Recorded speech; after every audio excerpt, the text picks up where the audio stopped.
Peace, peace, peace. Peace and paradise to all American Aborigines. The truth is in the building. Hey, man, shout out to everybody, man. It's going to be tuned in, listening to this, man. We're going to let some people come in.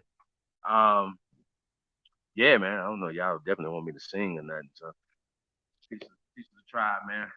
Peace to the first in the building, first Indian in the building. As usual, Miss Gretchen Helm in the building. Peace to the goddess. Yeah, man, I got the link in the chat room already, y'all. So we're gonna have an open panel build tonight, man. Just late night discussion, man. I ain't seen no Aborigines, doing anything tonight. So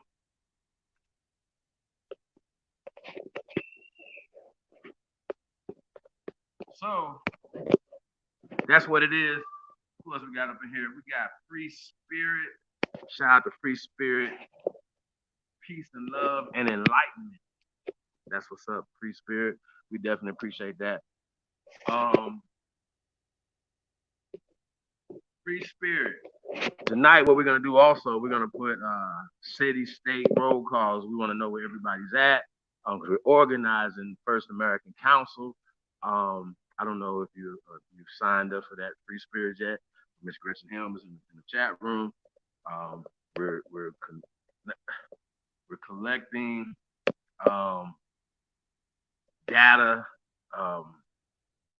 and not in a bad way to sell it to anybody, nothing, but this is just for us. You know what I'm saying? Shout out to Todd Data, and we're talking about the importance of knowing, you know, getting the numbers. You know what I'm saying? Look at it like a political party. You know what I'm saying? Like the more the more powerful the numbers that we are, even digitally. You know what I'm saying? We can leverage that. You know what I'm saying? You understand what I'm saying? So that's what it's about, y'all. It's not really about a lot of other things. You know how people. It's not really about that, y'all. You know what I'm saying? So, yeah. So peace to the tribe. Peace to all the loved ones, man. Like I said, man, we're in the building. Like I said, we're organizing First American Council, the First American Declaration of Reclamation of our natural rights and our identity. Or is our identity and natural rights? It really doesn't matter. But it's our natural rights and our identity, and we have international as well as right national American laws that protect the indigenous people of this land, right? Period. That's what it is, and it protects us from social um, exploitation, social, political, economic. You know what I'm saying? All these things are have have been literally perpetrated. You know what I'm saying?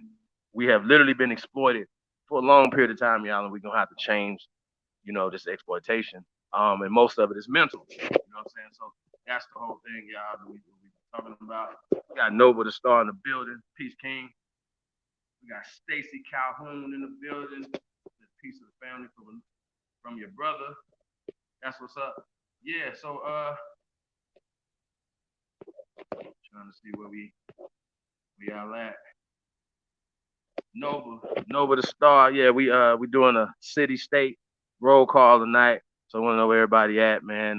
What's going on in your neck of the woods, from the weather to if your sports team is making the playoffs this year.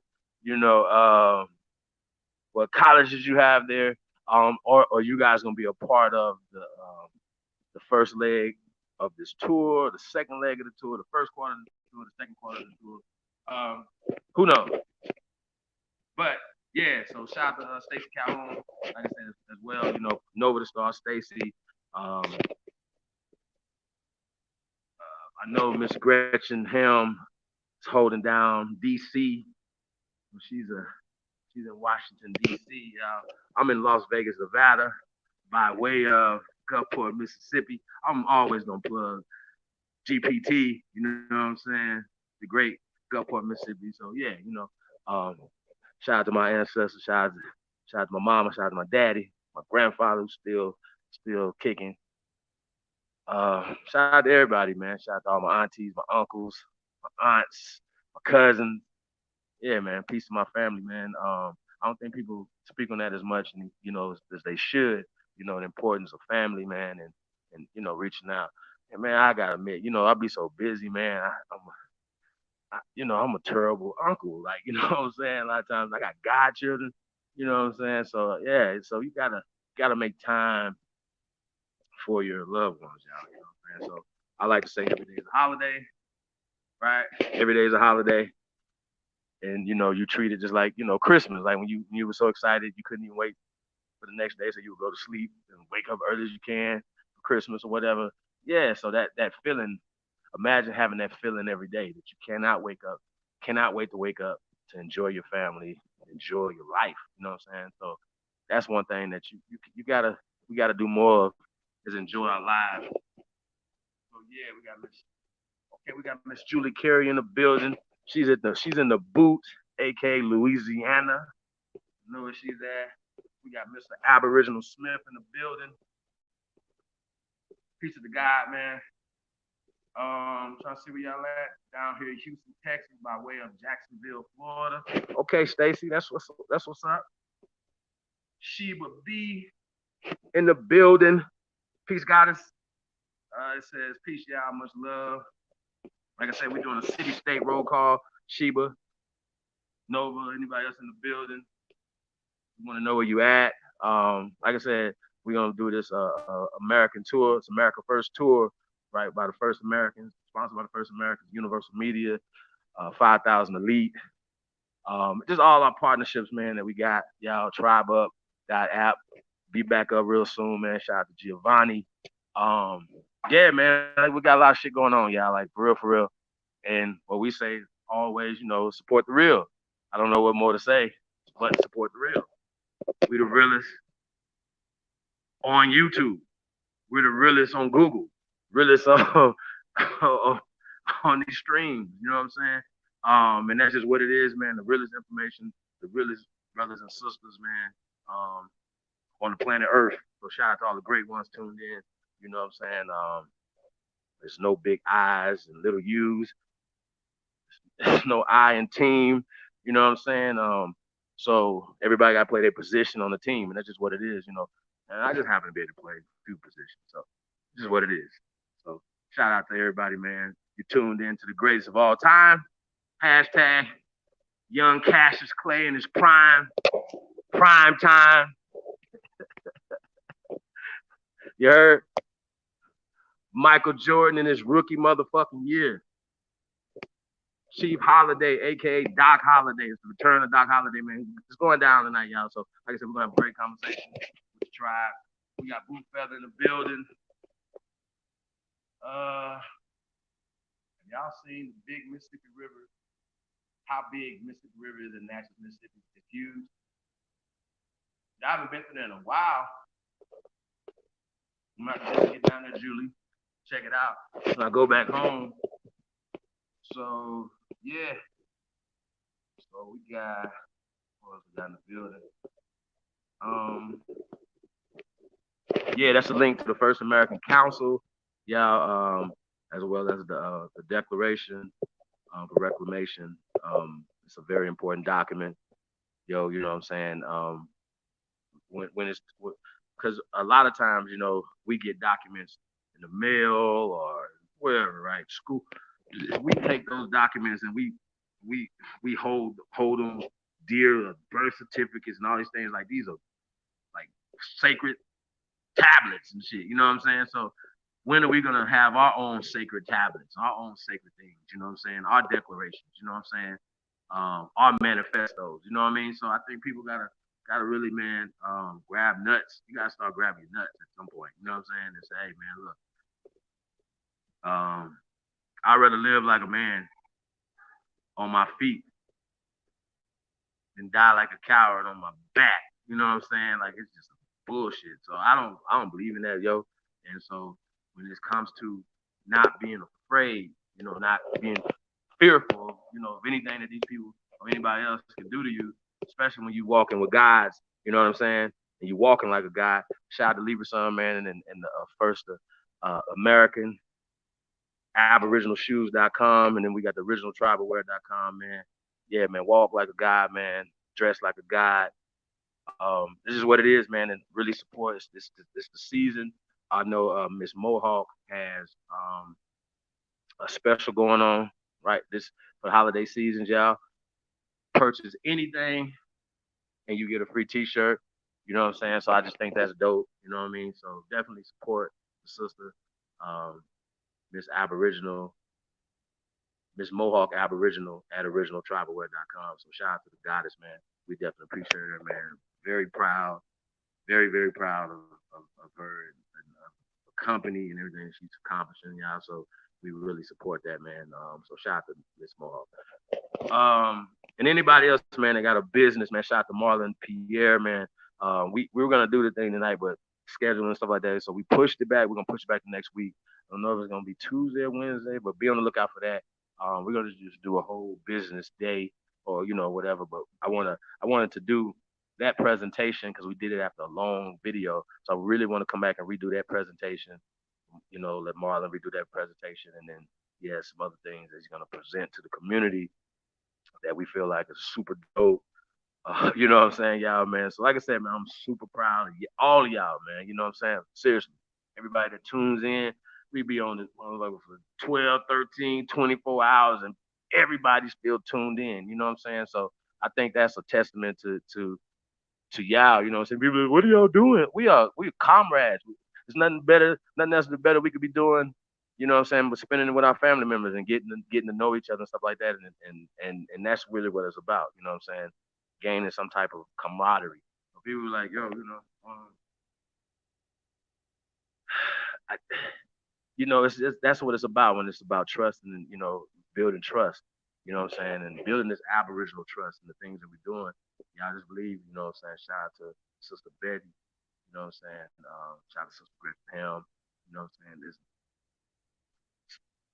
powerful brothers and sisters working hard behind the scenes, putting they, they their talents, their you know what I'm saying, their genius, you know what I'm saying, and bringing all these things to the table, man. So that's just what makes it even more of just a powerful thing that's going on, y'all. I'm really excited, y'all. I'm really excited um, for the future, for the present and the future. You know what I'm saying? I know that you all are making the ancestors really proud. You know what I'm saying? So I really, like I said, salute to everybody, man. And we in the building. Put the link in the building too, y'all. Like I said, it's a city, state roll call.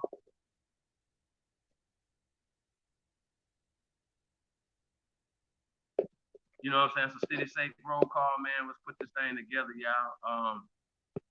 Like I said, we're gonna see where you at. Sheba B. We will be performing jazz around Valley. Are you talking here in Las Vegas? Shout out to Hyena Chief in the building. Peace of the God. Hey Hyena, man, I like the song, man. It was pretty dope.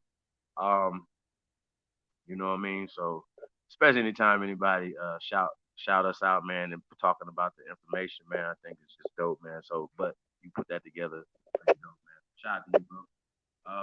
Hopefully we can get somebody on here to share the screen. I still don't know how to do that yet, y'all. It's not working out too good for me, so I'm gonna leave that alone. Just run the screen. But if somebody can come on and we can share the screen and play that song, maybe just play some other things tonight. You know what I'm saying? So don't keep it just so stale, and we can bring some different things, some different elements to the table. Be on the lookout for Tribe Up Sports News and Entertainment. That's gonna be crazy. S&E is gonna be crazy, y'all. You know what I'm saying? That's the concept. S&E. It's gonna be crazy. We're gonna be bringing so many different things to the table. You know what I'm saying? From sports, news, and entertainment, and everything is encompassed in sports. Sports is politics. People be like, "Well, sports is economics." You know what I'm saying? Sports is a social engineering.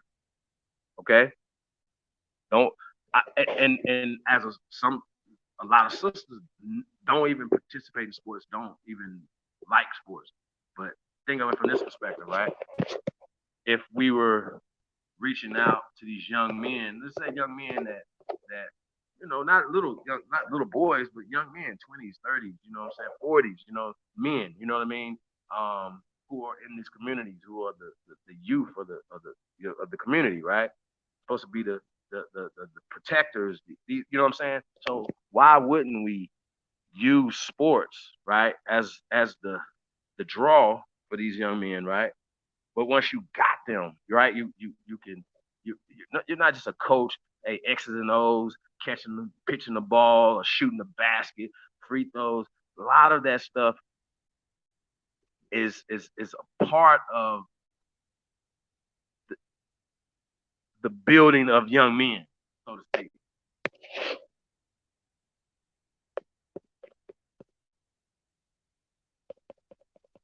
You understand what I'm saying? It's the building of young men.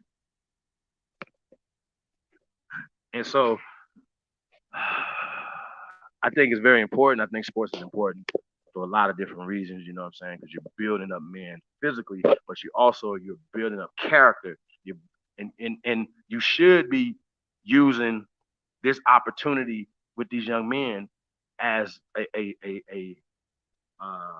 mini classroom, so to speak. You know what I'm saying? Not only as coaches, life sports, stuff like that, or whatever. You're supposed to. It's the examples and the things. You know what I'm saying?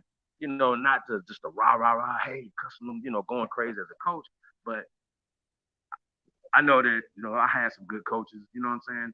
Not many, y'all. I'm gonna be honest with you, because I never really resonated with any of them like that. Hold on a second.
Yeah, my bad. I'm back in the building.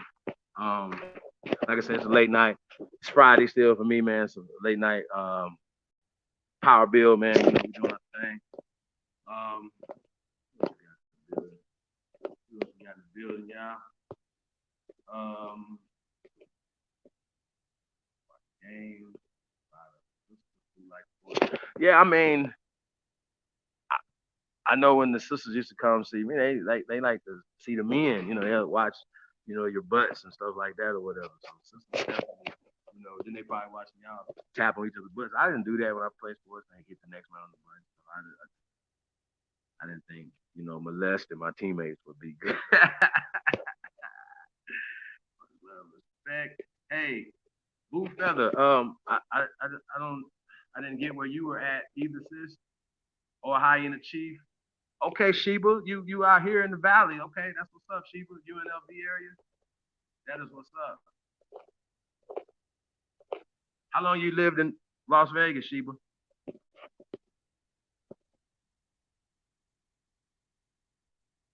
You got love chat.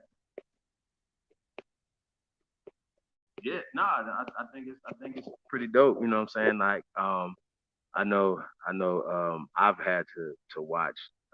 things that I necessarily wouldn't want to watch, and even get into them. You know what I mean?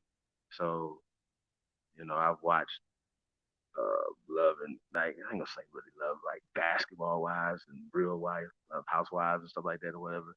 And yeah, so sometimes you gotta do what you gotta do. So figure out what how what would make you want to watch it. And it's a bunch of beautiful women on the show, right? So that would if I gotta be with my significant other and watch something that I don't like, then you gotta figure things out that make you like it.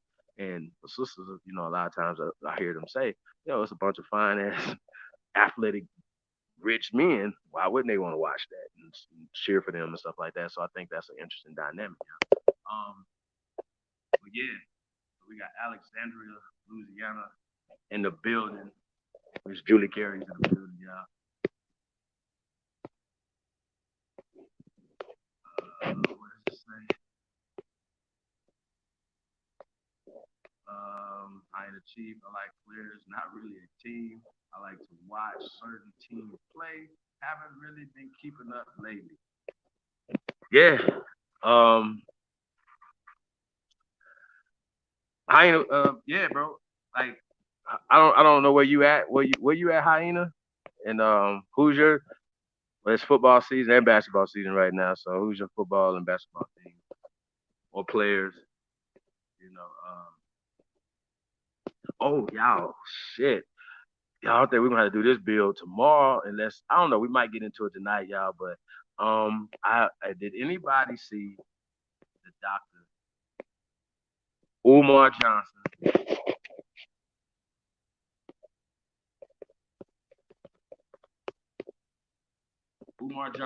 and on the Breakfast Club today? Like it was just today. It was new. He had like a little baby afro.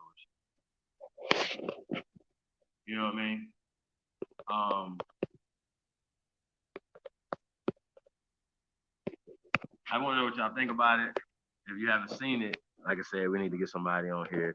We're gonna share the screen and play this and just see, get you guys' reaction off of it, or whatever. But my reaction is, I'm gonna be honest, just just off face value. Say you didn't know anything else, right? And just listening to this brother, his power, his forcefulness, and how he's speaking, his conviction about it. You know what I mean? You'll be like, hey, I fuck. You know what I'm saying? Like what put him in a position in the first place was the stuff that what he was saying. You know what I'm saying? And helping families with the thing that he really was doing that was dope from go was, let's just say, leave all the personal stuff out, the phone calls and all other stuff right there happened to the dude that just stuck to uplifting children and families and children and their families, you know what I'm saying, or family and children or whatever the case may be, right? But just uplifting this family and children, you know what I'm saying? And I just think that, and fighting the system, you know, um, and from vaccinating the children and all of the things they were doing, miss diagnosing children, especially a lot of our children, and putting them in special classes and stuff like that, or just treating them different. And, you know what I'm saying? And a lot of that stuff is psychologically damaging to a child. You know what I'm saying? Who eventually is gonna be an adult, and that stuff lingers on and it passes down. So we need all ours, or even our special needs children. We need all ours. We don't need nobody abusing our children. So that's just what it is, y'all. Me, for instance, I am a teacher. I love children. Um, yeah, like I said, not to be on some corny show, the children of the future, but they really are. You know what I'm saying? And that's just what it is. So like I said, I want to get back into coaching and mentoring youngsters. You know what I'm saying? And that's just what it is, y'all. So we're gonna get back into doing that um, this year, and a big part of what we're doing, you know what I'm saying, going around the country is, like I said, speaking to the youth. You know what I'm saying? Middle school, high school, kindergarten. It don't matter. Colleges, right? Wherever our people are at, you know what I'm saying, wherever the youth is at, especially the youth, you know what I'm saying, we're gonna be definitely tapping in with the youth, man, and bringing tangible things to the table. And that's what it's really about, y'all, bringing something that's really valuable.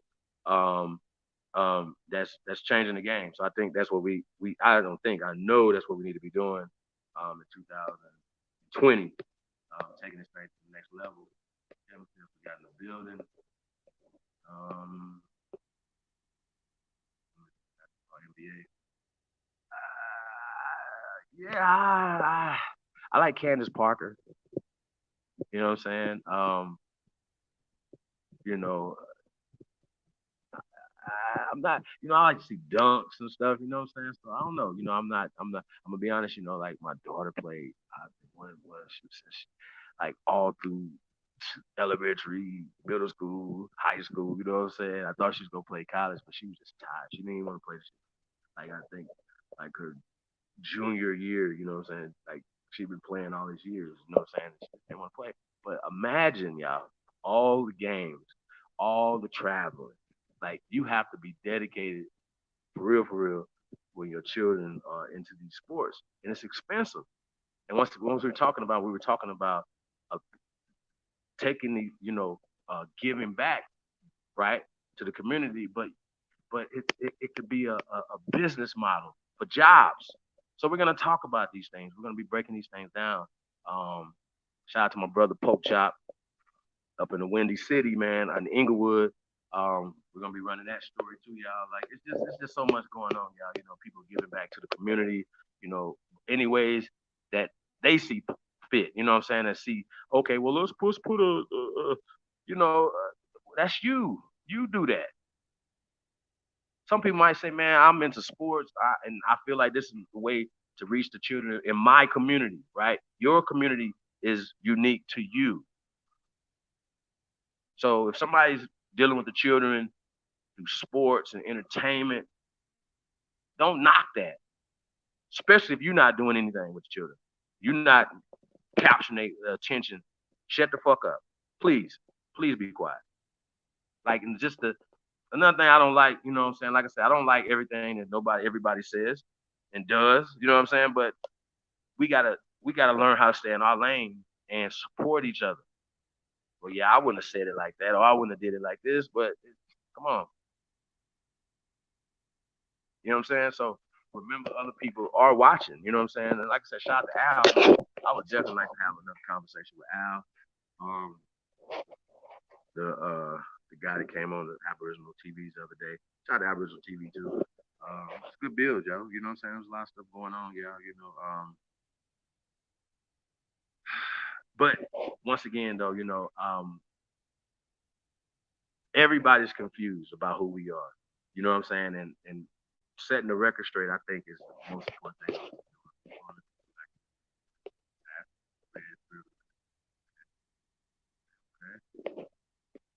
Um, I'm out of Florida, Gainesville. My son was in a hit and run accident.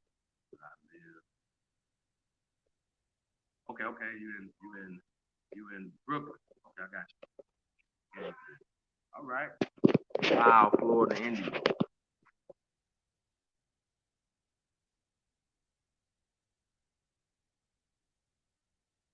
That's what's up, Gretchen. So you play sports. That's what's happening. And Greek freaks killing them. Yeah, yeah. Yeah, I can't even pronounce that brother's name, but he is definitely a monster, man. He's young. I think he's like 23 or something, 20, 24, 25. Like he's super young, yo. Like, it's like Lamar Jackson. Like, what are you like 22, 21, 22, something, bro? Like this is his second season. Like he's showing out, bro. Like I'm not. I can't say that. I mean, I've had to start conditioning myself because I'm a Raiders fan and I'm really excited that they're moving to Vegas. You know what I'm saying? I know that Vegas is a winner's town, right? Everybody wins when you come here. Somebody's winning when you come here, right? Everybody's winning. So that mentality will rub off on the football team, right? They're building a beautiful stadium. I'm gonna have to go out to the stadium, you know what I'm saying? And film out there and do a live out there so y'all can see that too. You know what I'm saying? I think that'd be dope. Um, just show y'all Vegas. You know what I'm saying? From my perspective. You know what I mean? We can have some fun. I think that'd be dope. Um, Yeah, shout out to everybody from that live in Vegas, man. We definitely need to link up and organize and start doing things. You know what I'm saying? And if that's after school mentoring and you know what I'm saying or whatever. Okay, well, where can we do this at? Oh, we gonna get a library or whatever we're gonna do. You know what I'm saying? Like, yeah, we need to just start, just do something, no matter how small it is. And for me personally, I think starting from the from the bottom, small is a beautiful thing. So a lot of times, I don't think people really respect or honor, you know, uh, building something from the ground up. Like you got to come into something that's already built. That don't make sense. 9 times out of 10, you don't own that. You know what I'm saying? Hey man, shout out to Dame Dash too. I don't know if y'all seen the Big Boy interview. Um, Dame is always going in everything he's doing, but he's talking ownership, right? And a lot of times people might say, look at him and say, hey man, I don't like what you're doing and blah blah blah blah, right? Or you're broke. Yeah, this guy's not broke, right? You know what I'm saying? By no stretch of the imagination. But he invests in his own. He invests his own money. He owns what he's doing, and for me, that's always been my business model as well. Um, Even when I working doing some work for Rockefeller, you know what I'm saying? In the early days, it's the '90s, y'all. You know what I'm saying? Hard Night Life tour and everything. You know what I'm saying? Just putting behind the scenes, doing a lot of that stuff, right? But we had a lot of great conversations. Myself, Jay Z, Dame, you know what I'm saying? All these guys, and I remember, right? I'm gonna let y'all live on that. 'Cause I ain't one of these type of guys, man. I don't like to, but it's my life, so I guess I can, tell it like it is, right? So anyway, so I remember we were having a conversation, sitting around drinking, and they drinking Belvedere at the time, right? And I was a Grey Goose drinker at the time, right? I'm ordering, Grey Goose. We going back and forth. They got Cristal. They got the nasty ass Belvedere. Y'all know if y'all remember Belvedere, right? But Belvedere was made out of rye, so it had a little nasty aftertaste. If anybody's a drinker, you remember Belvedere. You remember what I'm saying? But I probably the only reason that you drunk Belvedere was because Dame Dash and Jay Z was drinking Belvedere. They would nickname it Belvy, but Belvedere. And the only reason why niggas was buying nasty ass Cristal for 300, 400 a bottle was because Jay Z was opening the gold bottles up and pouring them out. Y'all remember?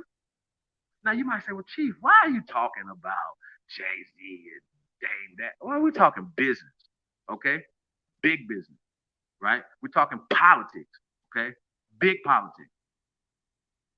You don't think Jay Z is influential in politics?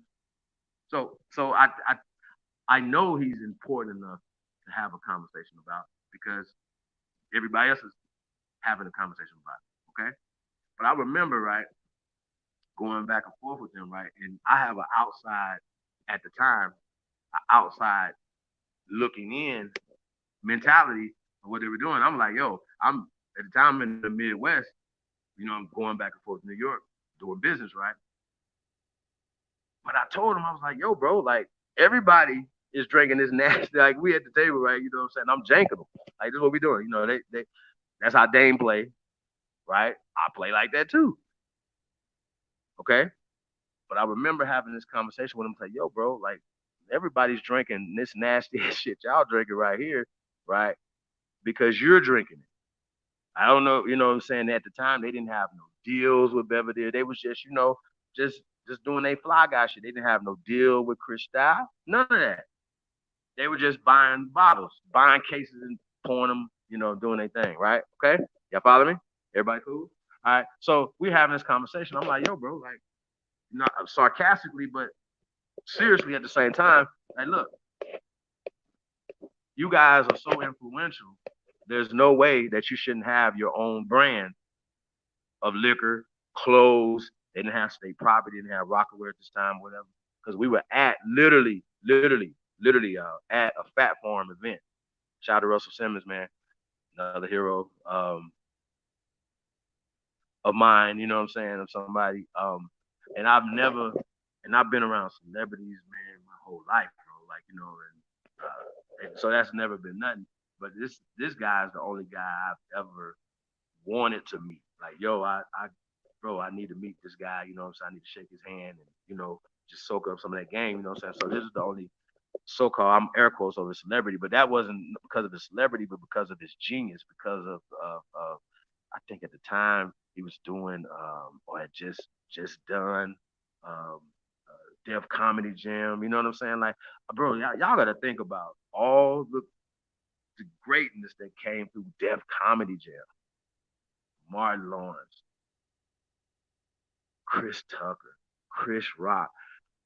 I could Cedric the Entertainer. Just I could go down the line, just keep going down and down and down and down and down the line for all the great entertainers that came through Def Comedy Jam that became big mega stars. Bernie Mac, Steve Harvey. You know what I'm saying? So it was just for me. That's what you're supposed to do if you're in a position to put these young men and women on, right? To like Russell Simmons had the connections or whatever to get the HBO stuff that maybe Martin Lawrence at the time wouldn't have been able to do. But because they seen Martin Lawrence and how he was acting, you know what I'm saying, on stage, that parlayed into the Martin Lawrence show. Y'all get it? Y'all understand where we're going here? So that's what it's really about. You know what I'm saying? And you can see his career and see how far he's went and just all the people that came through Def Comedy Jam and then them bringing people up. And that's one thing I do like about the comedians that they do believe in helping people out, bringing people up. You know what I'm saying? So that's a dope concept that we all should want to have. For me, as Aboriginal media, right?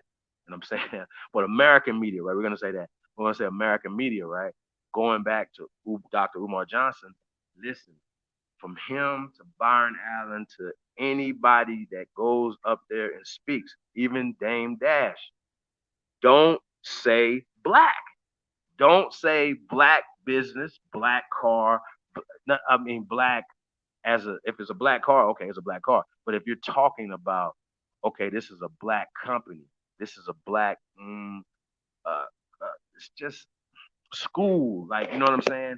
So because now, once again, you're insinuating that there's a white school that's better than your school, right? And that's the problem that we're having. We can't have those type of issues, you know what I'm saying? So I see him like black this and black that, the bliggity black, I'm black and I'm proud, right? But it was Charlemagne, he's just slick, y'all. He can ask questions, right?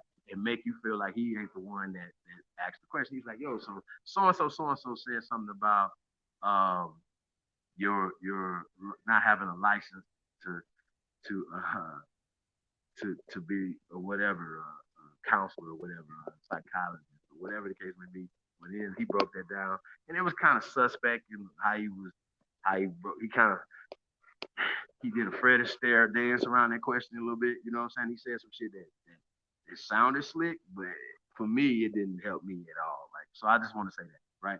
But the bliggity black and I'm proud is a problem because it takes power from everything, all the rah, all the stuff that you're saying is taking power from you.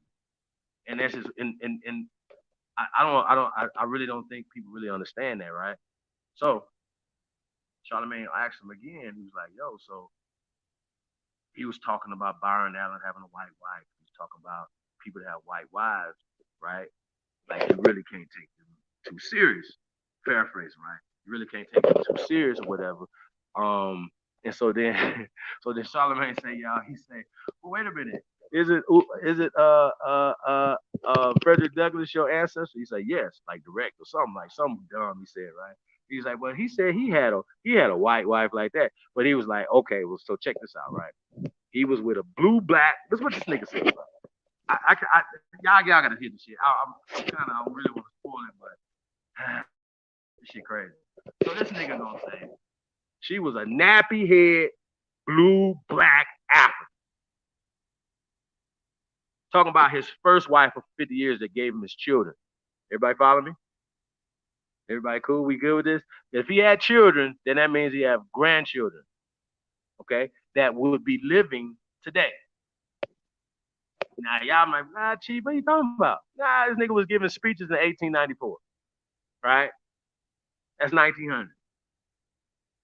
So there should be some people running around here that say, yo, you know what? That's our grandfather, our great grandfather, right? Our great great grandfather. Check. I mean, clear, clear. Hit you with the defibrillators. Clear. We got Kiwanis, the Aborigine in the building. Oseo, peace of God. Peace of longevity. That's what's up. Who else we got here, y'all? We got Grassroots Truth in the building. Really Negro, 1, 2, 3, 4, 5, 6, 7, 8, 9, 0 in the building. We got Chief Strong Wolf in the building. They're gonna stay black because they're a part of the agenda. Right, but here's the thing, right? He's a psychologist. He's a right. He should know better, especially if he's an educator, then he should know the etymology of these words. He should know the psychological damage that a word like black is doing to our people. Like blue black African. Oh, I'm sorry. Nappy headed blue black African. Right? Then he tried to say, well, he was old. He used that as an excuse. Well, they say that's what he says, right? He was making the shit up. Nah, nigga, that nigga just shouldn't have did it.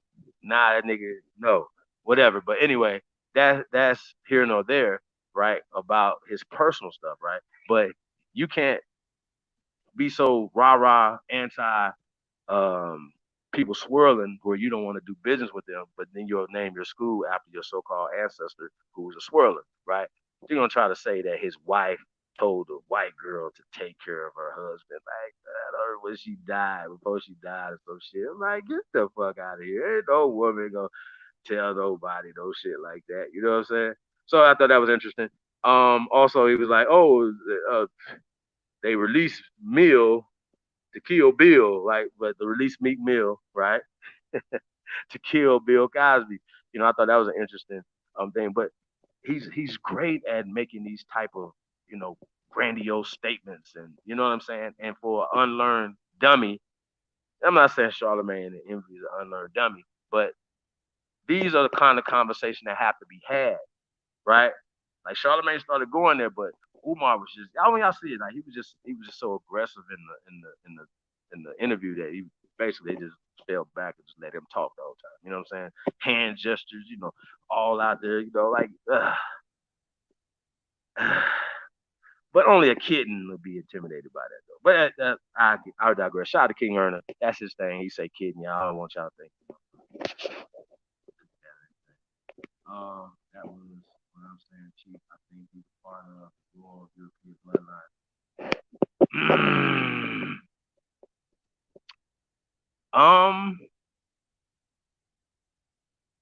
That's interesting, right? The whole African thing and people just, talking about that, like just these concepts, how people take new concepts, European, African, you know what I'm saying? Because basically people are like, oh, my people, I trace my people, some of my people, one of my people back to Europe. I mean, they was Caucasian or pale skinned, dumbass. Oh, somebody, you know what I'm saying? Like, come on. You can't think like that. Like, you can't always think like so shallow, right? Oh, you're Mexican. Oh, that means that they're mestizo. Not really. My grandfather was a mestizo. So when you say certain things, you got to qualify your dumbness, right? And a lot of times people are I call y'all smart dummies, and that's what Umar is. He's a smart fucking dummy. I don't even, I don't even think he's like, nah, I don't think he's a part of them, bro. Like, I really don't. Like, other than uh, teaching the miseducation and pushing the black agenda, I think when I was pushing it, right, you know what I'm saying? Like, I was gung ho black. Like, you know what I'm saying? Bliggity black, black, black, black. So it was never nobody to tell me, you know, and I've heard the Moore say it back in the days, black has no standing in law. And I was like, yo, neither does Moore. You know what I'm saying? So I didn't know how that worked. You know what I mean? Like, so that really didn't have anything to do with the black power conversation or movement. You know what I'm saying? I bought into the Black Panther conversations. I bought into, you know what I'm saying, a lot of that type of stuff, bro. So that was what it was. I'm gonna put the link in the chat room again, y'all. Hold on 1 second. Peace to everybody, man. Tuned in, man. Tuned into the greatest of all time. Shout out to all the great ones tuned in. We got Aboriginal power in the building. Peace, little bro. That Frederick Douglass was against the decolonization push. Decolonization push. You mean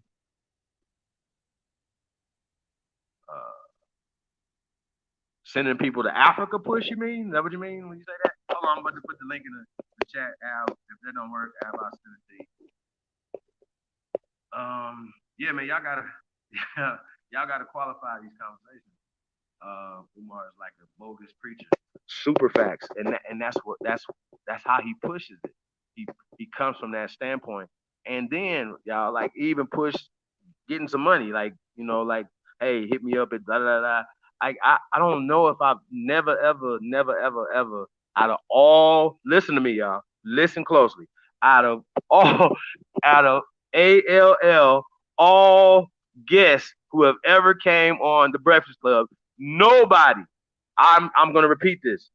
Nobody has ever asked for money. Now check this out. I haven't seen every interview, but I've seen most of them. And I've never heard of anybody, right? And I know they got things that they raising money for, um, uh, um, foundations and stuff like that, right? I know these people got foundations. Nobody's came on there and was like, yo, maybe envy them when they was raising money for the HBCUs and stuff like that or whatever, right? And it was interesting because Charlemagne told Umar, he said, y'all gotta see this shit, man. This shit crazy. I watch body language and everything, right? So this nigga gonna tell, he told Umar, he said, well, I donated $250,000 to HBCU and da da da da. And then Envy said, yeah, we raised $800,000 for HBCUs and da da da da, whatever, right? And then Umar was looking like, yeah, they look at his face, look, shit, y'all could have gave me that. Oh yeah, man, Umar is a character, yo. Like I ain't never seen nothing like this before in my life. They both married pale women. Who's married to pale women? Y'all talking about? The Wayans, Living Color. I know. I was just literally just watching Marlon, a rerun of Marlon, right? And he was literally just saying, telling somebody that they look like they got some Cherokee or some Blackfoot in them. You know what I'm saying? Whatever. When you look at Marlon Wayans, like there's no mistaking the Wayans as being the Aborigines to this land, right? There's no mistaking that.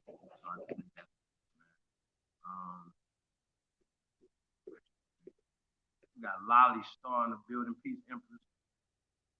Thank you all for coming tonight. Make sure you miss nobody. Thank you.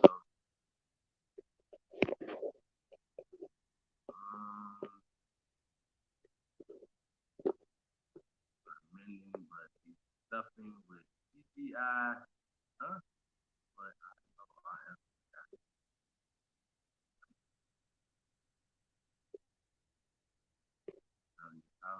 Okay.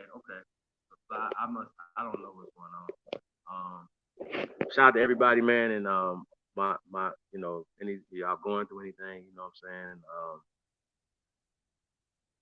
My I don't, say prayers, say that my prayers, I'm sending positive vibration to you and your family, you know what I'm saying? And wishing you peace and prosperity, man. Anything that y'all got going on. Appreciate y'all time, man. Especially y'all can use this time to spend with your family members and stuff. Or you could be anywhere else in the world, but y'all here with us. You know what I'm saying? I think I appreciate that a lot. Raiders, LOL, man, they ain't been good. Oh, Jackson. They actually wasn't good. Bo Jackson was good, right? You don't remember nobody else, right? Bo Jackson was good. Um, I just go back to the '80s though. You know what I'm saying? Marcus Allen, y'all was like, to me, like the man, the guy. You know what I'm saying? So, um, I even liked him better than OJ. You know what I'm saying?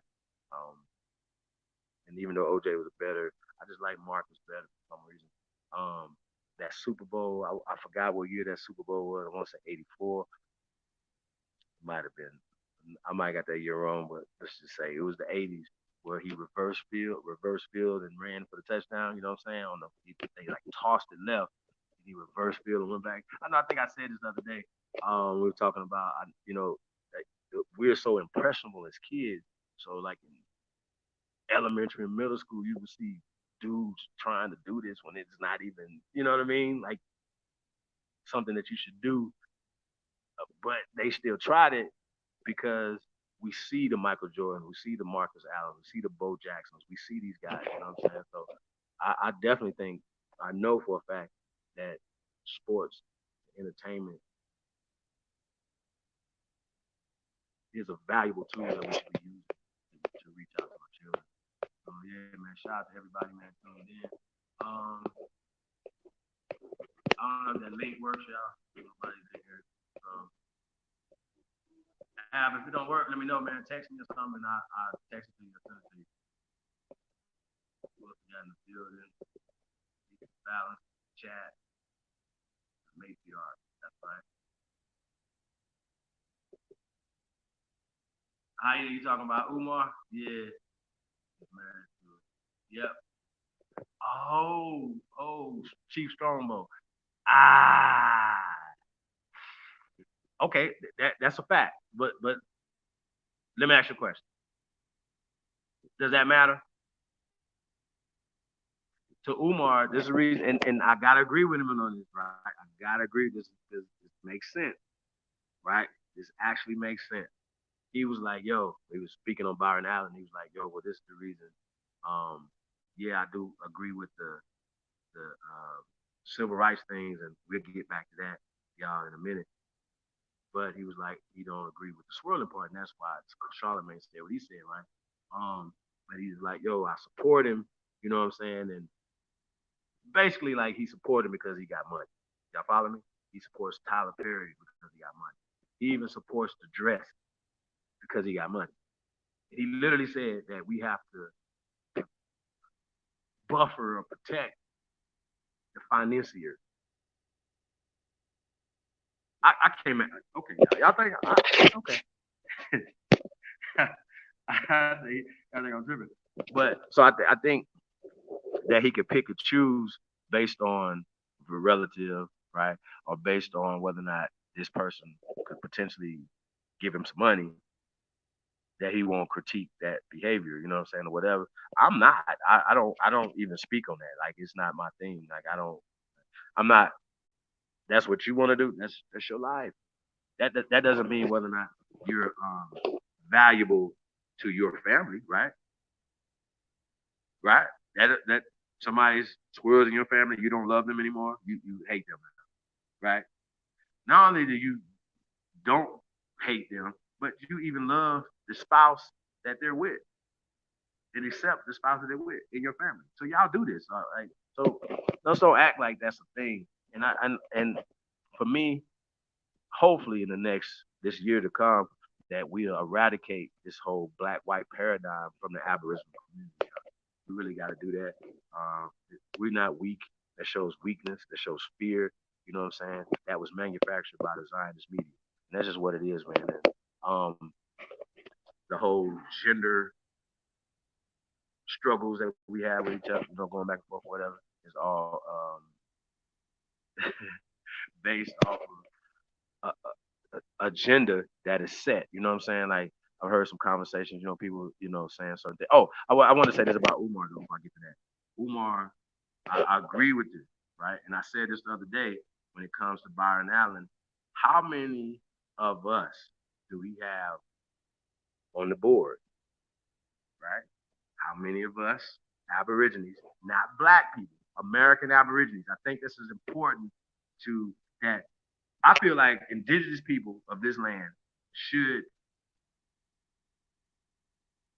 be put on a certain status and pedestal. It's not fair for us to have the same exact rights or less right, as a person who's just naturalized last year. Okay? I don't care what nobody says. We're not gonna go to Africa We're not gonna go to Ghana, nowhere, and socially rise past anybody in that society. The only way you're gonna do it is because you got money, right? And that's it. You got money.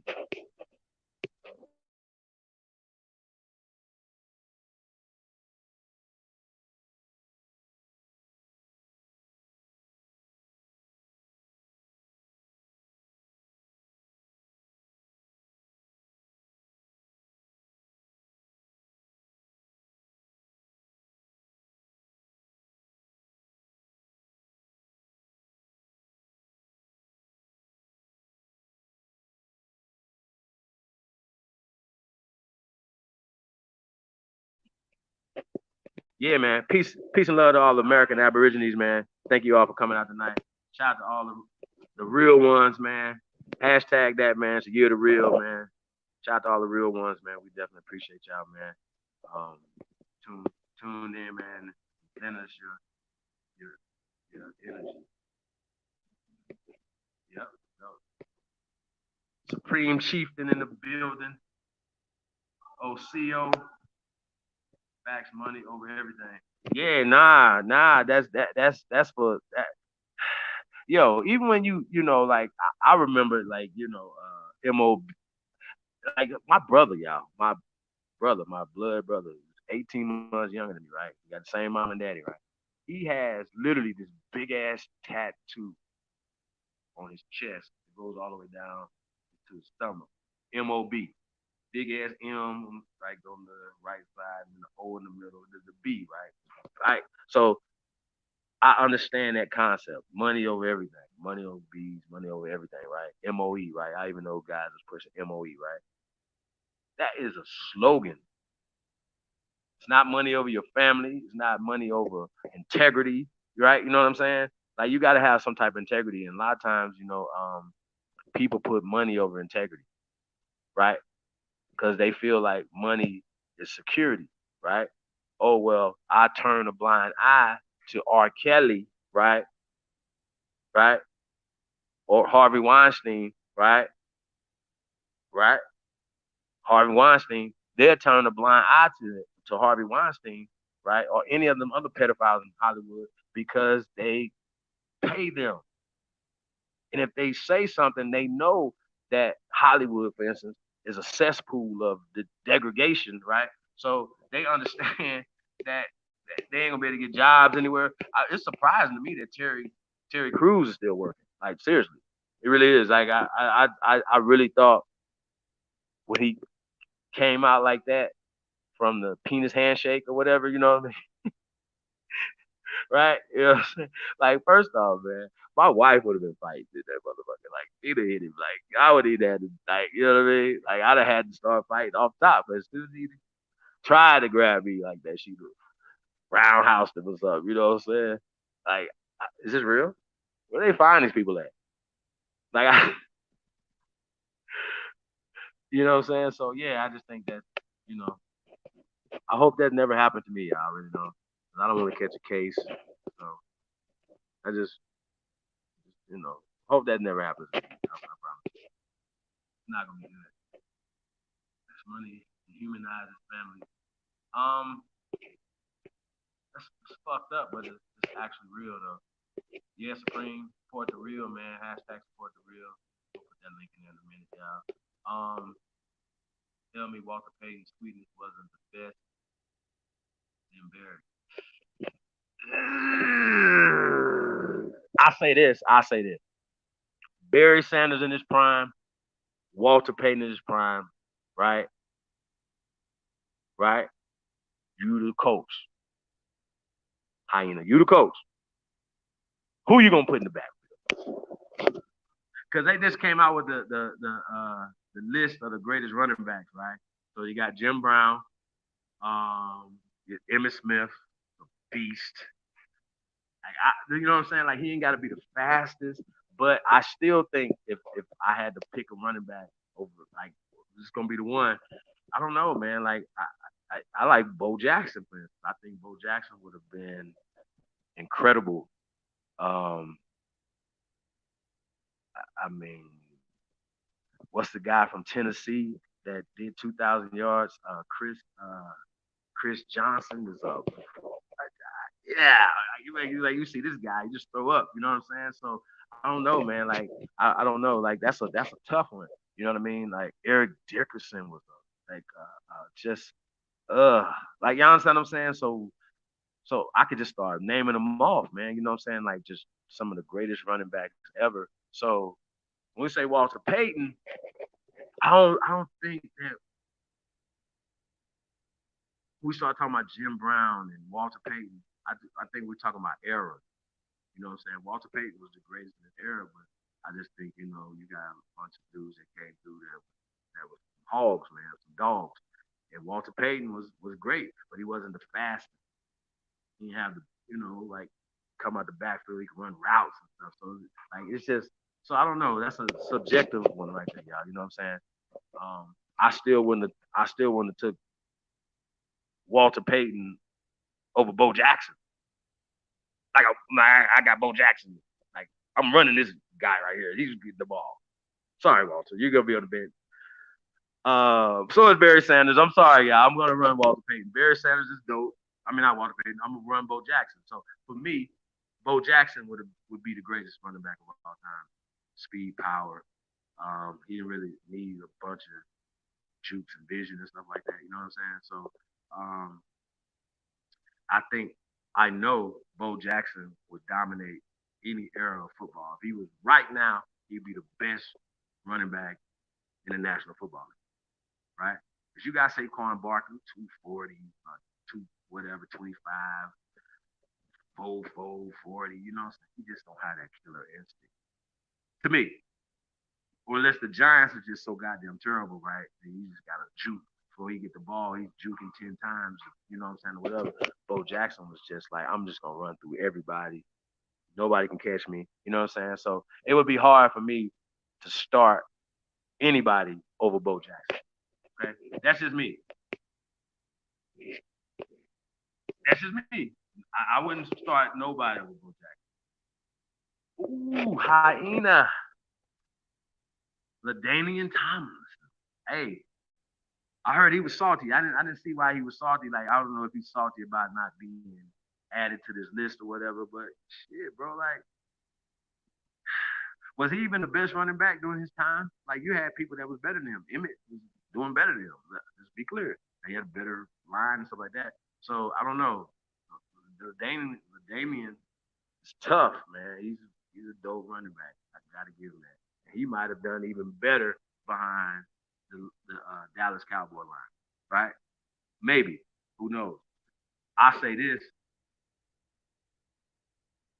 Emmitt Smith was a dog, middle school, high school, college. Like he's the real deal. Like he was the real deal. So I still, right now, everybody that I start pulling up, Herschel Walker. You know what I'm saying?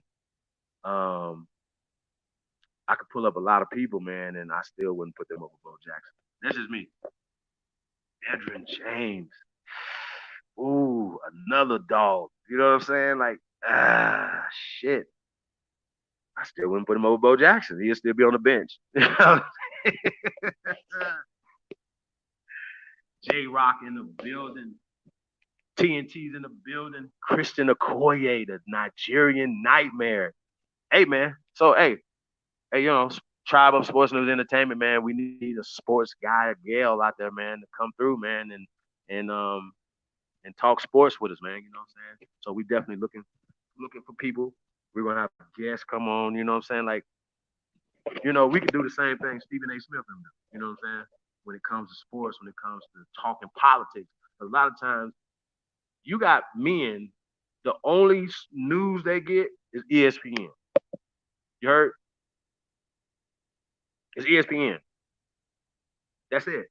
They got ESPN on all day or sports, something that's got to do with sports. So that's their whole existence. So if you ask them what was going on in the news, they wouldn't know. They get their news through, through these guys, through the eyes of Stephen A. Smith, Max Kellerman, Skip Bayless. You know what I'm saying? Shannon Sharp. Shout out to Shannon Sharp, man. Love me some Shannon Sharp, man. Always like Shannon Sharp, another great tight end, great player, man. Just a great, you know what I mean? His brother would have been even greater if he wouldn't have got hurt. You know what I'm saying? So shout out to Sterling Sharp and Shannon Sharp, man.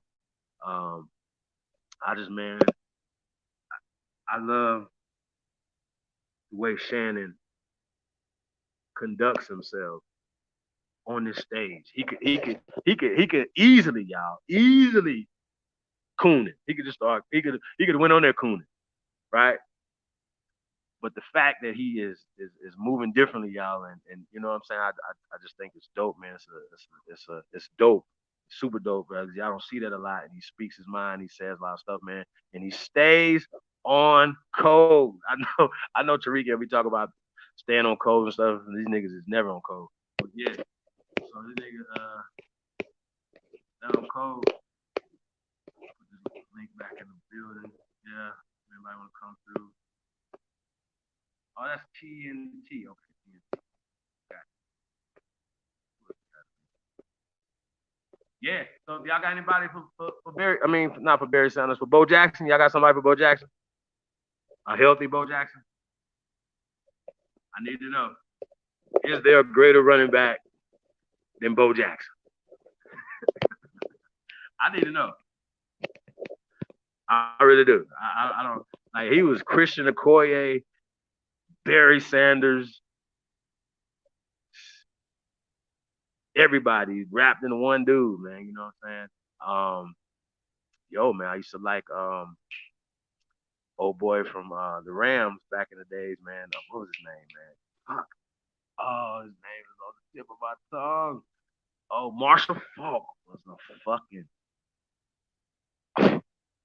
Hey, that's another one that's I think is slept on a lot when it comes to being a great running back, man. His name not being mentioned, up there with some of the greatest, man. Like he, not only was he just a beast running the ball, but you got a receiver coming out the backfield. So I don't know.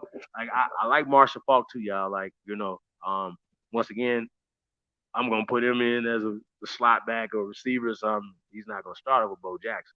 Sorry, you can't take, you can't not discount, right? A 235-pound 4-2 running back, 4-2, not 4-4, 4-5, right? 4-2-40.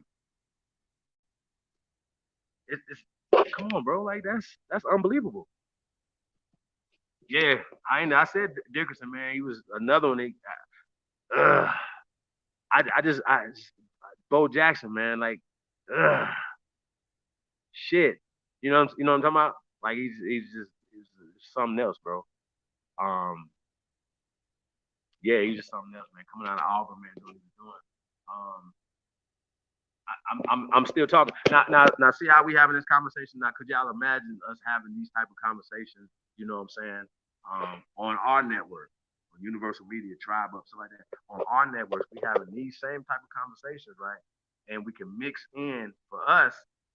We're always it's Tribe Up Sports News Entertainment. So it's automatically the overtone is Aborigine American Indians. You know what I'm saying?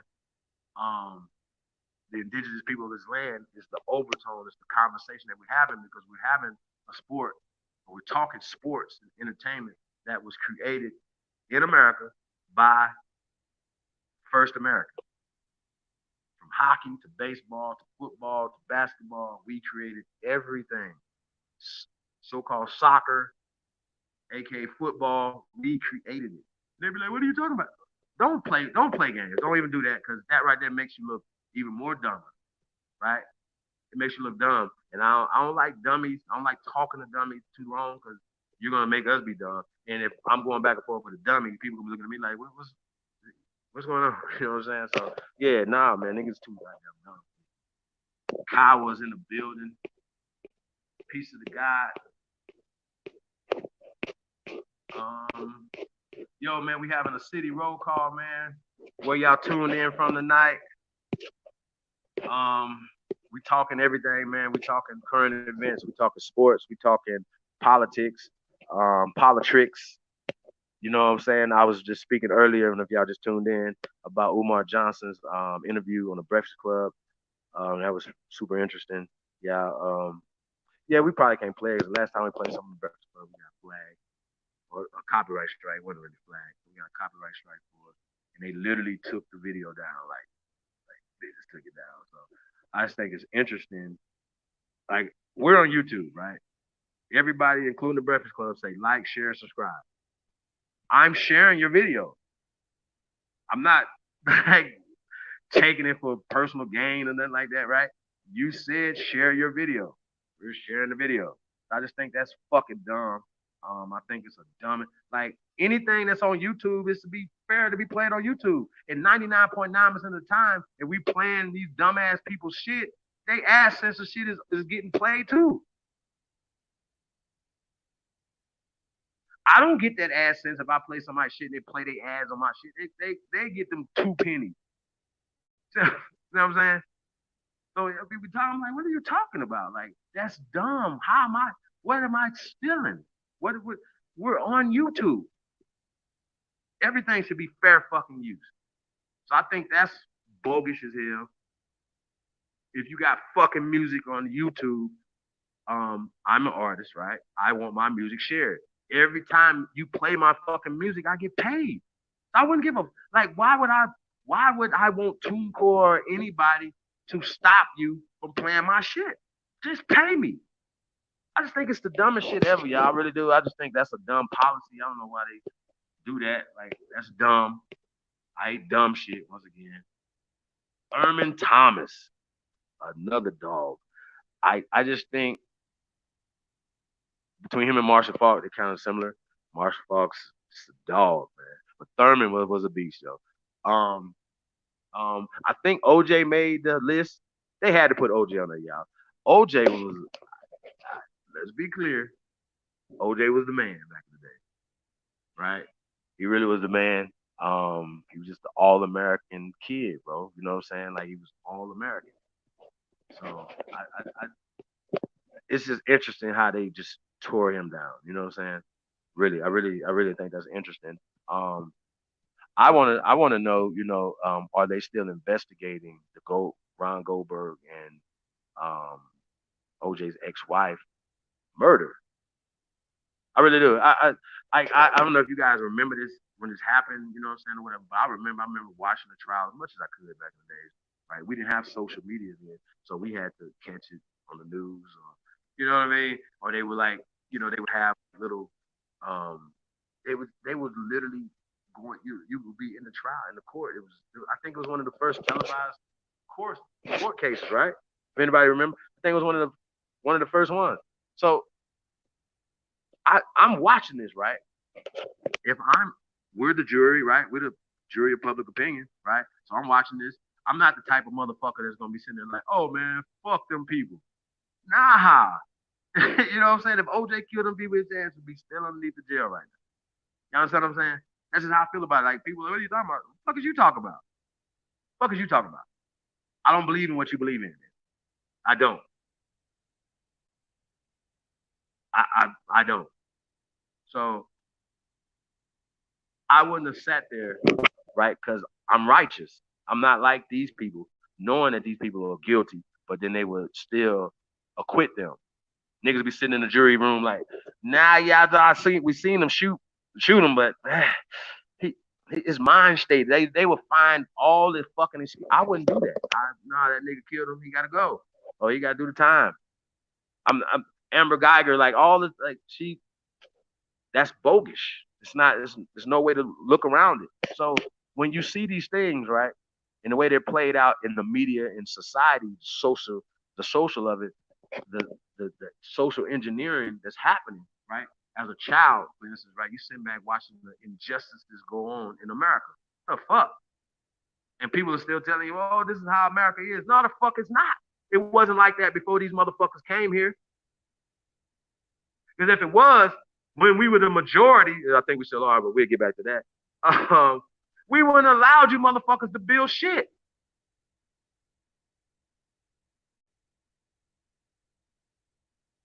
Do you understand? We would have always called y'all immigrant Americans, European Americans, Asian. Like we'd put y'all in, we'd have kept y'all in a minority status. Oh, we're gonna halt on. Right. We'd have been like, nah, we can't let too many of you motherfuckers come over here. Y'all got to go back home. Right? If we would act like you motherfuckers started acting last 100 years, right? But this is what it is. It hasn't been that long, y'all. So they wanna fool you. They wanna make you believe that you ain't never built shit and you ain't never done anything. I think that's weird. So yeah, man, we gotta do better. Um, yeah,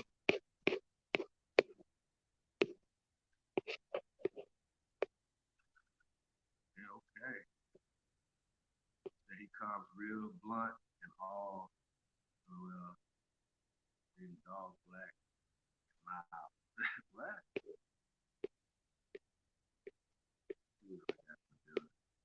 Um,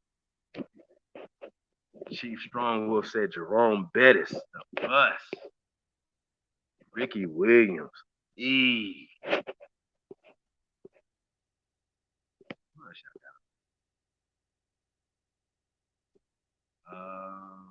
Yeah, Bo knows, man. Bo's man.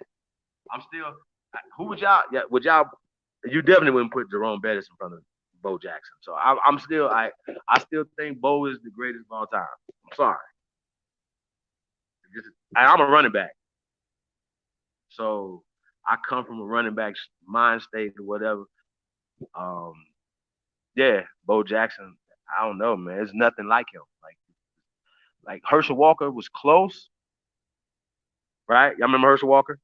However, um, Herschel was just like tiptoeing. Like he wasn't like Bo would run over you, stomp you, and then come back, reverse and run over you again type shit. You know, he was just nasty. He was aggressive. Herschel was just like, like the ballet and stuff he was doing for his agility and balance, nigga. Your mind was ballet. Like, you know what I'm saying? Like he was a specimen also. Like just huge, but he didn't have that killer instinct that Bo Jackson has. You know what I'm saying? He doesn't have the same thing. He has the same body structure, like you know what I'm saying, super fast. Like he think he was world class speed as well. You know what I'm saying? Like, but he never could. I would put his ass on the bench too. Like, you know what I'm saying? And I know there's a ton of running backs that I would start over him. From shit, I could go damn near everybody that y'all named. I would put them in front of Herschel Walker. He might be fast, he might be big, whatever, but he just didn't have that punch in the mouth. You know what I'm saying? So yeah. So I these are the things that you have to have in sports. I don't think people really understand that part of it. Live from NYC. We got Revolution 99 in the building. They just don't like truth content. Facts. They really don't. King Roz in the building. Hey man, we doing a city state roll call, man. Just kind of like I said, man, we organizing y'all, so kind of want to know where everybody's at. You know what I'm saying? In the city, we just found out that sister was in Vegas, so that's pretty dope. Yeah, hold on. Um,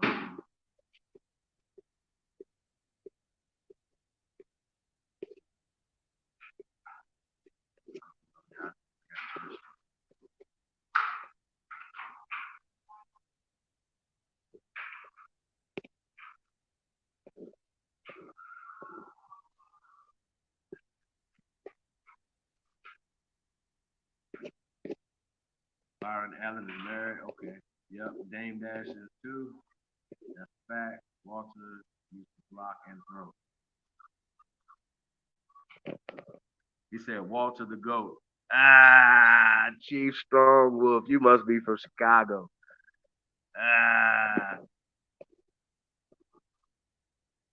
Nah, man, you wouldn't put, bro, you would not start Walter Payton. Get out of there. You would not start Walter Payton over Bo Jackson, man. You'd be looking at like, yeah, you'd be like, oh, since you can block so well, why don't you play fullback, Walter? Walter Payton would have been playing fullback with Bo Jackson. I'm telling you, bro. How about my Lakers though? Whew. I'm with you on that, brother. 23-3. LeBron James, man. Hey, man. Y'all already know, man. I feel like Michael Jordan is the greatest of all time. Um, period. I just say that. Period. You know what I mean? Um, it wouldn't be no LeBron James without Michael Jordan. You know what I'm saying? And people might say, it wouldn't be Michael Jordan without Dr. J. Yeah, it would. That guy right there, bro, is special. I'm telling y'all. And there would be nobody that you would start over Michael Jordan. Sorry, you wouldn't. You'd be like, LeBron, you play the point guard. You cannot play two guard over Michael Jordan. Or you can play 3 or 4. You're not gonna play two guard over Michael Jordan. Just the just the greatest of all time. Yo, you know what I'm saying?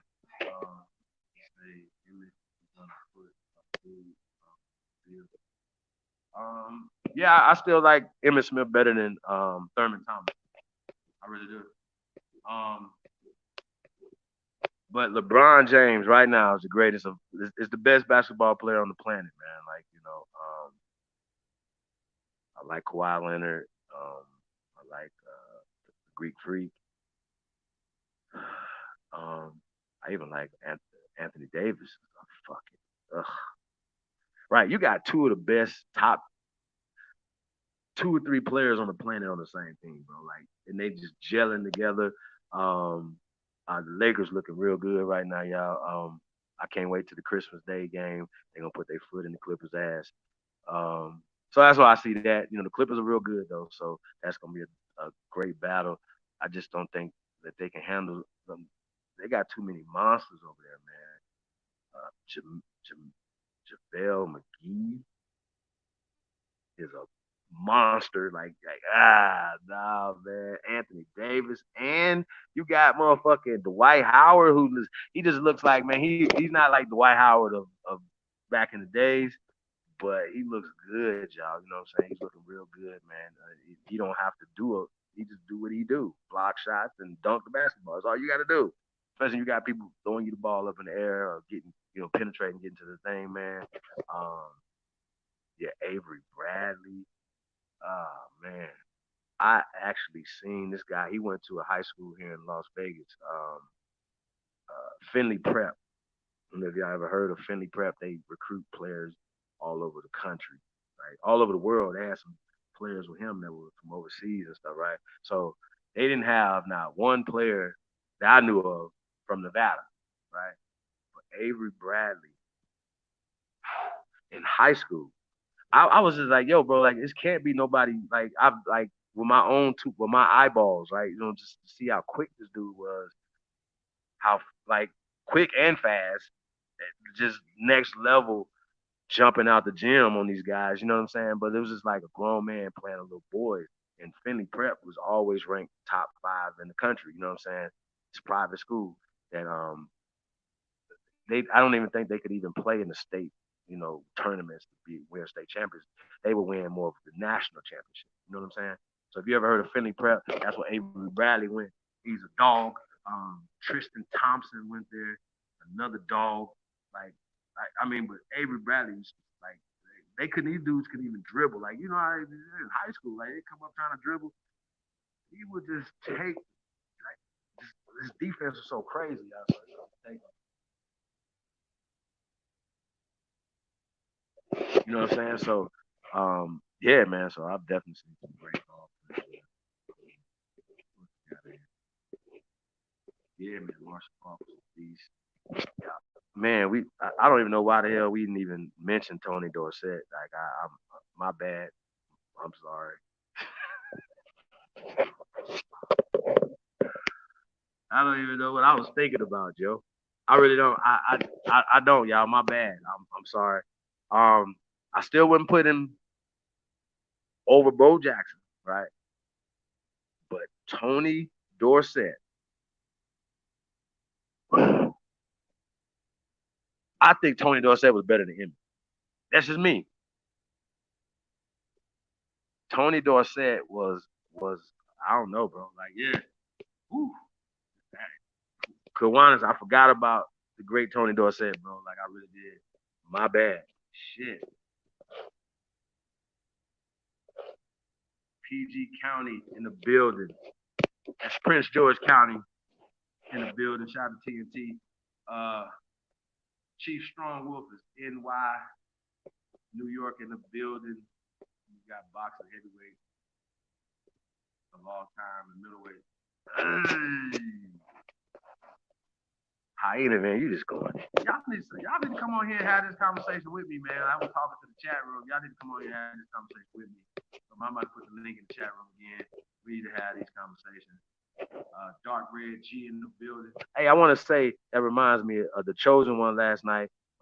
Thanks for the super chat, brother. I'll see you later. Definitely appreciate you. We got Miss Mohawk, Aboriginal in the building. Peace of the Empress, feathers all the way up. Yeah, Miss Mohawk. I'm about to put the link in the chat room right now. But I'm gonna answer that question though. You know, that was fast, bro. Yeah, but he wasn't faster than Bo Jackson. Sorry. As a matter of fact, he wasn't even faster, I don't think, than Herschel Walker. Did Herschel Walker replace him? I think Herschel Walker replaced Tony Dorsett. But I think they had to, though. Like that. He was kind of going down. He was having some knee problems, like I think Angel agreed to his throwback. That's right. Emmett just benefited from it. Monster online.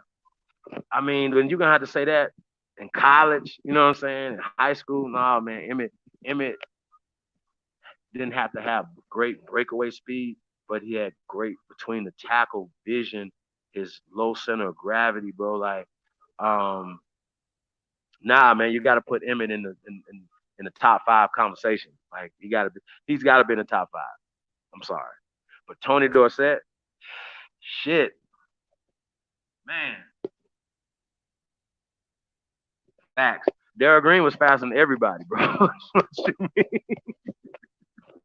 I mean, Darryl Green is fucking with Deion Sanders type fast, bro.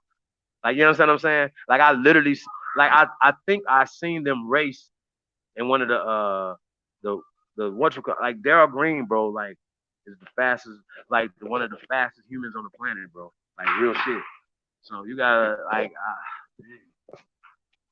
yeah, Darryl Green, bro, a beast. So the question was the greatest heavyweights of all time, man. Now, you know, I'm gonna say Cassius Clay, right? I don't think nobody could have beat Cassius Clay in his prime. Nobody. Like Mike Tyson in his prime, Evander Holyfield. Nobody.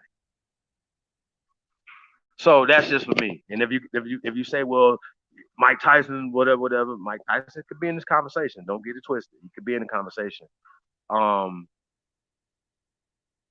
not Mean Joe Green, Joe Frazier. You had hard hitters like Joe Frazier, Ken Norton. Um, um, of course, the hardest hitter of all time, George Foreman. Like, come on, Muhammad Ali. Like, he didn't have an era of cakewalk of people that he was fighting. Like, he beat everybody, bro. Like, so he was the man. He just fought too far. Like, they said this about Muhammad Ali. I say this. This is what makes him the greatest of all time. Like, even when he knew it was over for him, right? Physically, he was slipping and everything, right? He still fought other fighters to get them some money. Like, they were broke and had certain things. They were like, bro, man, I've literally seen this documentary that they were talking about Muhammad Ali and all these great fighters. Like, yo, bro, he was the greatest. It ain't really about, at some point, even about the fighting. You know what I'm saying? It's about what you stood for. And once again, you know what I'm saying? Even before he made his transition, you know what I'm saying, to the Nation of Islam, he was always um, conscious and always was, you know what I'm saying? So I think, you know, making that transition to Muhammad Ali or whatever was iconic. Um, and the stance he took, you know what I'm saying, and things of that nature, whatever. Yeah, man, like I said, it's got to be Muhammad Ali is the greatest of all time. And man, you know what I'm saying, this is the other one is simple, yo, and I'm not a a huge Mayweather fan. I say that, bro. He the greatest, man. Sorry, sorry. I'm sorry, y'all. He said Earl Campbell over Emmett. I don't know about that one, Revolution. I don't know about that one. Emmett Smith, man. Eee. I am the greatest. That's right. Yeah, man.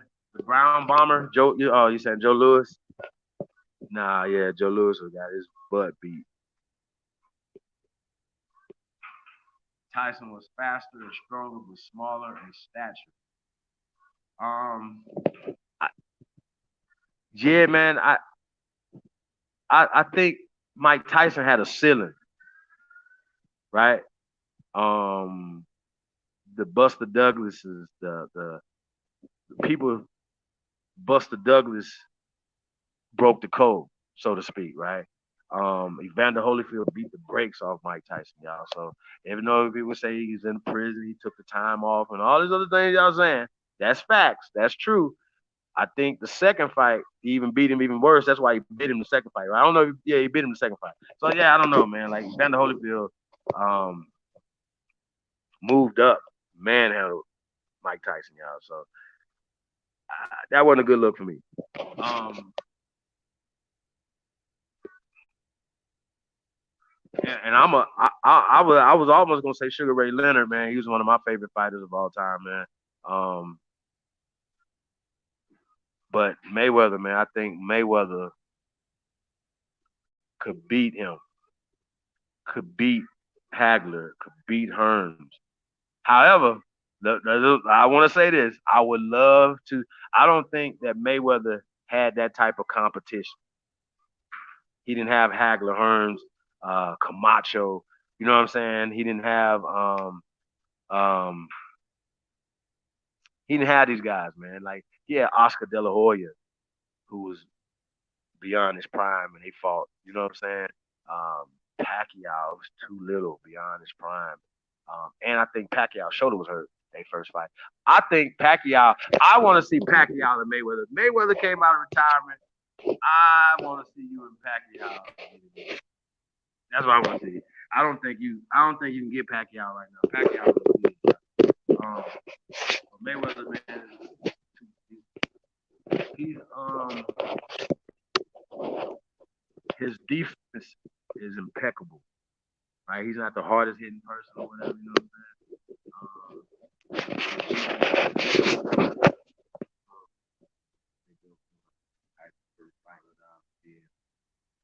Huh? Mayweather was a smarter fighter. Nah, that's what I'm saying. You know, Mayweather, man, his boxing is about it's a science. Mayweather is a scientist, right? When it comes to boxing, if you're watching what he's doing, you're like, whoa, what the fuck? What is he? How's he doing this? What's going on? And it's next level, bro. So I don't. Yeah, I got to put Mayweather as the greatest middleweight of all time. We're talking about the greatest fighter of all time. By default, that's going to Muhammad Ali. But Mayweather definitely he deserves the respect that he earned, man. So, um, like I said, he didn't fight Hagler or Hearns or Duran, right? Or Sugar Ray Leonard. He wasn't in that era. I think that was the greatest era of middleweights in that time period right there. I don't think that Mayweather had that same type of, I don't think he never fought anybody that I remember that even was remotely close as good as those guys, bro. So I don't think he had fighters in his era. You know what I'm saying? That's just me. That's just me. I could be mistaken. Mayweather is a Zionist puppet. I don't even think he's. I don't think he's aware enough to even know that he's a puppet. You understand what I'm saying? Like I really don't. I don't think he is. I really don't. I don't think he is. I don't think he is. Duran with broke Mayweather's jaw. Period. Yeah, I don't know. I don't know. I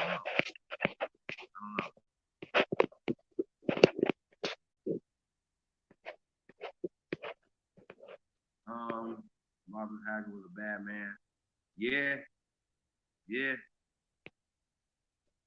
Appreciate you too, Miss Mohawk. I'm gonna put the links in the chat room. Hold on 1 second, y'all.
Yeah, man, I got kicked out there. I'm back in the building.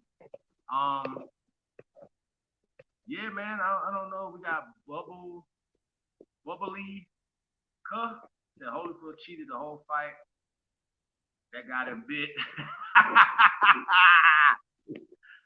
I mean, he was doing the headbutting joint, and Tyson, like, I don't even. It almost seemed like to me though, bro, that he did it on purpose. Like, you know what I'm saying? Like, okay, well, this guy comes in with his head like this right here. I'm gonna headbutt him every time he come in like this. So yeah, um, Mike was like, nah, bro, you're not gonna keep headbutting me. I'm gonna get you back. So he bit the shit out of him. Yeah. I know this. I don't think nobody wants to see Mike Tyson in his prime.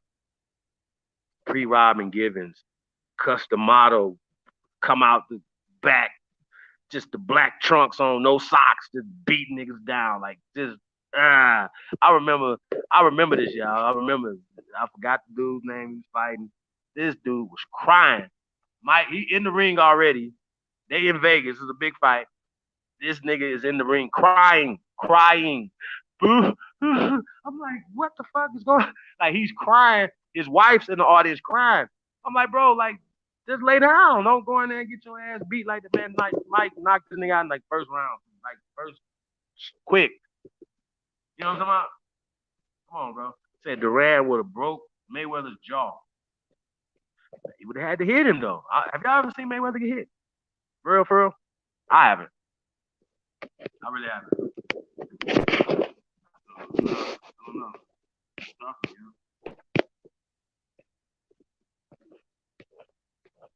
yeah, man. Support the real, y'all. Go check out originaltribewear.com with Ms. Mohawk. Go check out AmericanAboriginalShoes.com. Walk like a god.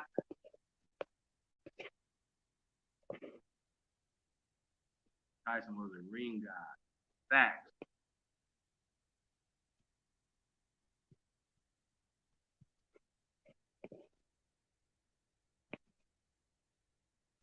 Bubbly, he said Mayweather lost his first professional.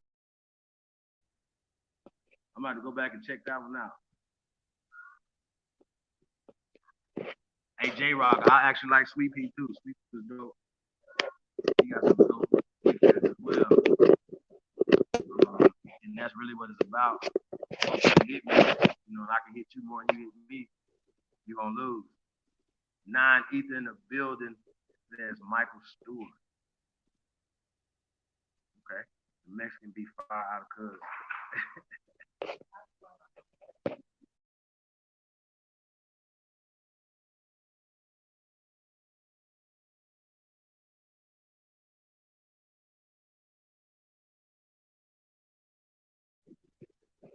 Oh yeah, Pernell Whitaker did pass away, man. That's right. Rest in paradise, Pernell Whitaker, man. It was years ago. Boxer. Yeah, man. Man, y'all, man. I'm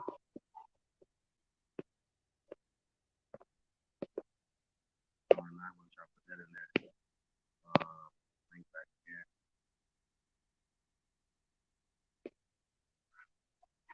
Come on and rapper taste with the Sahab.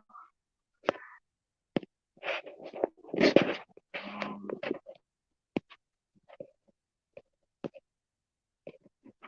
yeah, man. Peace all the great ones tuned in, man. You're tuned in to the greats of all time. We're in the building, y'all. You're not. Just leave it like that. Duran, one called the hands of stones. Oh, he wasn't called. He wasn't called the hands of stones or nothing. He's soft. Who's soft? Mayweather soft? Gee, I don't know, man. That's a. I think he has the potential though to lose when he comes back, especially if he fights somebody that really can fight. Now, this is one thing about Mayweather that people really don't know. He ain't been retired that long. First off, number two, um, this guy stays in shape. He stays training. So um, I don't think that would be a problem. Like rust. You know what I'm saying? Like maybe get that first one out the way. I wouldn't go in there with Pacquiao though. I wouldn't do that. Like I would, gimmick or something. Find somebody like, but don't fuck around with Pacquiao, man. I seen his last fight, bro. This dude, I don't know where he done drunk or fountain of youth or something, man. He jumping around like he a rookie out there, bro. He look good. Now last year a woman hit him with a car. What? Yeah, bro. I gotta go and check that story out, man. I didn't know that. Michael Stewart was the dude crying. Ah, Michael Stewart. Hey, he was crying, bro. His wife was in the audience crying too, man. I'm like, bro, you gonna cry before the fight? Like, you ain't gonna cry after the fight. You gonna cry before the fight. All right, I got you. However, I think I seen Mike Tyson crying, but not before the fight. I gotta say that I think he was crying during the whole fight. I just want to point that out. He was the weaving beast. Hey, I still think that's a dope. I don't think you don't see too many other fighters actually, doing that, but it works for his size. You know what I'm saying? Um, Deontay Wilder and Mike Tyson. Even though Deontay is the perfect fighter to beat Mike, you understand what I'm saying? Long reach, taller, could punch down on him. You know what I'm saying? Um, if everybody that beat him, they use that formula to beat him. So Deontay might get that L Mike though, y'all. I think it was. I don't know. Buster Douglas would have never beat Tyson if he was in my state of mind at the time. Um, um, I don't know. I don't know. I say this: Buster Douglas may have beat Mike Tyson at that particular time, if even if Mike was in his best state, like Customato was still living. I really think Buster Douglas fought his best fight he ever fought in his life. You know what I'm saying? Which was a perfect storm for Mike Tyson, who at the time, right, like, okay, he drinking, he snorting, he having a great time. He underestimating this guy. He ain't training the way he's supposed to train. You know what I'm saying? Um, they say he was drugged. You know what I mean? With some type of anxiety pills or whatever, you know what I'm saying, manic depressant pills and stuff like that or whatever. So yeah, ooh, I don't know. Yeah, Tyson might have knocked his ass out in the third round or something, whatever, you know what I'm saying? Because I during that fight he did knock him down one time. I do remember that, and I do remember Buster Douglas was mad. Like, damn, I fucked. Like, I let this nigga knock me down. Like, he was at the top of his game, y'all. So I gotta say that, man. I don't want to take that away from him. Like, oh man, well yeah, Tyson, nah. That's a part of the game, having your head in the game. You don't have your head in the game, or you underestimate somebody you didn't train, you fornicating or whatever else you got going on in your life at this particular time. Um, yeah, you're gonna get beat up. Um, Yeah, well, I don't know about the jab. The jab Judah almost beat him. I seen that fight. I don't remember it. I don't think so. We got dealt 3390 in the building. Do you think an African boxer can stand our top boxer? No.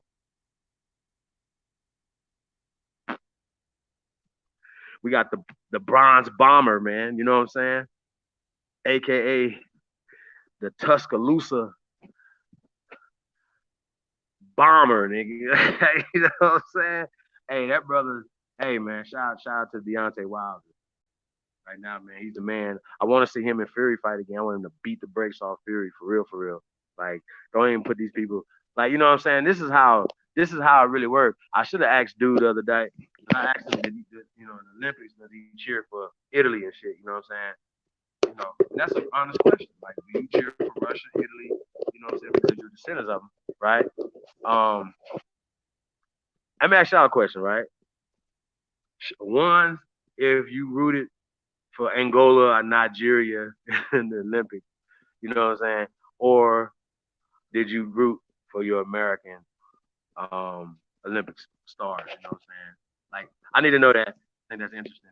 I mean, because they have the opportunity to box in the Olympics and stuff like that or whatever. Man, we just got the best hands and feet on the planet. That's just what it is. We the best fighters. We the best everything on the planet.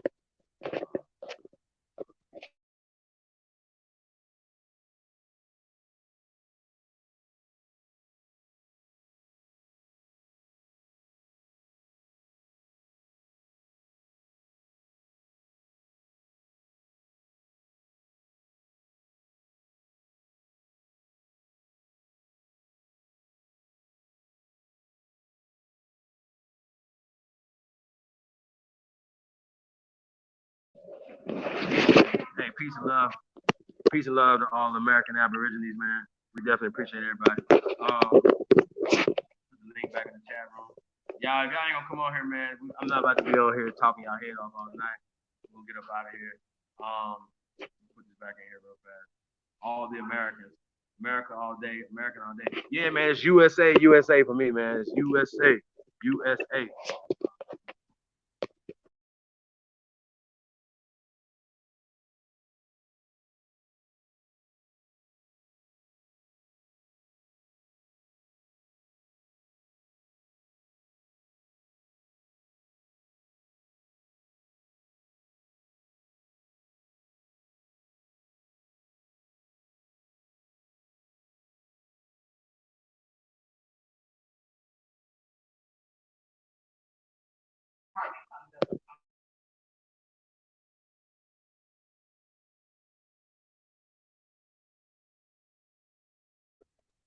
Yeah, man. Shout out to everybody, man, tuned in. I'm gonna put this back in here real fast, man. Yeah.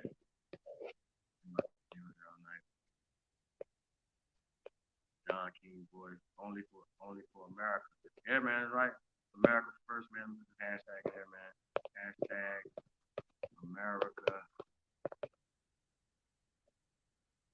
America first. Wow. Shout out to everybody, man, tuned in, y'all. America first, y'all. Hey, Chief, much love for all you do. You got Trill Real Ready, Die Warriors, and the 817 OG. That's what's up, man. 817. Is that California? sounds like somebody on the stream with me. That's crazy. Anybody in the back chat? Cause I know A1 couldn't see me earlier when I was in the back, so it might be something like that going on.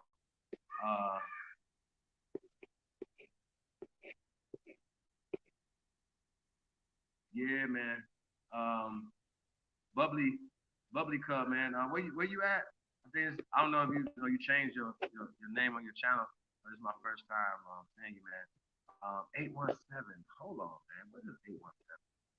What's 817, y'all?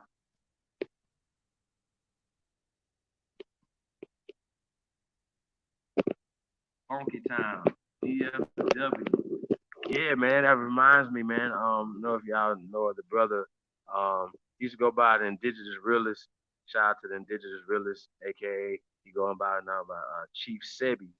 You know what I'm saying? So shout out to him, man.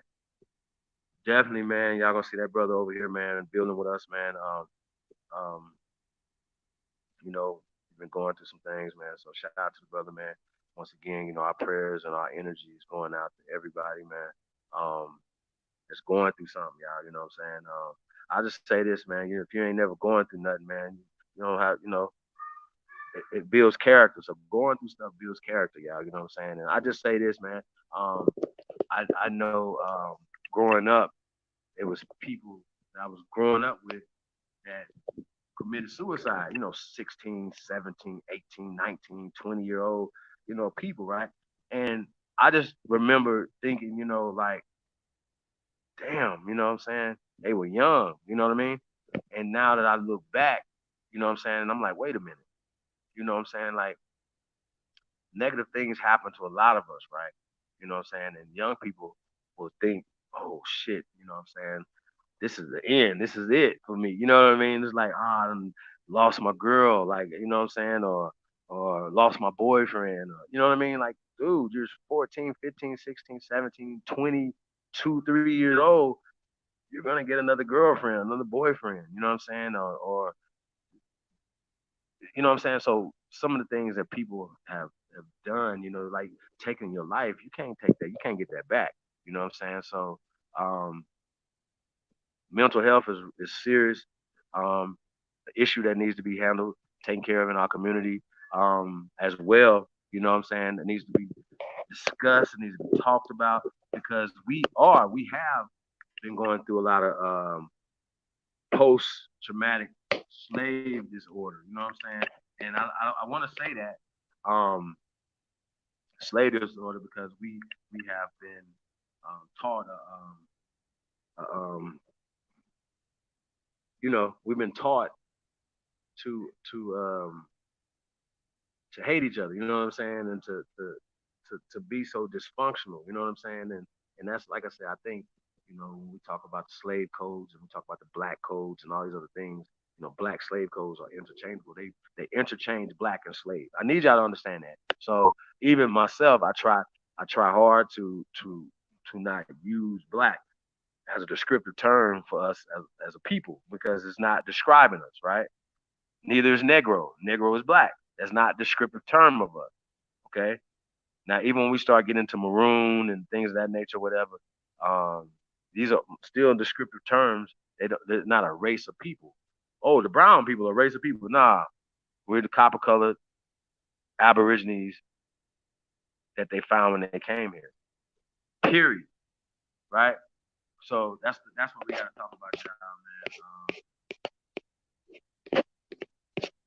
When it comes to that. I'll put the link in the chat.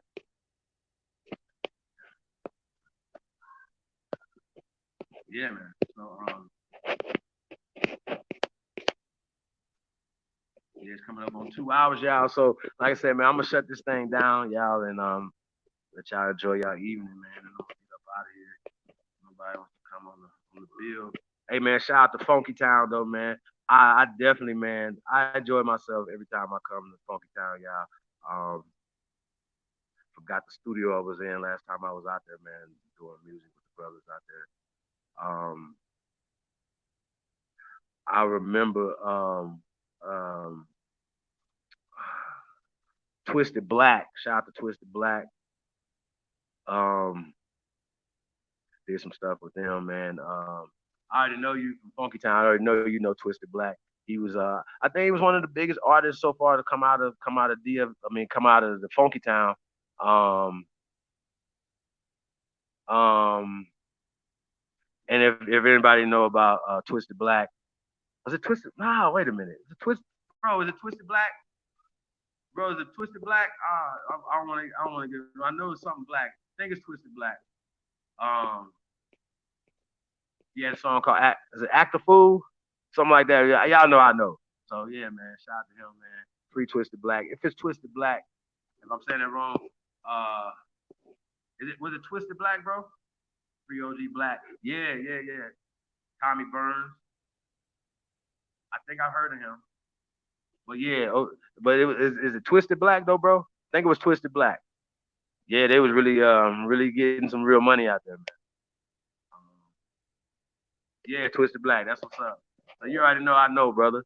Yeah, man. Like I said, I'm gonna be in Texas real soon, so we're definitely gonna be coming through there, man, to Funky Town. So be on the lookout for that. Um, if my brother Chief Sabi is still out there, man, he said he's about to be moving around, but if he's still out there, man, like I said, man, our prayers and energy, positive energy, is going to you and to all people out there, man, that's going through something, man. Y'all already know, man, it's all love over here, man. Like we like to say, we hashtag put it here, hashtag real love, yeah, real love, man. It's real love over here, y'all. So, y'all already know, man. Love on us, man. We're gonna love on you back. Um, yeah, man. Hit me up when you out here. Yeah, man. Shit, man. Hit me up at Chief Holiday. Put my email in here. Chief Holiday. Chief Holiday at gmail.com.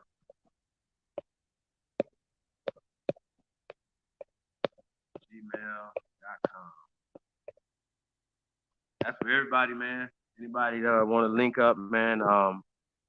Any business, man. You know, we already know we doing business, y'all. You know what I'm saying? From CBD to cell phones. You know what I'm saying? So, um, and water, we own everything, y'all. You know what I'm saying? So we need to be self sufficient and really start doing stuff for ourselves, y'all. So, yeah, man. Peace, everybody, man. Hit me up at cheapholiday@gmail.com, man. Let's build. You know what I'm saying? Send one back at you, Big Chief. Okay. We got Big Chief in the building. Peace and love to God.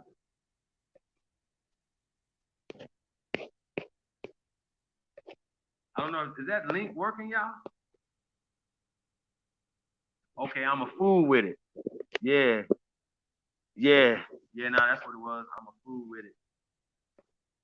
Yeah, man. I don't know. He should. Damn, bro. He's been. I know he got a lot of time, man. So I remember that day. His brother got a lot of time, man. I just think it's so crazy, y'all. Like I how you get more time for selling dope than killing somebody? I really need to. Somebody need to explain that to me. Like how do you give people, we used to call it Buck Roger times. You know what I'm saying? Like, how do you give people football numbers for selling dope? Like, I can see, right, if there was bodies attached to it, right? Think about this. Think about this. AR Ab got more time than Amber Geiger. I'm gonna say this again. AR Ab, shout out to AR Ab, man. Yeah, man. Shout out to OBH, man. The original block hustlers, man. Peace to them, man. Shout out to North Philly, man. Shout out to Philly. Shout out to South Jersey. Yeah, man. Shout out to my brother, Violate All Star DJ Super. Peace of the God, man. Like I said, y'all gonna be seeing him real soon too, y'all. So be on the lookout, man. DJ Super, man. Yeah, man. Greatest of all time, man. You already know, man. I try to associate myself with all greatness, y'all. So shout out to all y'all, man. All the great ones tuned in, man. Like I said, man, y'all give me wings. So remember, we out here doing it for the tribe, man, for the family, man. So we're not doing it for these nobody else but y'all, man. So like I said, when we was talking to the European the other day, somebody's like, why are they being so cordial and stuff? Nah, because we want the conversation to happen. We want this information to get out to you. You know what I'm saying? So somebody can watch that and say, damn, Chief just told him this, and they said Empress told him this, and Mama Chief said this to him, and you know what I'm saying? And Aboriginal TV said this to him. You know what I mean? And oh, okay, I get it. Because I remember the brother RBG um, was listening, and he had commented on some of the stuff that we were saying to him, bro. Like, this is powerful. I need y'all to understand this, y'all. This is the most realest shit ever. When they say what Pac say, realest shit I ever wrote, it'd be the realest shit I ever spoke. Like, come on, I'm telling y'all, like, this is the real. Y'all think I can't even think of nothing else that we need to be talking about other than who we are. How do we get our power? How do we mentally break these chains that are incarcerating our mentalities, incarcerating our spirits? You know what I'm saying? Incarcerating our everything, bro. Like we see it all the time when we see the dysfunction. We see it with our own two eyes. The Willie Lynchism. You know what I'm saying? Um, all of that. Oh, put the men against the women and the women against the men. That's Willie Lynchism. So when we start seeing old against the young and the young against the old, right? Then you got to say, hey, that's un-American. That's unancestral. You know what I'm saying? That's not a good look. We don't do that to each other. And so I think these are the things that we got to start doing. Yeah. Yeah, it's one love and unity. But like I was telling y'all, man, we're gonna get up out of here, y'all. I'm a fool with it. Yeah, the white bitch set him up with bricks in the trunk. Hey, yeah, I don't even know um all the details to it back in that or whatever, but still though, giving somebody that much time though, bro, like for being an entrepreneur, like of some stuff that y'all let into the country, literally. Like, come on, bro. Shit crazy. So yeah, I don't agree with that, man. I don't agree with it's a non-violent felony that you should be up in prison 20, 30, 40 fucking years, yo. That just don't make no sense. Um, but we understand, that there has to be justice reform. There have to be prison reform. So shout out once again, since we on Philly, man. Salute, double hand salute to the brother Meek Mill. You know what I'm saying? Pushing prison reform and you know what I'm saying, really working that thing, man, and going hard, man. When you got Robert Kraft and you got other billionaires on your board, man, like y'all gotta think about this, man. Like, come on, bro. Like that's heavy thinking, man. I haven't watched this interview with Charlamagne yet, so I'm gonna check that out probably tonight, y'all. Um, I really like Ramik. You know what I'm saying? Um, he's always not only he's talented as a brother, but he just got something that a lot of the other artists don't have. You know what I'm saying? And the intensity and just the realness that comes from where he comes from, man. You know what I'm saying? It's a real place, it's real dudes up there, man. So shout out to Meek, man. And he just going through what he going through. Like he could have just like, all right, man, I'm just gonna do me. I'm not about to be worried about everybody else. So not only he's thinking about himself, you know what I'm saying? He's thinking about everybody else that's unjustly incarcerated, right? He he they took 11 years from him. Not all in prison, but like when you gotta worry about pissing the cup and going back and forth, not getting in trouble. You ride a bike, you can get locked up. You know what I'm saying? Like, so it's just a lot of shit that be going on, y'all. So, um, I think they owe that brother, a man, gang of money, key to the city, right? Get out of the free jail card. Like, you already locked him up. She already get a couple free, get out of jail free cards. You know what I'm saying? Like something happened. Hey, here you go, officer. All American origines need to come together as one. Fact. That's a fact. Um, Big Chief said police harassment for 4 decades. I did not drug trade. I did no drug trade.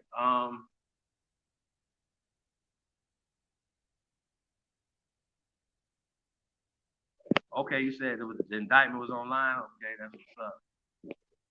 Um,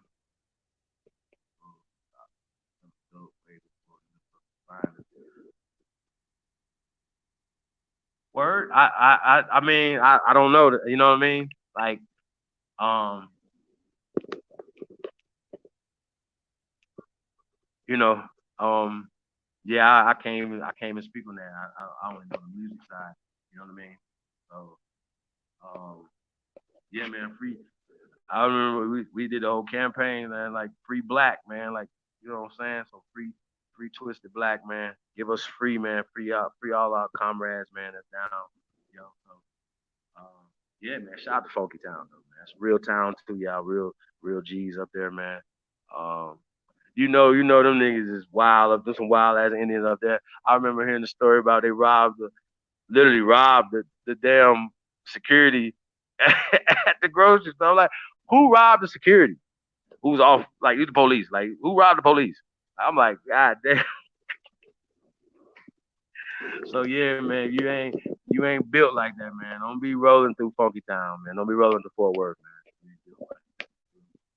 Uh, it's a real place, y'all. America's a real place, man. I just feel like this right here, man. When we see each other, it's to be all love, open arms. Um, you know what I'm saying? Like we gotta start loving on each other, y'all. So I'm gonna put it to the test, man. I'm gonna come to your town, man, and see if y'all really got love out there. Um, and the way I move, y'all, I'm gonna be real. You know what I'm saying? That's all I get is love. You know what I'm saying? So everywhere I go, so because I'm gonna give love. You know what I'm saying? So that's just what it is, man. So be on the lookout for the America First tour, man. 2020 kicking off. Unless something happen, y'all, we're gonna be kicking it off in Las Vegas New Year's Eve. So probably gonna be doing like a little event New Year's Eve. Um, we might do a couple events because of the time. You know what I'm saying? So we might do countdowns. You know what I'm saying? So East Coast and out here. So I will we'll definitely let y'all know about that. New Year's Day we're gonna be in LA. You know what I'm saying? So we got a few things coming up.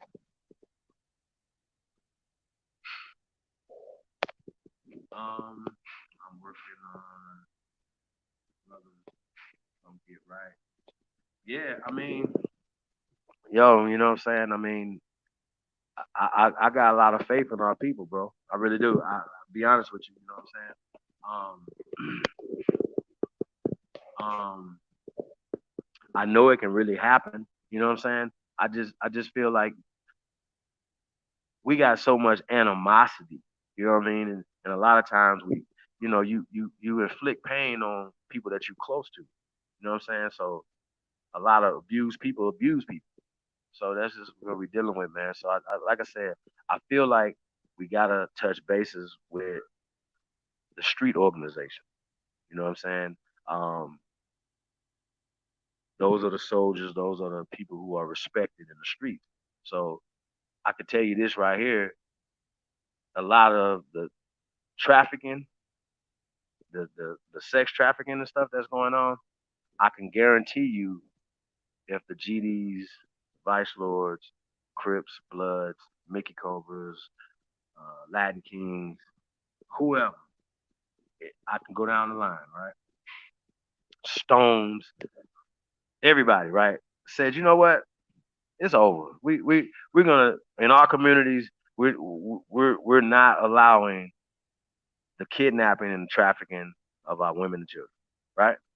That they just start cracking down on.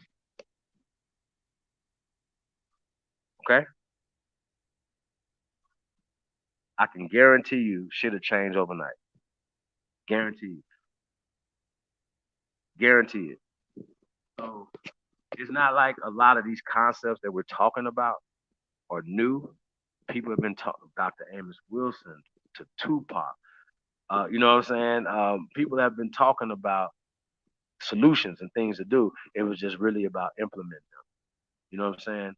That we're gonna reach out to the gangsters and say, okay, on these times, and we're gonna make this a safe zone for the children. You know what I'm saying?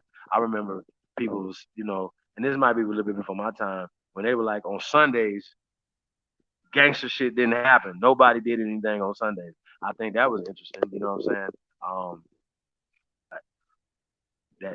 That that was happening. You know what I'm saying? Okay, well, we're not gonna gang bang, or we're not gonna shoot on Sundays. We're not gonna do these things on Sundays. We're gonna rest on Sundays. So I thought that was interesting. Some communities used to do that. You know what I'm saying? Indian girl, I sing you. Hey, as GD, I agree. We got White Riddell in the building. Peace, folks.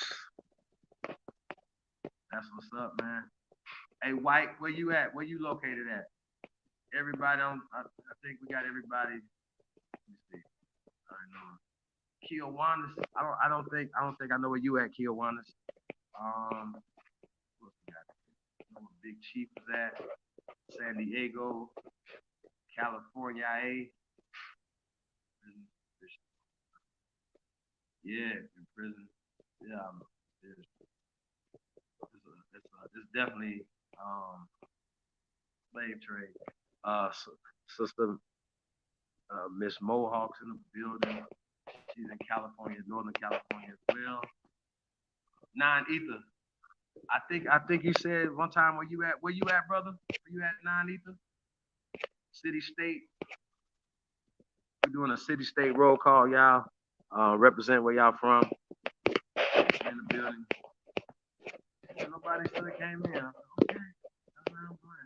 All right. We got Ariel Rollins in the building. Peace of the God, man. Pac and Monster Cody were going to start the chill zone with the gangsters. Back before Pac died. Cold game. Hey, Bubble. I'm gonna say this, man.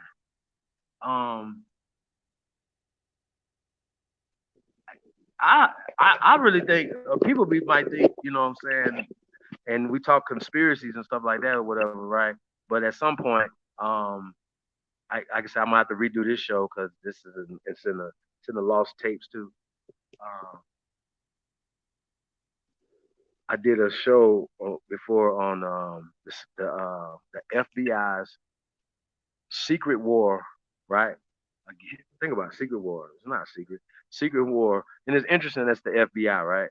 FBI secret war against Tupac Shakur and other black leaders by I think it's Peter Patosh. I think that's his name, right? Now, this guy used the Freedom of Information Act to get information from the government on Tupac. They gave him count this, 4,000 pages of redacted shit, right? But what wasn't redacted, what they didn't redact, right? Meaning they blotted it out or blacked it out, right? So you can't see it. They said it was for national security. But 4,000 pages of blotted out shit, right? Blacked out shit, right? Tupac. Keep in mind, blacked out, right? Blacked out shit for Tupac, right? Even in these documents from the government, right? They said that they tried to kill him several times. They tried to kill him in his mother's womb. Okay. They tried to kill him as a teenager because of the political work and stuff that he was doing. I don't know. This is just this is what they're saying, right? They've actually tried to kill him the time when he shot on the cops and buzzing on the police or whatever. They're that's why he didn't. They already knew that they were in the wrong, that they were trying to do things against this dude, right? So they literally identified him as a potential. Listen to this, y'all. A potential um savior. I forgot the uh you know what I'm saying? They uh um um not a savior. What's the it's a word, y'all. It's gonna come to me. Y'all might know what I'm talking about. California in the building. great state of California, unified Crips and Bloods, DD, vice lords, etc. That's a fact. And at this point right now though, y'all, why can't we keep that work going? Right? You know what I'm saying? Nipsey Hussle was, and the parallel between Pac and Nipsey was that Nip was unifying the streets. Nip was one of those unique guys, man. You know, like I said, you had bloods shedding tears, not just game, you know what I'm saying, but a lot of dudes, man, you know what I'm saying, in these streets that really respected Nip and his work, right? And I just want to chime in too on the legend thing, because I know that's going around or whatever. Um, I heard Whack 100 because I didn't. I was just going off of what everybody else was saying. Whack was being disrespectful, blah blah blah. This and that. And I heard. So when I heard his interview with Nick Cannon, shout out to Nick Cannon too, right? Doing a great job, Nick. Um, he was saying that he wasn't talking about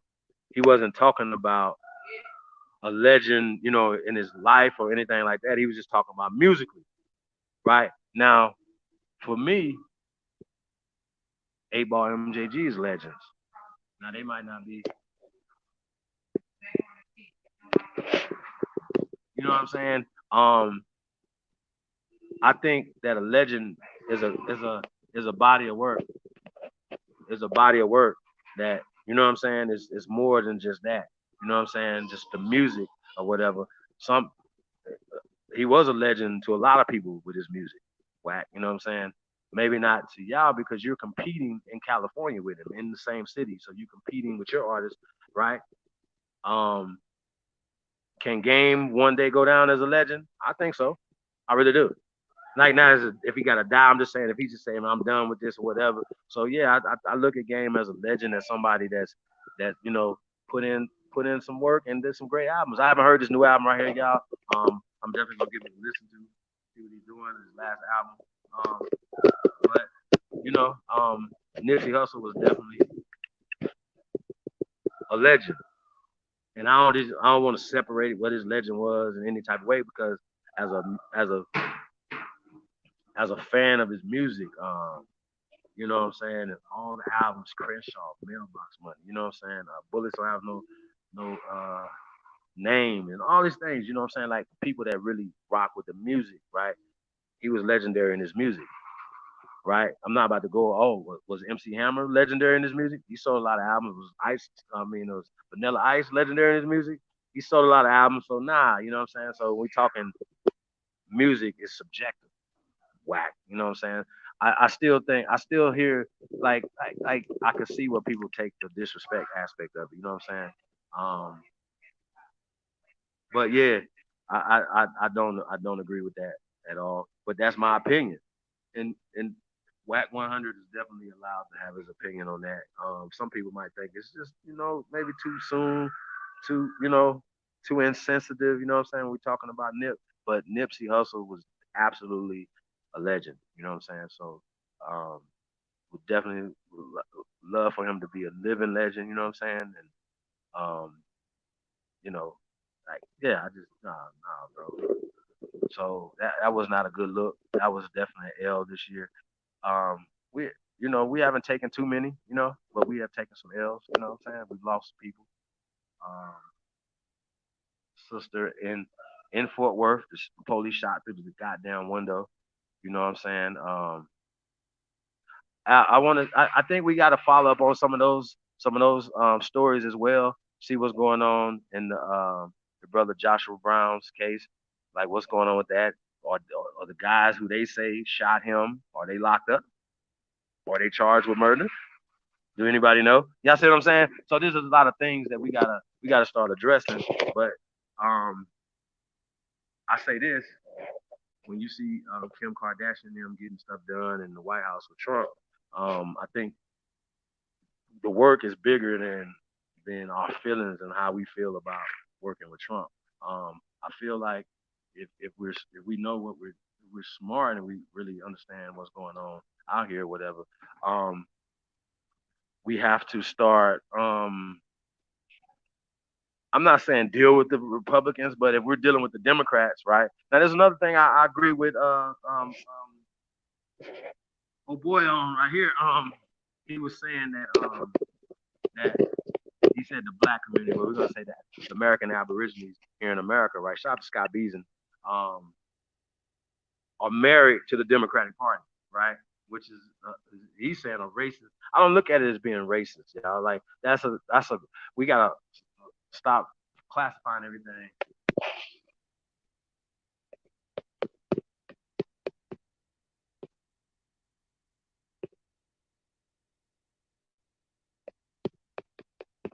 Hold on,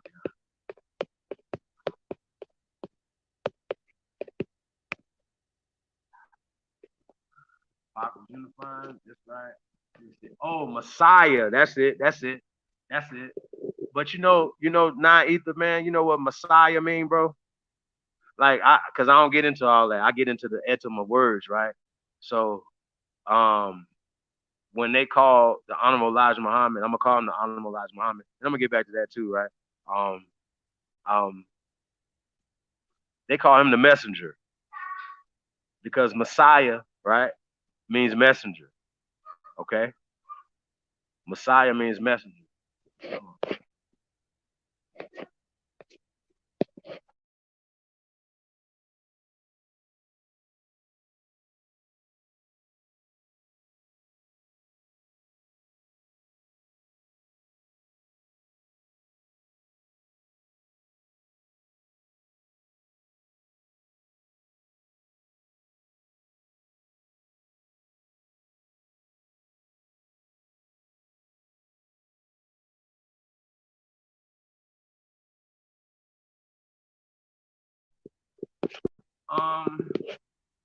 We got Mike Prentice in the building. If you got love for Tupac and all these entertainers and people in the industry, watch Tupac Hope.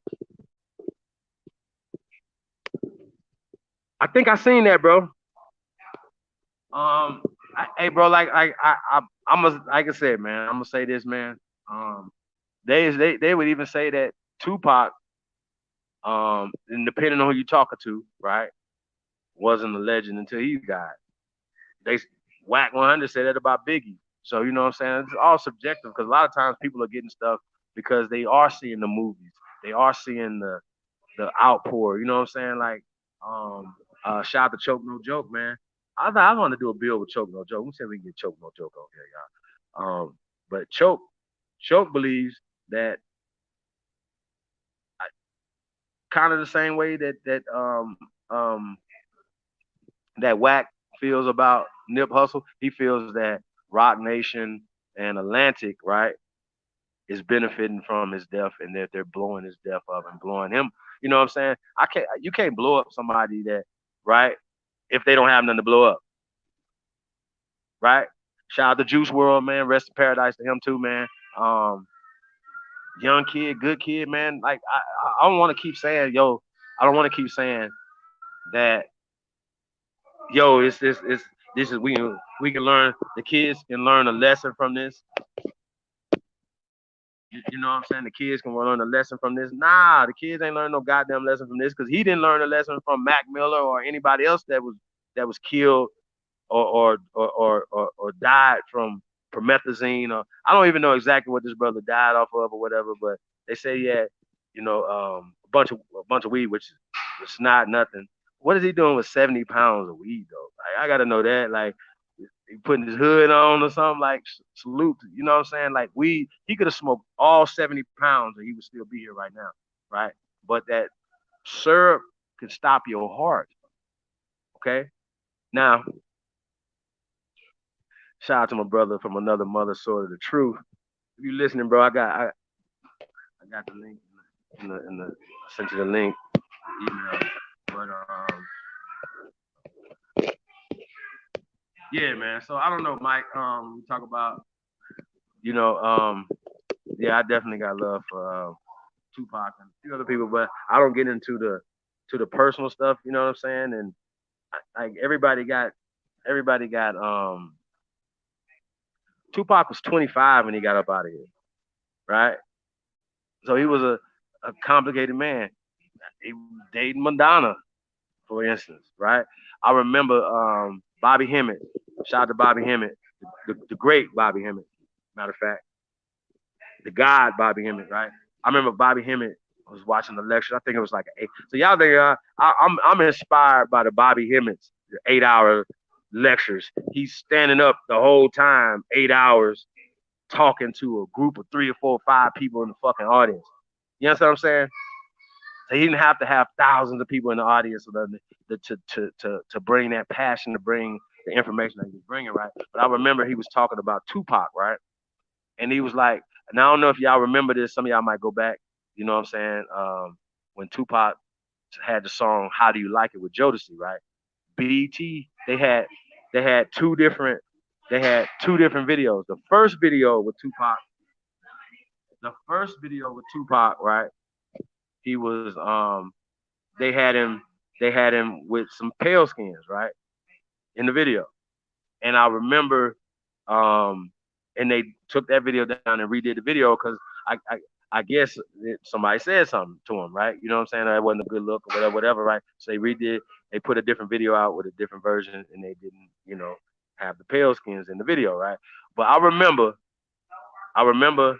Bobby Hemmett saying that that's when Tupac lost his protection.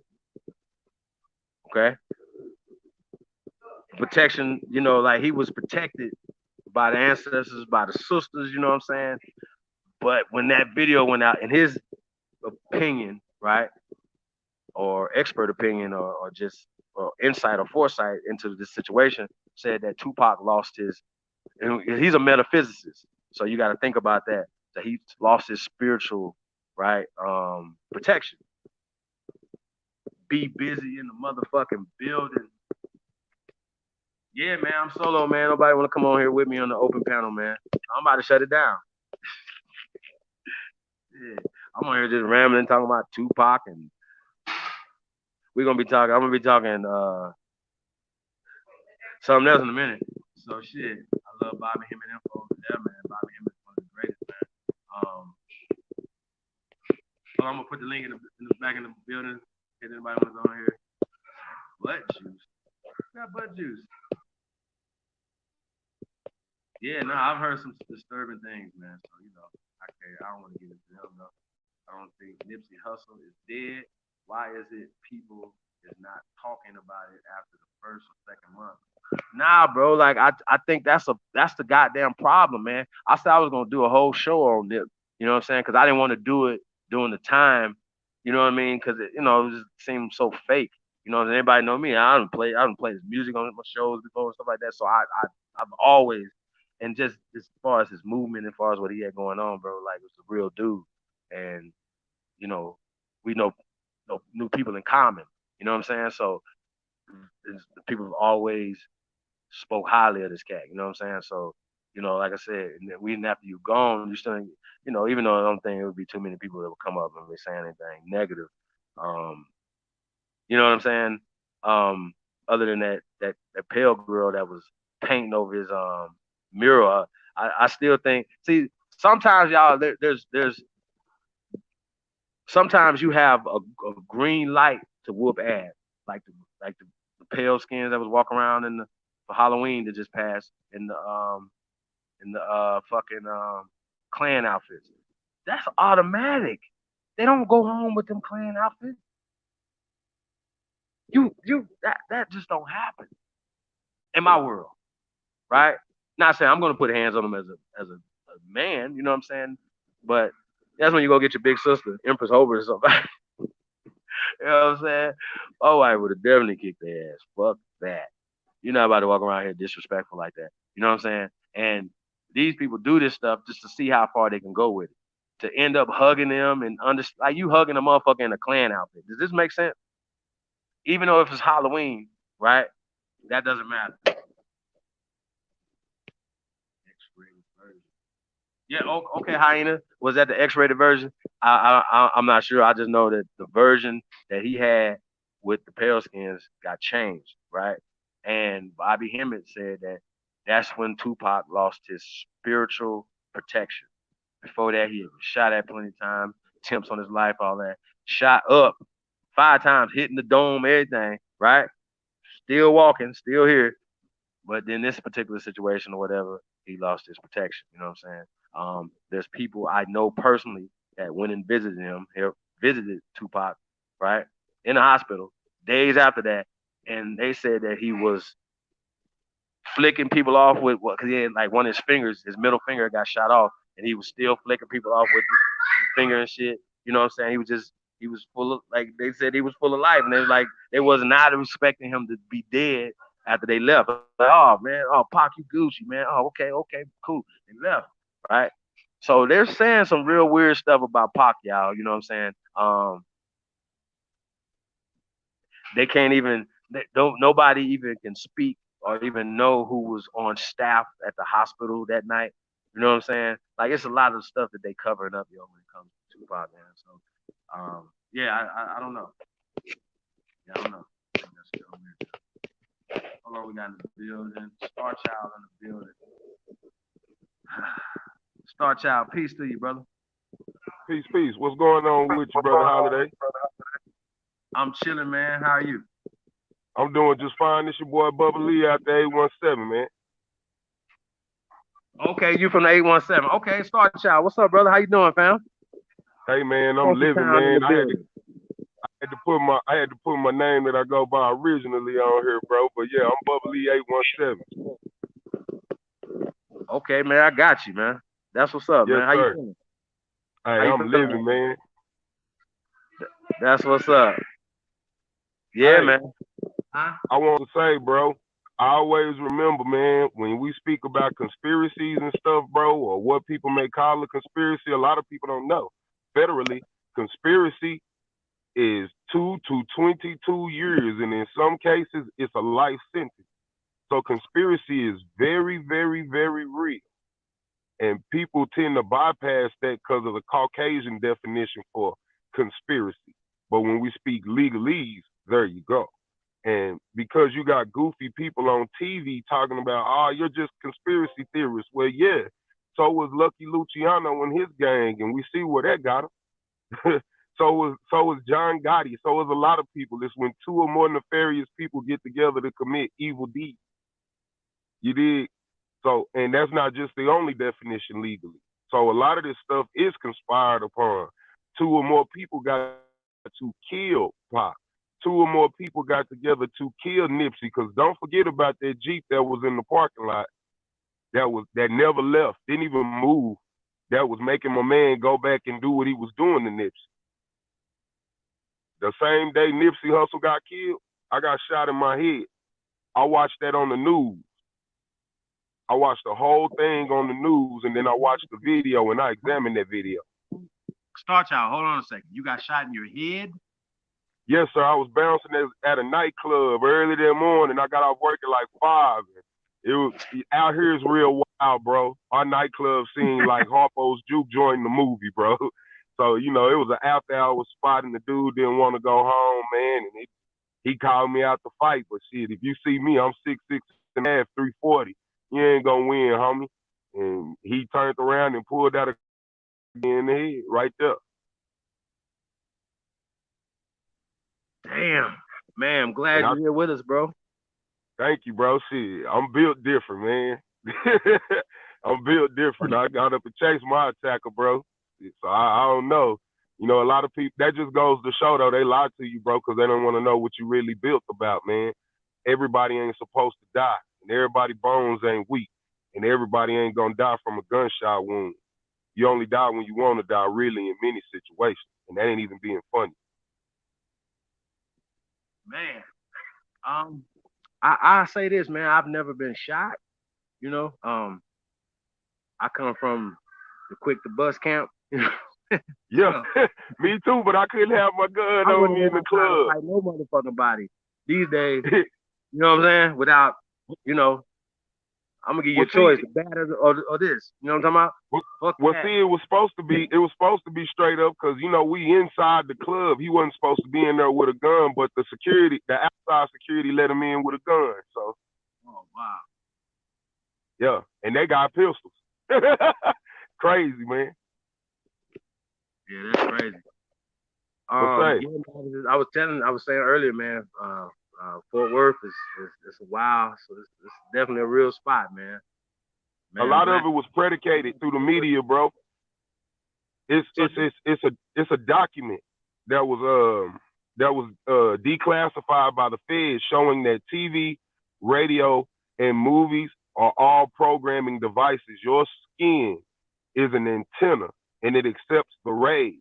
The TV emits Y, X, and gamma ray. It programs the body. So before 1987, my city wasn't really on gangbanging like that. You know, it was pimp, player, hustler. Then when you got movies like Colors and then TV broadcasts and everything, and everybody was glued to it, not only does it captivate the mind, but it captivates the mind through drawing in of the energy from the skin, your lock. And so these individuals wanted to become that which they saw, that which they heard. And then the next thing you know, by 1989, my city was chopped up into sections. It was a store. When Crip and Blood really jumped off out here, it was a store out here called Lee's Bazaar. And you know, we Crips on my side of town. And it's in that store they sold these shoes called British Knights, BK. We couldn't even go get them. They had to send females to go get the shoes from over there. Because if you get caught crossing over Millie and Berry, you're a dead man. And in order to get over there to where the store was and stop 6, you don't want to be over there because the red dogs over there. You know what I mean? And they kill for real. There's been many bodies in that lake found years and years later. Arlington Lake had bodies from people from my side of town and other side of town. And it became that way because of what was pumped in us. It was a big mass media campaign. Facts. They made sure that they flooded our city with that. Many cities across the nation. Because before then, the only thing you really knew about was Vice Lord, Gangsta Disciple. They've been around since the 50s. And then when this comes out, and then they found out that they can make people to get in tune with that and get down with it, they broadcasted. Nobody paid attention to this. Ronald Reagan, crack turned everything crazy for Crippin' and Bloodin', but Ronald Reagan did a commercial for crack cocaine, told you what it was, what was in it, how to cook it, where to go buy it, how to sell it. People took that information, put it in songs, ran with it. It was over, bro.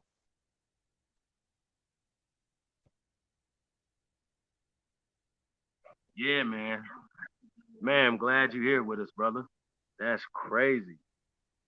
Yeah, That is man, it's a lot of stuff. I get my study on, bro, but I never forget the greatest teacher you can have in your life is your heart.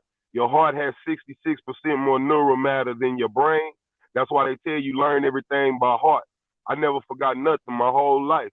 I wasn't supposed to. Walking library, bro. We got to keep this information and share this information with the youth. That way they can learn to do better from our mistakes in the past. Every day that you walk, man, it's mistakes and success. Make sure you share both. man. That's crazy, yo. Well, man, Yes, definitely sir. got my email address for sure. Definitely reach out Oh, to yeah. me. We're gonna link up. Yeah, I'm definitely, man. I'm one of these types, man. Whenever we touring anywhere, we ain't in the, we're not gonna be in the night spots in the suburbs or whatever. We're gonna go to the community. You know what I'm saying? I don't want to say the That's hood. right. We're gonna be where the real people at. We want to go to the projects. We want to go. You know what I'm saying? Like back in the days when like I know as a young man, as a kid and stuff, somebody gave me a CD or something, you know what I'm saying, or a cassette tape or something. That was huge. You know what I'm saying? So, to go to these different communities, man, and give music, posters, flyers, whatever, you know what I'm saying, and just show love. It's Right. that's what it's really about. A lot of people say, man, that's dangerous, but I'm like, yo, bro, like you don't supposed to be afraid of your people. Never. You know what I'm saying? Never. I walk Never. in blood neighborhoods the same way I walk on my side of town, and I get respect both ways. That's right. That's how that go, man. Yes, Nah, sir. I feel like once we can get that this peace treaty going, man, and that's another thing we don't talk about enough. Um, it's the first American peace and prosperity treaty, man. You know, Right. we're telling people, hey man, we want y'all to stop killing each other, right? And they were like, well, shit, nigga, we fighting over these blocks, we fighting over these buildings in Chicago, we fighting over, these corners over here, feel me? And these corners, these buildings, these blocks are getting money that's feeding our families and taking care of our crews and stuff like that. So it's kind of hard for me to come tell you, hey man, stop doing what you're doing, and I don't have nothing to give you, nothing. That's true. That's So it's very true. man. I remember when I was a young man, people telling me, I'm like, nigga, they paying $3 an hour right now. You remember that? Like, I don't know if you Yeah, remember that, but I remember 3.25 being the minimum wage. I I'm remember be that. real. I I'm remember that. 35. I wasn't here. I wasn't quite here for the $3 an hour minimum wage. I wasn't quite here yet, bro. But Bro, right now, I'm a server at a certain restaurant, and shit. I'm gonna be honest, man. This 215 ain't doing much for me, and I ain't gonna lie and say I ain't never been in the streets. But I tell you this, I can't say I ain't never thought about going back either. But due to my family creed, I'm proven Cherokee, so therefore I just can't do it, bro. I'm all about this war that we've been through, proving that we need to get back into the war and get back about our business. I can't walk around here pushing dope or killing nobody and then still be talking about that. To me, that's hypocritical. That's really counterproductive. Got to stand strong in what you know, not faith, not belief, but what you know. And what I know is me putting dope in anybody's hands is killing somebody. I've lost many people who I've known since I was a baby to the crack game, whether they were smokers or hustlers or just innocent bystanders, man. They're gone. They're gone. And I'll never see them again. I just can't do it no more. And a lot of people are starting to see it that way. But let me ask you something, Big Chief. Have you ever thought about what if we did teach them that these blocks are theirs? Because technically, they are theirs by birthright. These are our streets. Maybe if we looked at it from a different approach, maybe if we took a better standpoint, like in a business mindset, like get them to understand if this is your corner and such, or if this is where you're going to be at all day, brother, ain't no need for you to argue with another man about his business post. Because I know for a fact, until this financial situation changes, these brothers ain't finna stop hustling, bro. They not. But like no. instituting a time of day to where it's safe, yeah. And instituting peace, because that's not hard. Because we do it out here. They go to the club, bro. You'd be surprised in my city how many Bloods and Crips you see kicking it together. The media makes it bad, but once they get away from that TV, they get to see, man, this the homie. We played flag football together. We played cold blue basketball together. We went to karate together. How I'm gonna be mad at him? Facts. And then I got a spent the night at your house. corner from me. Yeah, so it's just crazy, man. I grew up in the Midwest, man, Chicago, Right. Gary, Indiana area, and stuff like that, right? And I remember Ah, people bragging in Gary, for instance, um, about being the murder capital of the world. And people internalize that. And it was something that you was saying because I know brothers in Fort Worth internalize being tough too. You know what I'm saying? They want to be a Murderworth, part of the Texas. Murderworth, Texas. murder work. That's oh my god, that's fact. Used to Murder see us on, bro, and they wanted to beat us so bad. I'm Hey, like, bruh. my brothers over in Dallas used to be like, when I'd be over there in Funky Town, they'd be like, I'd be like, yeah, come meet me over at the studio. I'd be like, man, fuck that, man. We is not coming to murder work. Hey man, What say the fuck hell all is you that, doing over man. there? Nah, cause it was a lot of it. I'm not gonna lie, like Mm. it was times in like '92 through '99. People from my side of town, cause we the hand game guys. We come from the shoulder. That's something we pride ourselves in, that we can fight. So we couldn't go to certain sides of town. We're gonna get jumped. I got a partner that got his throat cut ear to ear, and he's still here today to talk about it. He was over there on the west side in the Rolling 60s neighborhood. You see what I'm saying? It used to be that serious. Now we go anywhere we want to go, and it's not just because of the young G's. but because of a respect that we had developed for each other. Sometimes it do take a little pain for people to start trying to experience the pleasure. A lot of us, we started to realize that a lot of us lost the same friend. A lot of us lost the same property. It was mutual property, and we lost it. The nightclubs that we went and kicked it at, they're closed now. Can't go no more. Rec centers, a lot of them closed. We can't go no more. We're destroying our own property internally. So when a lot of people tell me, oh, well, the government did this, the government did that, but yeah, that's the least of your problems. What about your mental, bro? Because I'll tell you, jump off a bridge right now, you're not going to do it. But when they say jump off a bridge, you're going to do it.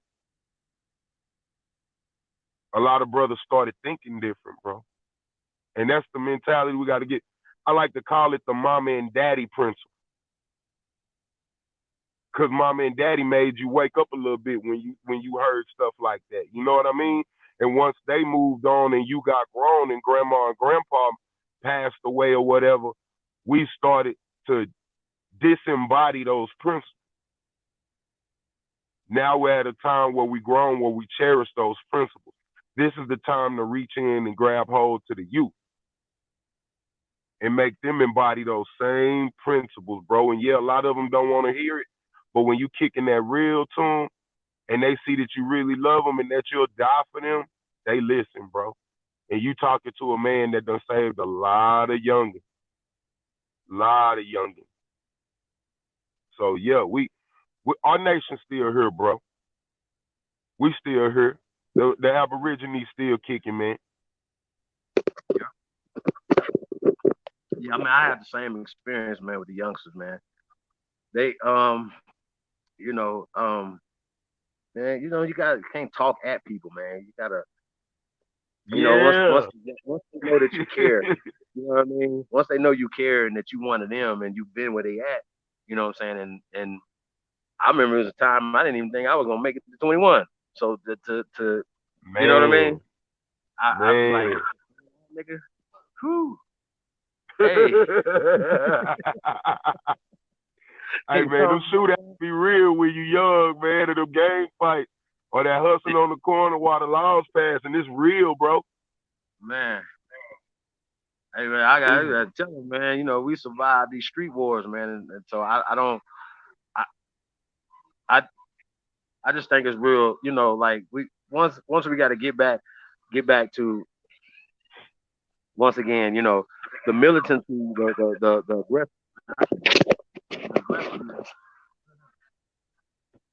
It's you, bro. You said it correct when you said grassroots. You always say that, and I always listen to that, and I hold dear to that, bro. You always say we got to get back to the grassroots. We got to get back to the base of it. That's right. I salute you, bro. You a good man, bro. But you a man about your people. I respect that, man. Man, I appreciate that, man. Respect that too, man. I'm glad you, man. I'm glad you strong, man. And you like you said, you ain't gonna die. You got work to do. So that's what's up, man. And that you gonna. That's my third bullet, bro. Huh? That's my third bullet. So obviously somebody don't want me to go nowhere. Hey, I was gonna ask you. Hey, man, that's what I was. Man, I got so many partners with bullet holes in them. I'm like, all right, fuck this. I'm cool. You ain't. Look, bro, the man whipped it out. I jumped backwards and went the direction that the bullet was going. When it hit me in my top of my jaw, and it lodged there. It was a 38. And it lodged in there, and it broke in half and went down, gave me what I think it's called a manular fracture in my bottom jaw, and then it bounced around and it went to the back of my ear, and they had to cut it out. Damn. Now this is the third time? Yeah, this is the last one that happened today on March 31st, man. 5:15 in the morning, bro. And then I was awake the whole time. I get to the hospital, they do their thing or whatever when I'm waking up.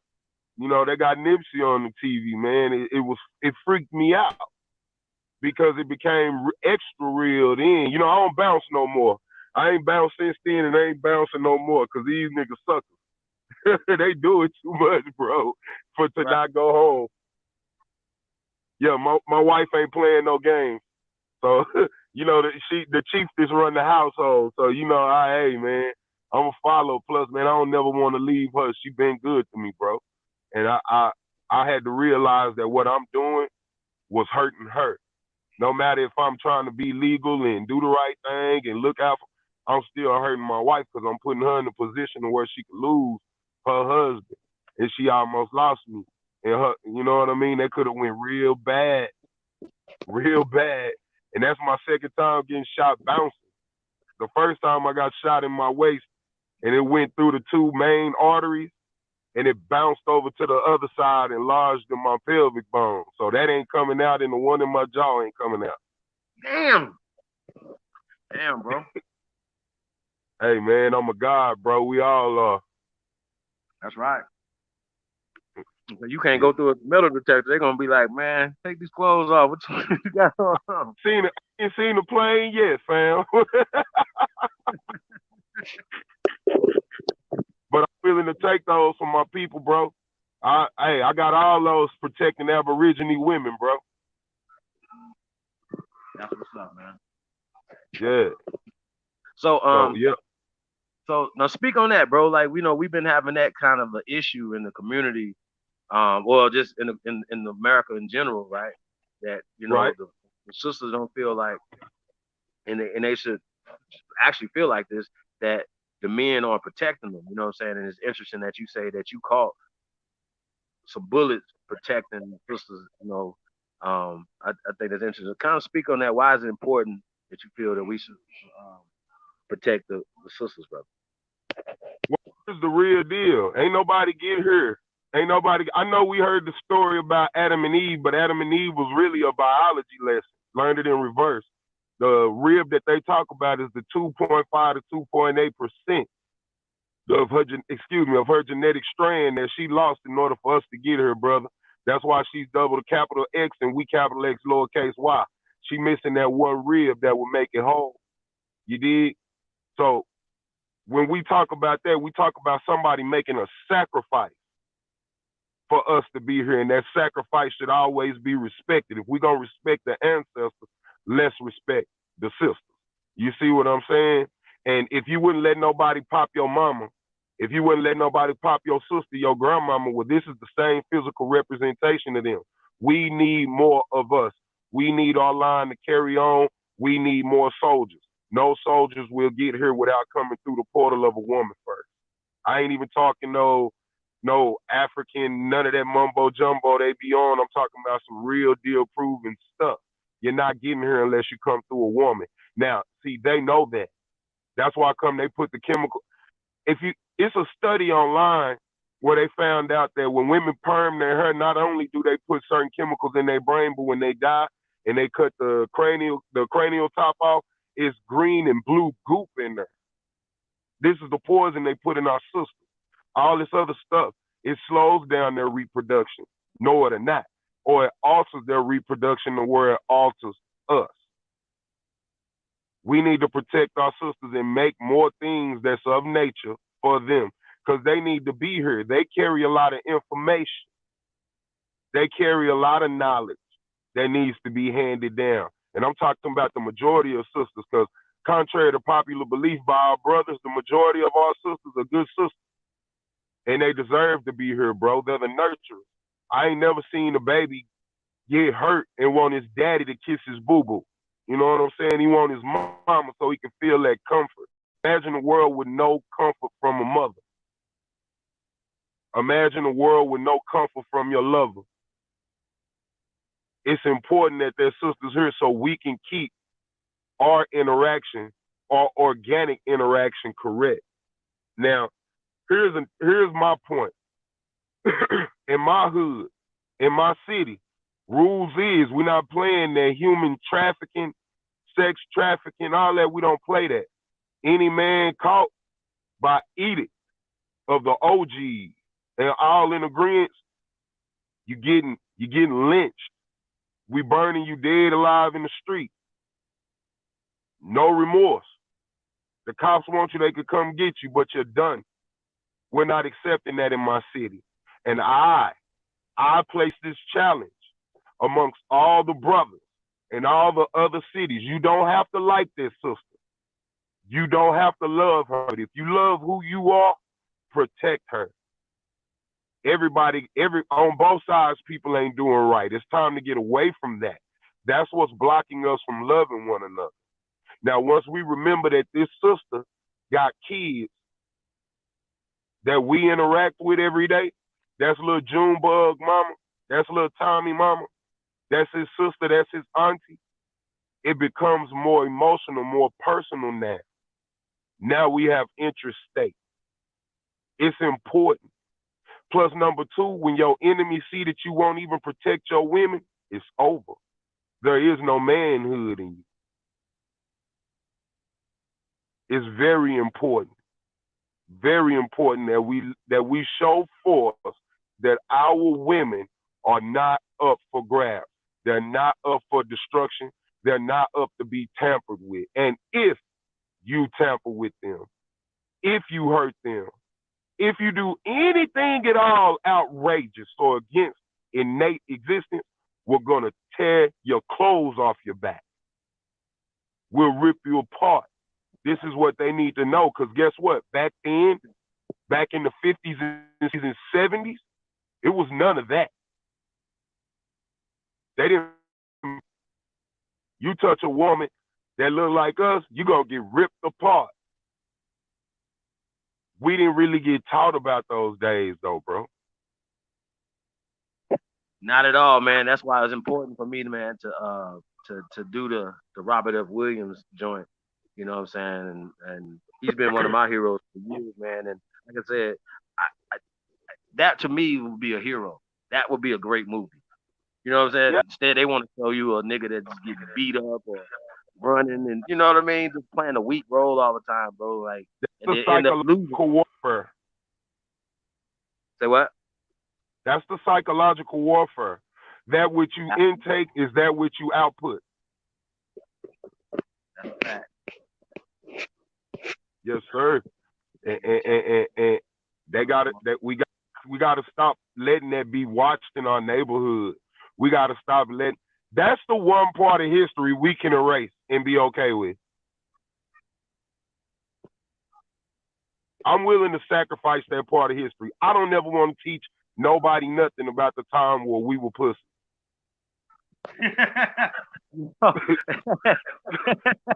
Shit, the trash, cuz. We got to redact this part out of history, huh? Like, nah, we're gonna black this part out, nigga. You niggas are some pussy. You faggot. Like, I mean, bro, I don't respect them. I don't respect niggas like that, man. I guess it gets nothing to me. For real. You know what, OG? Say what? You know what, OG? But here's the flip side to that coin. Our sisters have been made slave masters. And they tell the white man when we do dirt. I saw a man kill a man because he was beating a sister like a dog. And a brother stepped out and shot that man. He didn't even mean to kill him. You know what happened next? She went down and she wrote a statement on that man. Well, I mean, and see, that's one I wanted to talk to you about, right? This kind of hard, right? Because you know we've all heard of people in a domestic situation, right? And then while you beating up the dude, the girl will stab you in the back because you fighting a man. Because at the end of the day, that's personal stuff that they got going on. I know I've been in situations where I've seen, you know, people, youngsters, like I'm literally like in a grocery store, yo, and they literally are tussling in the middle of the grocery store. They were kind of young, so I could as a father, I could, you know what I mean. I didn't touch them or anything like that, but I was just, hey, bro, you don't want to go to jail. You know what I'm saying? Like, you know, because he could have been packing. I could have said something too you know, that he felt like disrespect or whatever. But wow, right now, but just the key. Yeah. You said it. That's the key. Just this year, a friend of mine lost his life defending his cousin from Goodness. being abused by a man, right? They Goodness. they go to her job or whatever, because he's stalking her and stuff like that or whatever, right? This nigga jumps out the bushes, right? And my partner, he's a big guy, okay? Right. He was a big guy, you know what I mean? Um, and they get to fighting, and he gets killed, stabbed up by this guy in front of his wife and his son, and this dude's girl. Now he was doing the Wow. right thing, right? But he ran over this dude, and this dude had a knife and stabbed him, killed him. Wow, man. Wow. Right. So that type of stuff right there. So once again, it's a sticky situation. It's a double-headed spear, bro. Yeah. You could get hit with either end, and that's I ugly. mean, I don't know. You know what I'm saying? Like I know when I see them Arab guys beating those sisters up at that in that gas station, I don't want to hear nothing else. That gas station gotta get shut down. Them niggas' hands got to, you know what I mean? Like I don't. What are y'all talking about? I don't understand these conversations. I don't. I don't understand them. I tell you what. Here's my remedy, and I tell you what, because we already dealt with this with the police, so I can speak on it. I'm not gonna get in trouble. One day, this dude, Arab dude at a store, was basically robbing the kids, overtaxing them for stuff you're not even supposed to tax. You're not supposed to tax for water. You're not supposed to tax for certain things. The box even say non-taxable. He's taxing.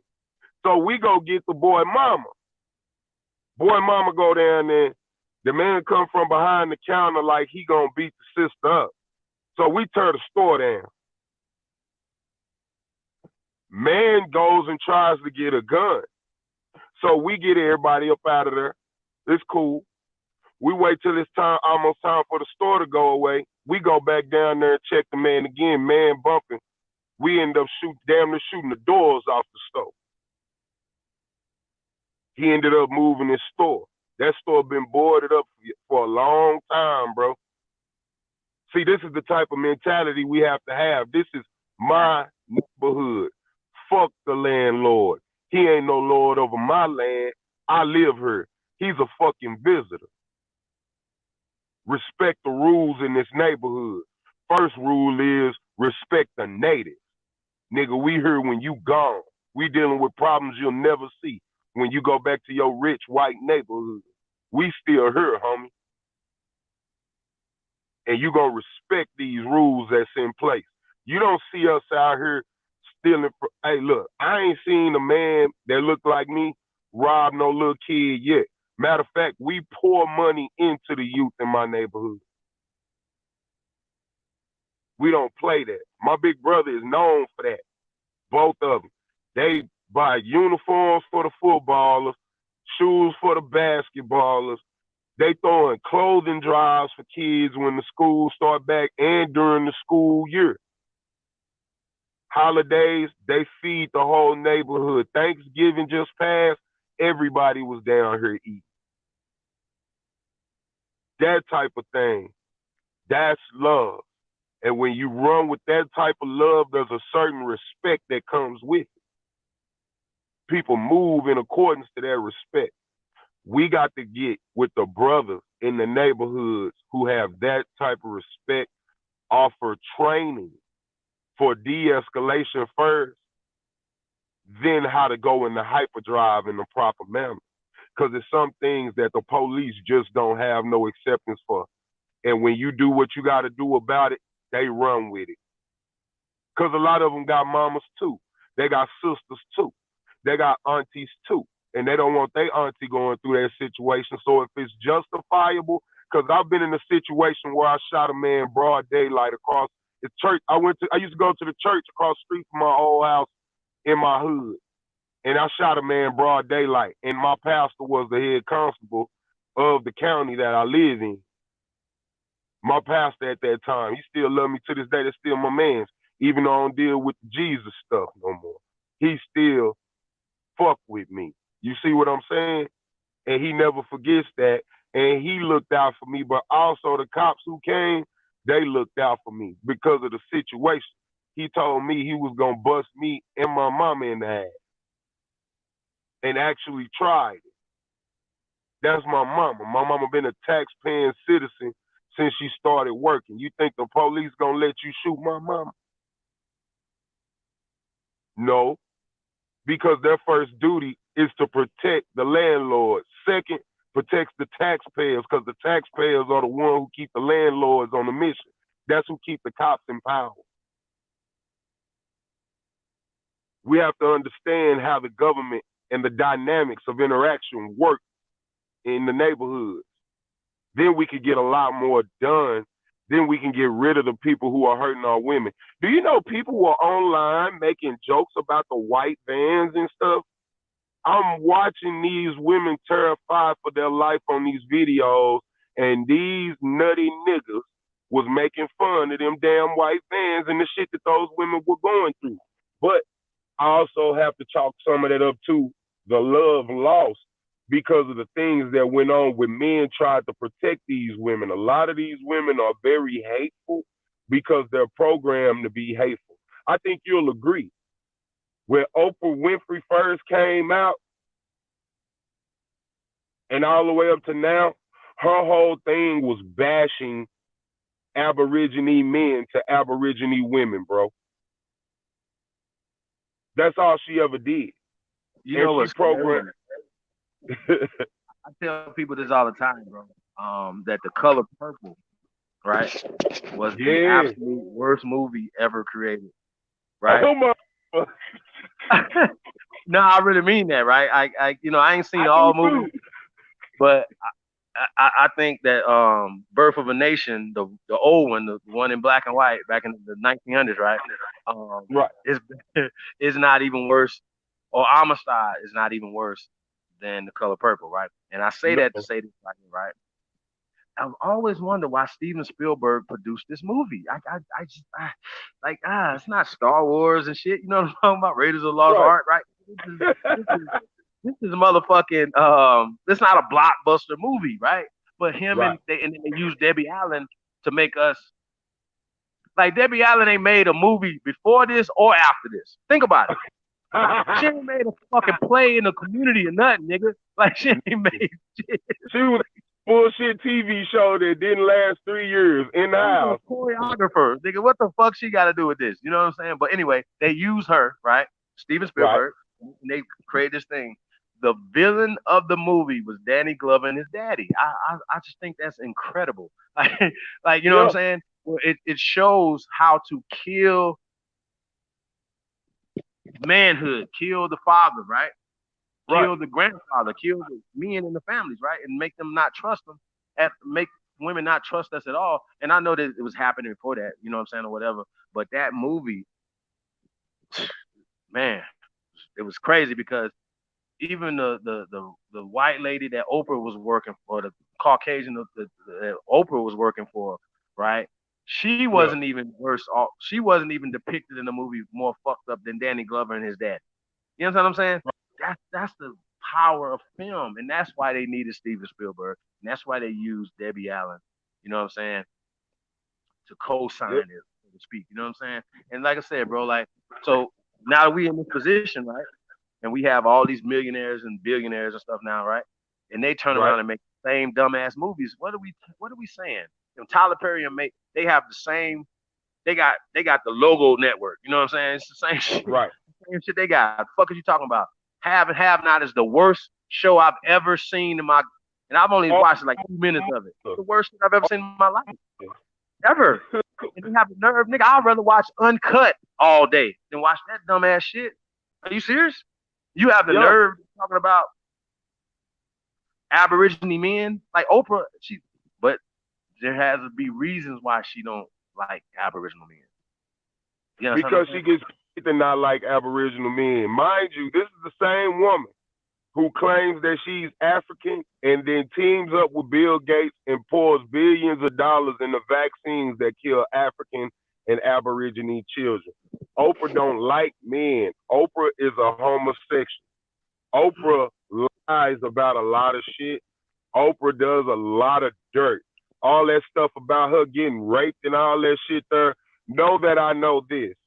I know women who are in families with men who touch little girls, but they like it. And it didn't become a problem until somebody said that they could benefit from their problem. You dig? So now it's this big outcry. Now it's this, that, and the third. With her hatred, Oprah uses her hatred to harm black men. She ain't said nothing about a Peckerwood yet. Man, you made me spit my words out, bro. I ain't heard Peckerwood. I ain't heard that in a minute. Hey, Use that. She loved that word. that word is anywhere, bro. It'll never go. It's used more damn near than the word cracker, bro. It is. That comes from Grandma Pop. That comes from them. That comes from the Grand Chiefs. And we stand on it because that's exactly what they are, bro. They wear haircuts like them.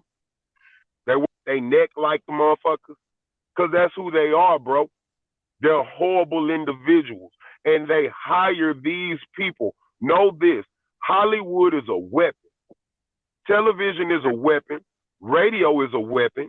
Movies are a weapon. And you have to have some understanding of theater psychology. That's what a director is. Just like an individual who is a director of a psychological study or a psychological center, a psychiatry center, an individual who directs penitentiaries that are used to not rehabilitate the mind in the proper format, but rehabilitate it to where they get this money back. The money that they have to let out on the street on parole and probation, they program that mind to come back. These individuals use TV, radio, and movie to destroy neighborhoods and have those same people to come back and destroy them again, and that their future generations destroy. That's why they put out shows like Real Housewives, Have a Have Not. The Medea movie got women running around here talking. Do you know how many weak ass women were running around talking about Byron? Bro, hit that clown in the face with a pie and get her out of here, man. You know what I'm saying? I just couldn't deal with it. I was like, I don't want to watch nothing he has going on anymore. On his stage plays, black men are treated horribly, portrayed horribly. The only time that we look good is when we have our shirt off and we singing the women on stage in a Tyler Perry play. That's the only time, bro. That's it. Even the dude who's the good husband gets treated trash. And then women will tell you, oh, well, he was a soft nigga. No. This man is programming you. Because this is what that man right there that was taking care of the household was your granddaddy. That's right. Hey, you know what's crazy, man? You just reminded me of something, right? I seen a Tyler Perry play before. He wasn't in the play. Kelly Price was in the play a long time ago, right?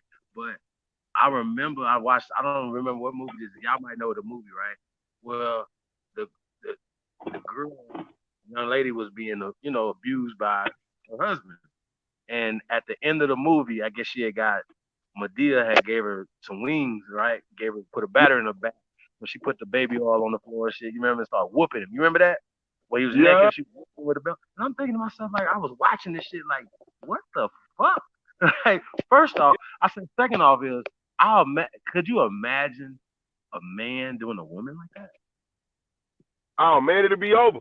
First off, no. You know why? Because the Wife Association, MAD, and all people would have got together and got that show. You'd have never seen that show again, bro.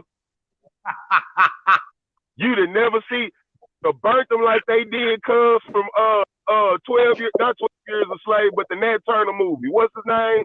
You see how they did him? They went and drummed up some stuff that he got showed that he didn't even do it. But they got rid of him. Nate Parker. Talking about Nate Parker. Got rid of him the last time you seen Nate Parker. That's true. Absolutely.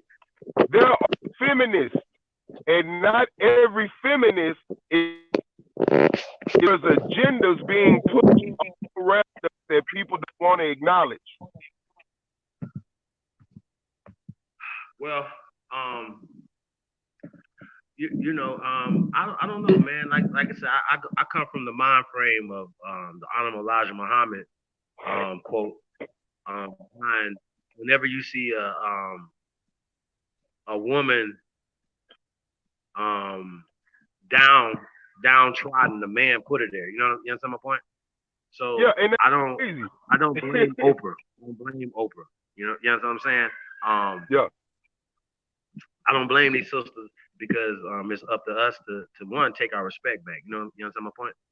And right, and right, right. two, you know, even if they're it's like even if they're going all the way to the left, right? And a lot of our sisters are. They, you know what I'm saying, are out there. Yeah. It's still up to us as men, right? Change that But to Chief put Holiday, people together. Yes, sir. here's what we have to acknowledge too. 75 to 90% of those women are put in that position because of their mama and their grandmama and auntie. Girl, don't you be fucking on no nigga that ain't gonna give you no money. Pussy ain't free. Girl, don't be with no nigga that ain't got no BMW, ain't got no Benz. Don't be with no nigga that ain't. Hold up, your daughter ain't got none of this. We got to come up together. This is a different day and age than back when the dad could go work at the meat plant, can go work at General Motors, can go work at the rail yard. Yeah, I'm gonna bring something to the table, and I'm gonna provide, and I'm gonna be the first line of defense to the household. But quit taking my respect from me because of what you've been through. You feed negative energy into your daughter. A lot of women don't teach their daughters the positive side of a man because they're scorned, because they feel like they never had a man, because they just might not have had their father. And I'm going to put something else that's truth to light to that. A lot of them women who didn't have their daddy, that was their mom, were running for that welfare, bro. When they instituted my boy Lyndon, when LBJ instituted what we now call welfare, and then they started, oh well, if the man ain't home, you can get this amount of money and that amount of money. The black man didn't leave the home. The mama pushed that nigga out of there. Look, just go away for such and such amount of time and then come back. When the social worker gone, come back. After a while, it became, well, nigga, I don't need you. I can do this and do better than being with you. See, the boxcar hobo, that was talking about us. Because a lot of these men were going on trains from state to state, away from their family, heartbroken every day. But they went to another state where they heard the money was to work a job to send money home. A lot of those men died that way. A lot of men went to jail because that's a federal offense. You dig what I'm saying? And they couldn't go back home. The story, the narrative was controlled by somebody other than us. Then others fell in line with the narrative. So a lot of brothers fought for that. But from what we seen from your generation and my generation, all we seen was women dogging men, and the women vice versa from our generation. We allowed narratives that were not true to destroy us. But the great thing about that is this, Chief. If we want to fix it, just like any other curse, if you said it forwards, now say it backwards. So if we did this forwards and it was wrong, then do it backwards, which would put us in the position to undo what we did wrong. The only way you can untie a knot is to reverse the steps that you made the knot. You did. So now it's time for us to reverse those steps. When they took conscious music away from us, And I don't mean like them goofy niggas over there on. I'm not gonna say the channel because I respect your channel, and I feel like that would be disrespectful to even say that on your channel, bro. But those guys over there, not them. We talking about guys like Tribe Called Quest that wrote the song Buddy, where he was talking about his home girl. You know what I'm saying? When we made songs like Zulu Nation them, when they got into that aspect. Like what's my boy Lord Jamar and them? They group, bro. And Brand Nubian. Those guys. Um, when they took those songs away from us, we lost it, fam. We lost it. You saw how they killed R&B music. We weren't having these problems when Tony was out here. No, you know what's crazy, man? You know what's crazy? I was you remember the Niggas for Life album? Oh my God. Hey, think about this for a second, man. As impressionable young men, right? Right. Or just even men, just women and men in general, just people in general, right? Music, like the reason why they play music at sporting events because it gets people hyped, right? Exactly. Music it can motivate you in different ways. You know what I'm saying? It can make you feel sad. You know what I'm saying? It can make you turn up. It can make you angry. Radio frequency modulation. Absolutely. So even when you're watching a movie and when you could tell when something about to happen because the music will start being dark. Right? Jaws So proof. I seen the music change from World Class Wrecking Crew to Niggas for Life, right? Yeah. Now, this Niggas for Life album, okay? There shouldn't have been no possible way, none, zero, Dr. Dre, Eazy-E, MC Ren, I think that was it in this song. Remember, just don't matter, it don't matter, just don't bite it, something like that. Remember that song? Right. Don't matter, just don't bite it. Right. The whole song is talking about an underage girl. Yeah. Okay. And that's facts. That's facts. Okay. That's facts. Think about it, bro. Think about it. Think about what I'm saying. The whole song is fucked up. And then next thing you know, you got it's my turn. They running the train on a 13, 14-year-old girl. Yeah. Okay. All right. So what? In the neighborhood, they never got any play. They were cool with it as long as it stayed in the nigga neighborhood. Once it got over there, then you had Mothers Against Rap Music. Then you had all these organizations wanting to censor it. And guess what? It never happened. You ever pay attention to the fact anything else they wanted banned got banned, but gangster rap music never got banned? Well, I say this, bro. In 1998, we went to Washington D.C. Now this during the time of Bill Clinton and the Monica Lewinsky scandal, right? Right. Shout out to Chris Robinson. I don't know if people know Chris Robinson. He directed a few movies, but he started out directing music videos, right? Now he became famous off of Alicia Keys' first video, Falling. Okay, remember that? Yes, sir. We had did a video with him, maybe a year or two before that, or maybe it was before Alicia Keys came out, right? We did a video. Y'all go look it up. It's called Mad Ass Gangster, right? Featuring Gangsta Boo. Yeah. I don't know. You might be. You were old enough to know this record, 98. 3-6 Mafia fans since way back. Oh yeah, they're my folks. They're my people. So shout out to Gangsta Boo. Yeah, man, we Juicy J was in the video as well. Juicy J actually wrote Gangsta Boo's line, right? But we produced the record. Right. And Mag was an artist, you know what I'm saying, out of Indiana, out of Michigan City, Indiana. Shout out to MCI. Shout out. Shout out to MCI. Yeah. So Yeah, I'm a music historian when it comes to us. So when you get to talking that stuff, I know what oh you're yeah, talking about, bro. I love it, man. I love it. So we did the video, right?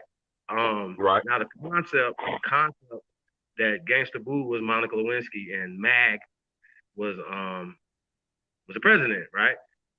So right. you had Naughty by Nature was in the video as well because that's who we were dealing with. We were dealing with KG and Naughty by Nature, so they were in the video as well. When y'all gonna see the video, y'all see what I'm talking about. It's crazy, you know what I'm saying? When you see the cars and the clothes and stuff, you know what I'm saying? Everything that was in the video, you feel like, oh yeah, that's some '90s shit right there. It was late '90s, '98, right? Um, the video comes out, right? MTV, BET, everything. Like we really in these streets going crazy. You know what I'm saying? Really the only first artist to come out of Indiana. You know what I'm saying? A rap artist that is. Like it's there's some other ones that came out of Indiana. Shout out to them, but I think Mag had to have been the first one.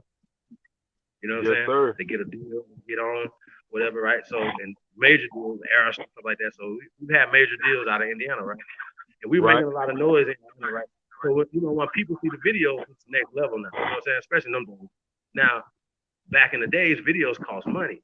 Ours, the budget was like $175,000, right? Shout out to Steve Lobel, right? But at this time, '98, Hustler was doing $1 million videos. Janet Jackson and Busta Rhymes, I think that was what $7 million they just did. Remember that Yeah. video? Right. So niggas was spending. So our video was low budget in the motherfucker, right? However, the Right. song and when you translate the song to a radio edit, it don't have the same effect, so to speak, right? Not at all. You remember the song? I don't Right. want to say I remember it thoroughly. I don't want to say that, bro, because I'd be lying if I say that. But I The do song is remember called what How You I Like do It. remember the song you're talking about. Yeah, the song is called How You Like It, right? And, Right. and it's like I like to get my um yeah, it's too vulgar, right? It's too vulgar. You say that. I like I say different words. I like to get my stick stuck. Um, yeah, I can't even. I can't even do it. Okay, but the point is though, right? When Yeah. when we did the radio edit on it, right? It's like I like to get my thrills, y'all, rocks off. Pleasure, no doubt, right? Think about that. Right. Pleasure, no doubt. Wait a minute, he said ass ain't out, right? When you say pleasure, no doubt, I rather listen. This is what I'm telling them, but I wasn't in the position. KG had the final say over this project. You understand my point? Even though we produced a lot of stuff, whatever, KG still was, and Lobel was still the executive over the project. Okay, it's '98. You know what I'm saying? I'm paying my dues too, but these are my artists coming out of Indiana, right? Funded stuff, studios, everything, whatever, right? Clothes, everything, bro. Cars, everything. You understand what I'm saying? Right. The videos, everything that we were doing. So the video was pumping, man. We taking off, y'all. Like it's really going down. And this is when Relativity was around. I don't know if y'all remember Relativity. Relativity Records. Yeah, Relativity. We was on there with 3-6 Mafia. See, that's why you fuck with 3-6 Mafia. Who else was on there? Infamous Syndicate with Shauna. Yeah. Yeah, worked with Shauna too. Shout out to Shauna. Who else was on there? I think Fat Joe and them was on there.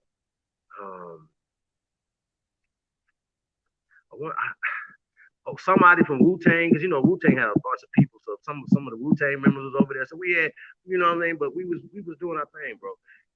To this day, I haven't heard of anybody's video being banned from MTV or BET from America for that fact, other than this video. Like Bill Clinton shut our shit down, bro. I mean, it was all on the news and everything, right? Because it wasn't like we wasn't. You know what I'm saying? That's the concept. He was still going through his impeachment situation. You understand my point? So he had the power to get our videos snatched off of MTV, off of BT. Think about that. That's cold. Like they didn't do that to Tupac him or nothing. But I didn't listen, y'all. I didn't do the the, the, the marketing campaign of this, right? If anybody can find the vinyl or the posters for this album, for this single, How You Like It, right? The single, Right. I can't say this. I gotta let y'all know this. The single, the album cover, right? We used to have the albums for DJs, right? They would spin the albums, right? So was a sister, butt ass naked, bent over. That's Man. it. That's it. Butthole, everything. So like, listen. We were going around the country in certain places, especially in the Bible Belt. You can't hang a poster up with a sister butt ass naked like that. But Hey. I don't know if it was going for shock value, bro. I don't know what they was got going on. But goes back to the it just reminds me of all the negative stuff that was put out. That fucking song by NWA, I don't give a fuck. That shit, bro, come on. That right there is the next level. There's no, it wasn't. it was real sick. That was sick. You know, that was very sick. At that time, the sickest thing that we had, and I'm just being real, was that. And then you had Bust Down with Nasty Bitch. You know what I'm saying? And all type of songs, bro, that just, and I'm a musician myself, and I can say, you know, I jammed it back then because I was young, but on the cool, that never should have been out there, bro. Never. That never should have been out there, bro. No reason, bro. I can't even think what would be the redeeming quality of this other than shock value, right? Because the song "How You Like It," right?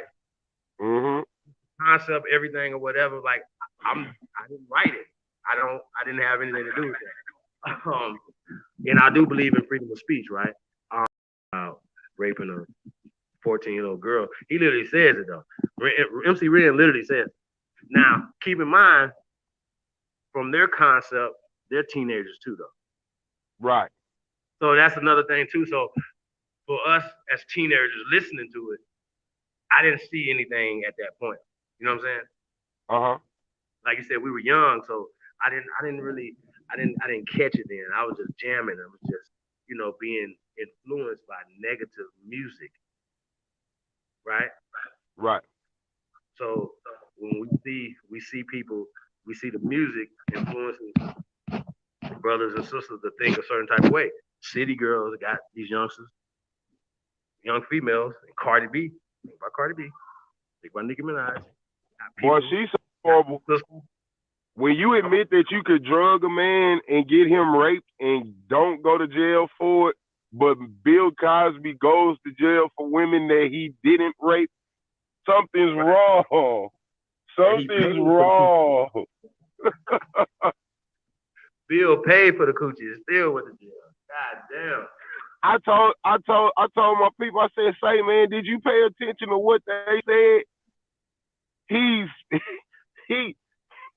They said that they speculate that he did it. They that he did it. And so they put him in jail because they didn't want to leave nothing to shame. I mean, they said they had a hung jury and they retried him, bro. So I don't understand how you have a relationship with somebody and then like, how does this happen? Like, I don't understand it. Like, it's this man in prison. He was married. They knew he was married. Everybody knew he was married since the 60s. What the hell are you doing in his room at that time of night? It's 2:30 in the morning. And then they never paid attention to the fact that the women said that they had him get drugs for them. Facts. All the time. Knew what he was getting. So what you mean he slipped you a Quaalude? No, boo-boo. You asked for that Quaalude. I thought Quaalude was the drug of choice back in the day. It was. Was like the promethazine of the, you know what I'm saying, of the time, bro. So niggas, listen, if like they wanted to get loose and they didn't want to take coke, or they took coke and they wanted to calm down so they could get into a sexual mood, they would pop a Quaalude. So since a Quaalude is basically the X pill back then, you went there to fuck that man. So why are you lying? Because you were drummed up and paid by these people to do that. And then a lot of you never even got to have sex with the man. The man never had sex with you. And what's so cold is you doing this for money. You're willing to take down a great man that without his donations on many days, you wouldn't even have had a school to go to. Well, brother, I'll say this right here. It's not gonna be no Becky's, right? No, No. no. Right, you know what I mean? So I just want to, because they didn't put the rumor out there, even a picture of this fat, uh, pale woman, right, next to me, right? And they're like, oh, this is. I'm like, I thought it was funny. I actually laughed about it. But then you had some Aborigines literally like made videos and was like, yo, hey, Steve Holiday got a white wife. I thought that was funny. Um, and then that's not funny no more when you take a shit. I had to address it, bro. But point being is, there's not gonna be none of them coming out the woodworks like, oh, he did this to me. He drugged me, and you know what I'm saying? Like, no, it's never gonna happen. No kids, nothing. Nothing's gonna no, none of that's gonna happen. So I say that first part. So Bill should have put like if it had been a whole bunch of sisters, we'd be like, oh, okay, you got some sisters there. Yeah, like yeah, one or two sisters that came out with Gloria Aldrich. Shit's bogus, man. Like he know the history of America. So why would you even put yourself in that position, especially when you got a beautiful wife at home? Why would you put yourself in that position, Bill? You know what? You know what killed it for me, bro? So I think that's what he's getting punished for. What'd you say, bro? You know what killed it for me? Bill Cosby spoke about him and his wife being swingers. Why do swingers have to drug and rape anybody? I mean, you at the party with the man. You there with him and his wife. His wife was at the party. So don't tell me Kamiko didn't know. Hey, shout out to T1 Production. I think he put the video in the chat room. Yeah, the video is on YouTube. Um, it's one of the few videos that's out there though, man. It's kind of crazy. I don't know what the record labels are doing with some of these videos and stuff, but they own them. They pay for them. Yeah, man. Like, yeah, I produced that. It's a lot of dirt. It's a lot of dirt. A lot of stuff that was on me. Yeah, this thing runs deep, man. That's what I said, man. Be on the lookout for this Cowboys and Indians joint, man. It's Return of Doc Holliday. We already got classic records, man. It's already gonna be a classic joint. Yeah, man. I've always, man, like at the end of the day, if I'm writing records and I'm doing certain things, for me, I'm always trying to write or produce. I've gave beats to people, they write stuff, and obviously I wasn't in the studio when they wrote it, but if I'm there, we're not about to write some bullshit. You know what I'm saying? We're gonna put something out there. You know what I mean? That's real hip hop. That's redeemable. You know what I'm saying? So I feel right now, once we can turn all the artists onto this Aboriginal information, it's a wrap, bro. I'm already working on something right now. While you talking, I got like 5 tracks. One thing that I learned, the reason why I never made it when I was younger and doing music, everybody liked the fact that I could sing. Everybody liked the fact that I could rap and play instruments. But what they didn't like was that I was talking about love and the sister, and I was still on the whole R&B tip. And they was like, well, bro, don't nobody want to hear that shit. I'm like, fam, you ought to want to hear somebody talk about love or love your mama, love your sister, love your auntie. Don't you want them to be loved, bro? Man, we just trying to party. And this is women saying it too. And their idea of partying is hearing about taking drugs, sexing multiple women or women sexing multiple men, being naked and jumping out of the club and doing what they do. I'm like, but it's so embarrassing. Look at what you're telling these youngsters to do, because they gonna do what they heard the songs say do. Yeah, that's true, man. I mean, in these days, entertainment got more power than parents, man. That's fact. I mean, in these days, man, I mean, think about it though. You know what I'm saying? Cardi B, I like Cardi B. I gotta say that. I really do. I mean, because she to me, she's not acting. If she's acting, she's a hell of an actor. You know what I'm saying? So it's just like you got somebody that just figured out that she's famous and this is going down. You know what I'm saying? So she's super. To me, you seeing an authentic depiction of this person. You know what I'm saying? So I see that, right? However, you know what I'm saying? And I thought, man, maybe the mother thing would calm her down a little bit, but nah, she's selling what she's got to sell to do what she got to do, and I get that part of it as well. You know what I'm saying? Um, I don't know, man. I just think it has to be some type of balance. You know what I mean? I There has thought to be an Beyonce was overhaul of our music, of our fat. music. There has to be an I never overhaul. It's time to restructure the whole game. you remember when Beyonce made that album? Forgot what I forgot. Ooh, Nate, just pick one. It's all man bad city. It's Nah. The one that she was um the limousine song. You know what I'm saying? Talking about, yeah. Driver roll up yeah, partition, like please. like that wasn't the best work. Number one. Um, number two, like you know what I'm saying, like we always look at Beyonce like okay, you right here. Now you didn't have to do that type of music. You know what I'm saying? Put yourself in that position. I thought it wasn't Surfboard and swallowing watermelon. yeah, seeds and stuff. I'm like, wow, I'm like, hey, I gotta be honest with you. I feel about telling you one day. Hey man, I'm from Texas. I'm gonna tell you something, bro. She ain't there about the. Hey, look, and I'm not disrespecting.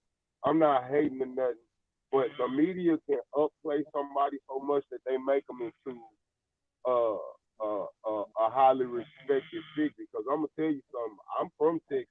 We the home of the yellow bones and red bones. And say, Jack, I can name about Man, that's what 400 got women me. that look way better than Beyonce. Yeah, I don't know. I say what Nah, bro. Hey, man, you got to you say come that. down here. You got to come down here when. Hey, look, and I'm not even being funny. I don't go, but I'm always promoting for people when Polathon comes around. Say, bro, they bring the bad women out the woodwork, and I'm What's it talking called? about women who look good without the makeup, without makeup with clothes on, because that's how you see them when they come through. They got no makeup, they got clothes on. Then they go in there and get dressed for the evening. And yeah, you look good without your clothes on, Michael. When you got clothes on and you ain't got no makeup on, you are crushing the woman who you're idolizing. Why do you idolize her? Because your programs are idolize her. Once she started making that music, it was over. Like I told people, Destiny Child, and I'm not even being funny, destroyed home. They destroy homes. Beyonce and them destroyed homes. I'm not capping. When they said, "Can you pay my bills? Can you pay my telephone bill?" No woman actually paid attention to the fact that both her and the man both have bills. Why are you so interested in you not paying your bills and me paying your bills? That's not gonna work because you're gonna leave me stranded out here with you with your money, which a lot of women did. When the man couldn't pay bills no more, they had already been saving up a jackpot, and they left their man alone, kept their money, moved around, and found another man to do the same. Beyonce said, "Leave your man." Women left their man. Beyonce said that man wasn't shit. They said the man wasn't shit. That's on what is it that you must don't know about? You must don't know about me. You must don't know about me.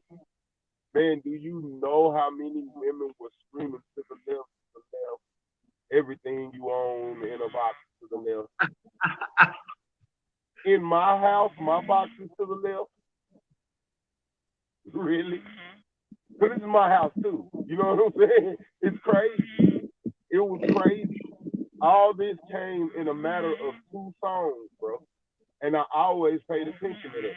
Now, do I blame them solely? No. Everybody has a hand in everything they do. But if you know that the people are influenced by the media, why are you putting stuff like this out? Because you know what they're going to do. Beyonce is bigger than religion. She's bigger than what? She's bigger than religion. The beehive is huger than the church. Oh yeah. Is that somebody snoring? Nah, that's just what is it? Because I'm outside in the car. I got out the street. You hear that? Yeah, I had to get out the street. I'm out here in the car, but I don't know what that is. I don't know, and you got me nervous now. I wasn't even paying attention. Hold on. Yeah, man. Anyway, but yeah, nah, it was hard. It was hard to watch. Women quoting Beyonce out the trash to their man who hadn't even done it. He hadn't even done that shit. What do you mean his stuff is in the box to the death? Why would you protect that type of skill on your house? But a lot of people don't understand that words are still. Anything that works about is radio modulation. Anything that controls it. And it was used to destroy it, bro. I don't blame her solely because she is a large part of it. And a lot of these other women were. I got enough arguments with them the other day. It wasn't really an argument, but it was they got people and I back. And this was the time that women beat their own. Yeah, but not before Roxanne Shante. She called me a lie. I said, go listen to Nah, that's somebody smooth.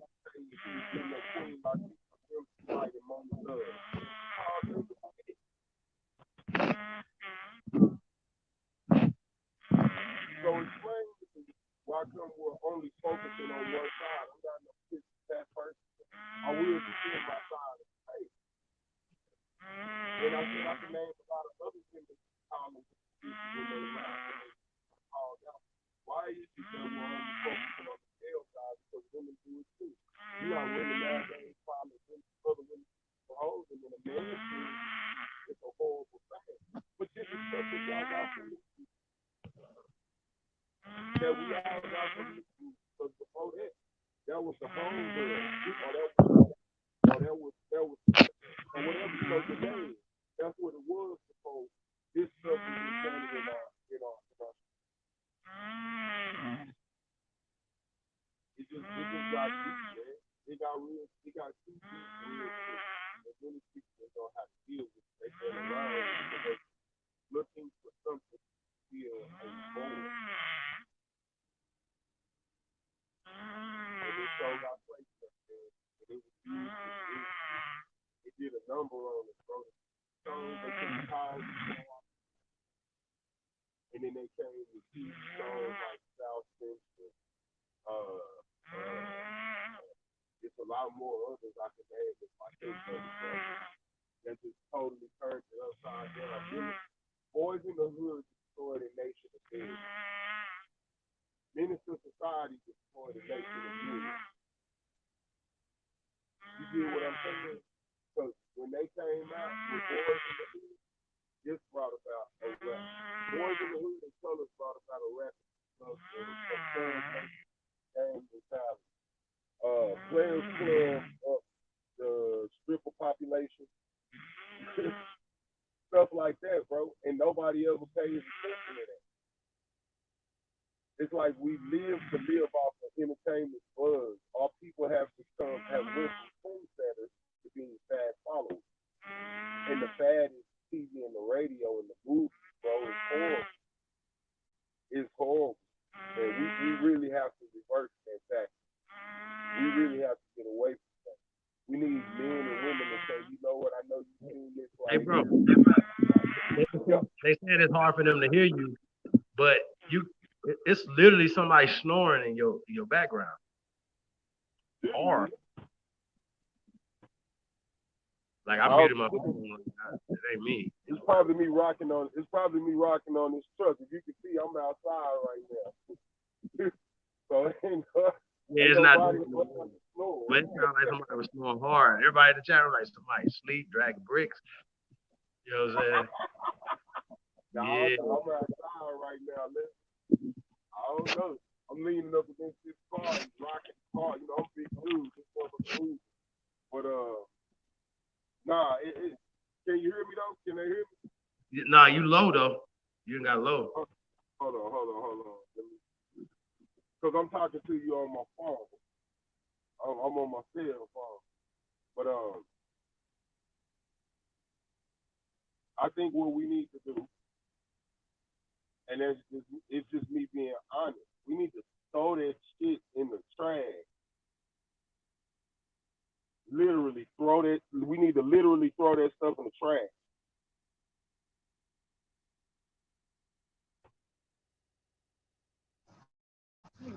Okay.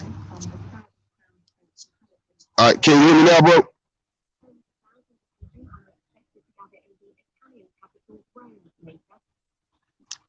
Yep. Okay, you can hear me now?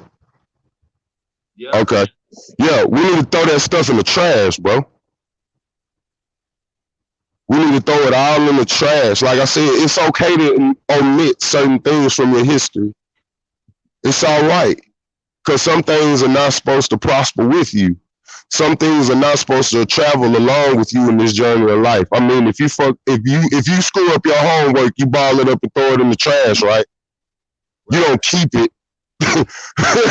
You don't keep it and hold on to it because it serves you no purpose but destruction. So we need to start doing that very same thing with our entertainment, bro. If it ain't for the upliftment of our people, if it ain't for us to do better, if it ain't for us to raise a new generation of individuals who ain't even about all that, but who's about gaining, gathering, and achieving together, we need to throw it away. We don't need it. We just simply don't need it. And once we get to that point, we're going to be a whole lot better. We can't expect everything to change inside one generation. It's not going to happen. But the slow process called progress is worth the run, bro. It's worth it. It's worth it. But like you said earlier, it's about getting people on board, though.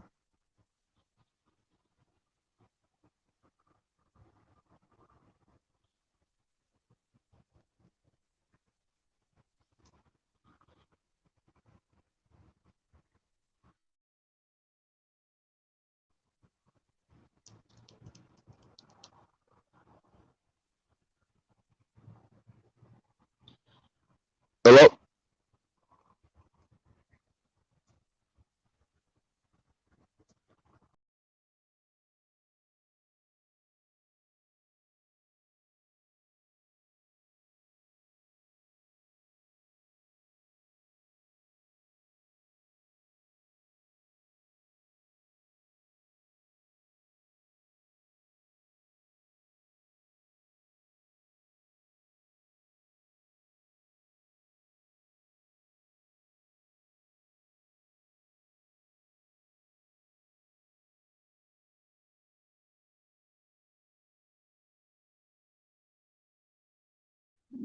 I'm back, bro.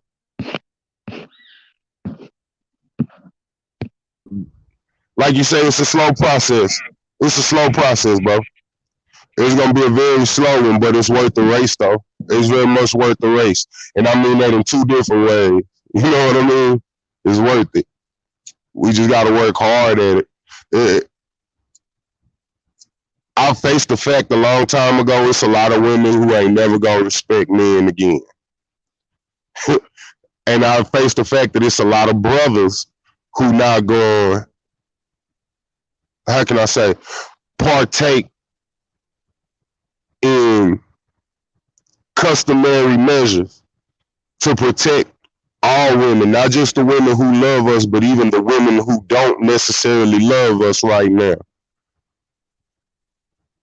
We just not gonna get some of them, but some of them are worth talking to. Some of them can be saved right now. We need numbers, man. We got to get the numbers up. Well, I talk about this as a solution. We need to have a few baby boom generations. You know what I'm saying? Like, right. Don't shame a sister for having 7, 8, 10 children because y'all grandmamas had 10 children. All of us. You better than your grandma though. Like this shit crazy to me. I just think that shit is facts. It's crazy. Like they and don't tell me that children are a burden. Don't do that. Don't do that. Yeah, don't do that. Yeah. They're only burdens because socially we have, you know what I'm saying? Like the more children that you have, the richer you are. The more you have duplicated yourself in the future. The more chances that you have to be doing something great. So you got one child, there's only one chance to do something great. You got 10, that's 10 chances. You see how this works? Yeah, more. Right. We don't see it like that. As well as you have a workforce for your business. Exactly. We got more soldiers. all that, and that's a whole nother thing. You got 4 or 5 brothers and 4 or 5 sisters. Ain't nobody fucking with y'all. Not at all. Nobody. Not at all. You understand what I'm saying? Like, Man, I'm just happy to finally talk to somebody who see it like me. Because when I talk to certain people about this, they look at me like I'm crazy. Like, what you on, Pat? I'm like, bro, listen. Listen to what I'm saying. You can't call that woman a hoe because you had sex with her too. So how you gonna call her a hoe? You got a kid by her, bro. That's what happens when you have sex. That's what happens. Now, I'll say that maybe she should be a little bit more selective with who she deal with. But I know some women who got 5 or 6 kids by 4 different dudes, and all their kids doing exceptionally well. So was that really a bad deposit into the game, or was that like a deposit into a positive future, bro? Because they're well taken care of. Grades are phenomenal. yeah, I don't know, man. I don't know, man. I just think any situation a child is conceived is a beautiful thing, and you know we should honor it. You know? I want to see the time in our lifetime where we can see all the things that we supposed to receive. You know what I'm saying? That we get them, right? Right. By us being taxed, right? It was an act of war. Okay. Exactamundo. For me, it's Indian non-tax. Change that with Aborigines, but I want to say Indians non-tax for a reason. We'll get back to that. Indians Right. non-tax 2020. I like that. And that's just what it is. That's the Constitution. That's the law. That's what it is. And once we identify who we are, I keep asking the question: has Kyrie Irving made it where he's tax free right now? I need to know that. And I don't know. I got to email him or something, or hit him on Instagram or something. I need it, and that's kind of not my business, but it is my business because I need to know, like, yo, bro, like, okay, if your mama was a part of this tribe and they accepted you in this tribe, right? Your mother Mm-hmm. free. Tax free. Are you getting all your NBA and Nike money, nigga? I need to know because that's important. Because I ask that question. Anybody that wants to be on these tribes and do everything y'all gonna do, are you getting tax free? Or are you getting a check every month? Right. Oh man. I've seen checks from the BIA. Right. Okay, I've seen them. Are you getting checks or are you tax free, tax deductible? These are the things we need to know. And we need to move collectively, right? Because a lot of people are scared. They're hearing this information and they say, oh, these niggas is talking about changing status and doing this, right? And every time that the question is asked, have you done it? The question is always no. Well, right. The time is no. And I don't tell nobody, I'm not, so I would do it first and then come back and say, okay, this is what I did, this is the steps that you need to take. I feel like everybody should be able to do that. That's what you be able to do. If you're talking about something that somebody else should be doing, you can't use them as a guinea pig for something that you're talking about. You see how they work with corn gains. I can right. the people that didn't do it right and got fucked up. So, and then you know what they'll say? Oh well, they didn't do it right. Come on. I mean, changing your status, you can do that any day. You can change your status any day, and they still won't entitle you without the proof to being, you know what I'm saying? Like, oh, well, this is where my grandma, then my 4th grade grandma, then my 10th grade grandma, this is where they're from. This is my family, this is my tribe. But see, what they want you to do in order to give you that, it's kind of like the churches with the 501(c)(3) jazz, you know what I mean? And we're not trying to tie ourselves into the government no more. And that's what you do when you join those federally recognized tribes and you go to the powwows and all that and get your paperwork put in. That's exactly what you're doing. So if we really want to get exempt, maybe it's time to develop a whole new solid nation, bro. Right. And make them respect that. Like, okay, you are like, say you honor your way, and then another individual is Chakoi, and then another individual is Tecumseh, then these individuals need to come together under one whole title to make that recognized. Now we not paying no taxes. Now we not going and doing this, that, and the third because we own our land. We can prove that we own our land. Well, you have to fill out paperwork to get. No, we don't. How do I fill out my blood's paperwork? You know what's How crazy, is that even right? possible? You know what's crazy, right? It wouldn't be like, you know, a nigga can just, hey man, I went and searched. They already, everything that we searching for our ancestors, they already got the records. They already know who we are. And Exactly. I say this all the time. You don't have to go back to the 1700s or whatever to prove that you've got I'm Indian, right? You don't Right. do that. You're indigenous to this land. What you have to do is find any grandmas, grandfathers, anything who have colored, okay? Colored is attached to the copper colored people, aka Americans that they found when they came here. Now they're switching games up by saying, oh well, the Seminoles were Native Americans. Well, they never called Seminoles Native Americans ever in life until 1975. But back in the times of the Seminole Wars 1 and 2, the Tusker Wars, and all these other things that was going on, the King Philip Wars and all these other things, nobody was Native American. Now, nobody was African Americans. Check, everybody clear on this? So when we talked about, okay, what were they? So for me, as a person who's reading something from the 1700s, and they say, oh, Native American or African American, my brain doesn't know who we're talking about.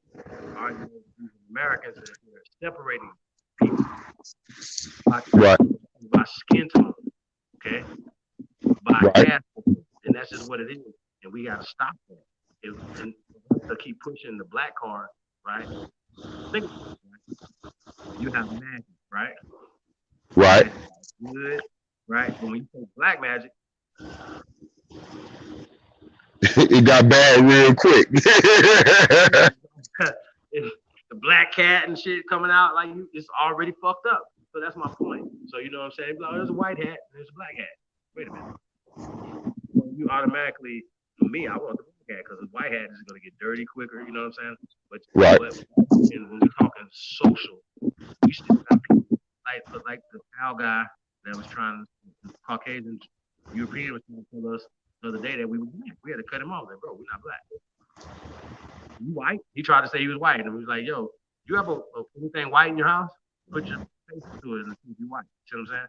So he understands that's a social construct. I was just gonna say that because I was like, if people knew what white was, they wouldn't claim. I think they wouldn't claim it. And if you knew what black was, they wouldn't claim it. Because I tell people, if you do job applications nowadays, Mexicans are white. It say white but not Hispanic, right on the box. Moors are white. So I'm just like, yo, you gotta read that stuff. You gotta read. A lot of people get the checking boxes and they don't read it. They check the box and then they mad at what they get, the box that they get put in because they check that box, brother. That's all your fault because you didn't read and you dealing with the enemy's construct. That's something that he built to classify individuals so he can maneuver and rearrange the resources to where it better benefit him and close out a class of individuals. Well, then I'm Native American. You're not a Mongolian, sir. You're not Asian, man. How are you a Native American? Because that's a term that they gave to them. Because when they first wrote in those journals about who we were, they never once called us a Native American. What did they call us? We're Aboriginal people. The Aborigine of the land. Malcolm X told the world this. Martin Luther King Jr. told the world this April 4th, 1968. So that's why I come out believe in you, brother, because man, that's something real. Why are you steady calling yourself black if black is something void of law? You can't call yourself black and then expect to get legal support or expect to get them to get off your back. It don't work like that. Being black makes you open for taxation without representation. And taxation does not necessarily mean finance. That means your life and your workforce also. That means your whole existence. That means the peace in your household. That means the objects that you go and buy, you do not own them because that which is property cannot own property. That is slave law. And if you call yourself black, then yes, sir, you are submitting to being a slave. Bro, we broke down the whole black thing. Like, it didn't start with Stokely Carmichael M. Way before Stokely Carmichael M. These people use blacklist people. It's literally blackmail, blacklist, to put you in a blacklist. It's only a social thing. It had nothing to do with color before Stokely Carmichael M. I don't have the book in front of me, but if I'm correct, and I believe I'm spitting it verbatim, it said that black was a term, white was a term created to represent people of free movement and to gain resources. Black was the opposite counter to label people who were not to receive those benefits. Therefore, one would black you out. You know what I mean? And when you're blacked out, you're non-existent. Just like you get blackballed and you get put in a black book, you no longer receive benefits of any. You're no good anywhere once you get put in the black book. You're no good anymore. Your life credit is done. And believe it or not, the feds have a computer program called the Black Book. This stuff we're talking about can get us put in the Black Book. They don't understand that word doesn't mean positivity. Man, a lot of our entertainers destroyed us, bro. James Brown with the I'm black and I'm proud. Nah. People read definitions instead of reading legalese. Because if you read legalese, you wouldn't accept that.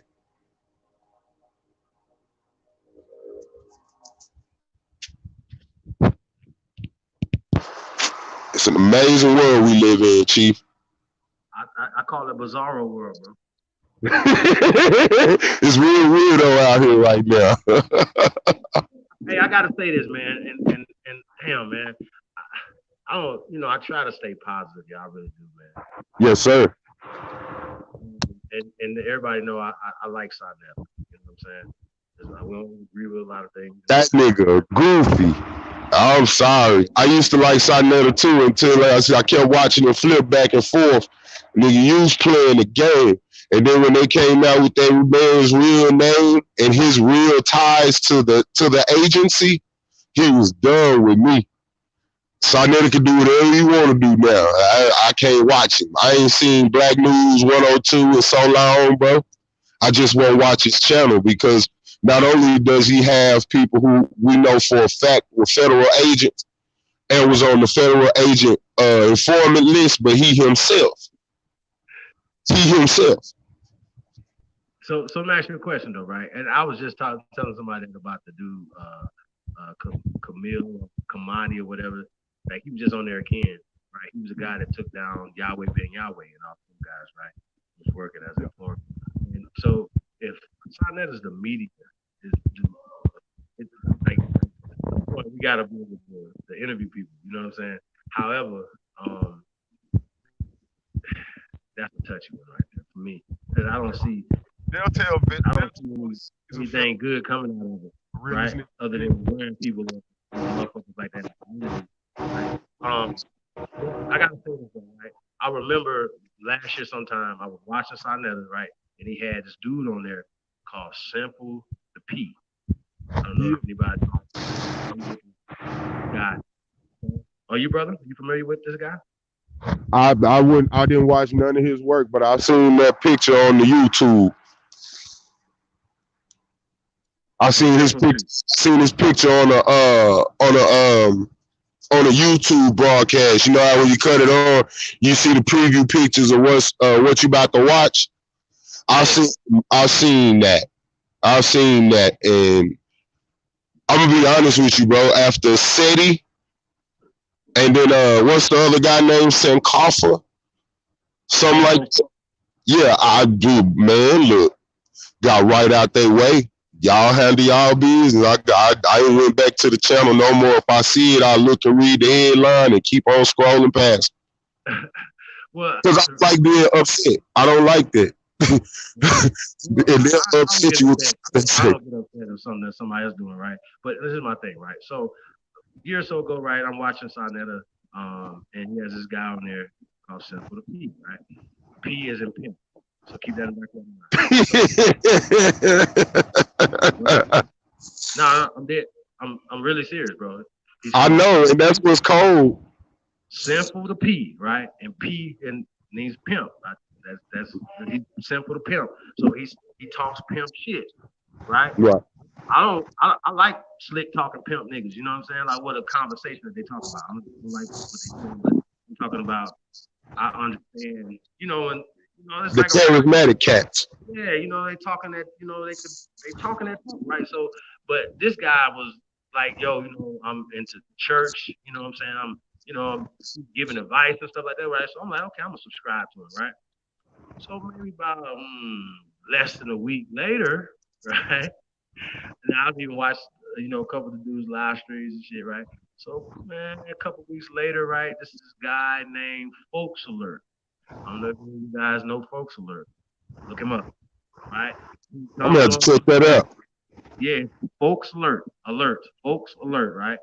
And he wears a gorilla mask, y'all. Shit's crazy. He wears a. Are you serious? Are you serious? I'm dead serious, bro. I'm dead serious, bro. But no, it gets worse, bro. It gets worse. So this guy, Folks Alert, right? I forgot his name, but he wears a gorilla mask, right? So he looks like Caesar talking. Like he literally looks like a. Oh no! Nah, bro, I can't make it up. And what it actually brings something to his conversation. The dude is very intelligent. He's breaking shit all the way down. And this is a pimp slash pimp, something right? That is exposing pimp. Y'all follow me? Everybody clear? We clear? All right. So this guy literally exposed Simple the P, right?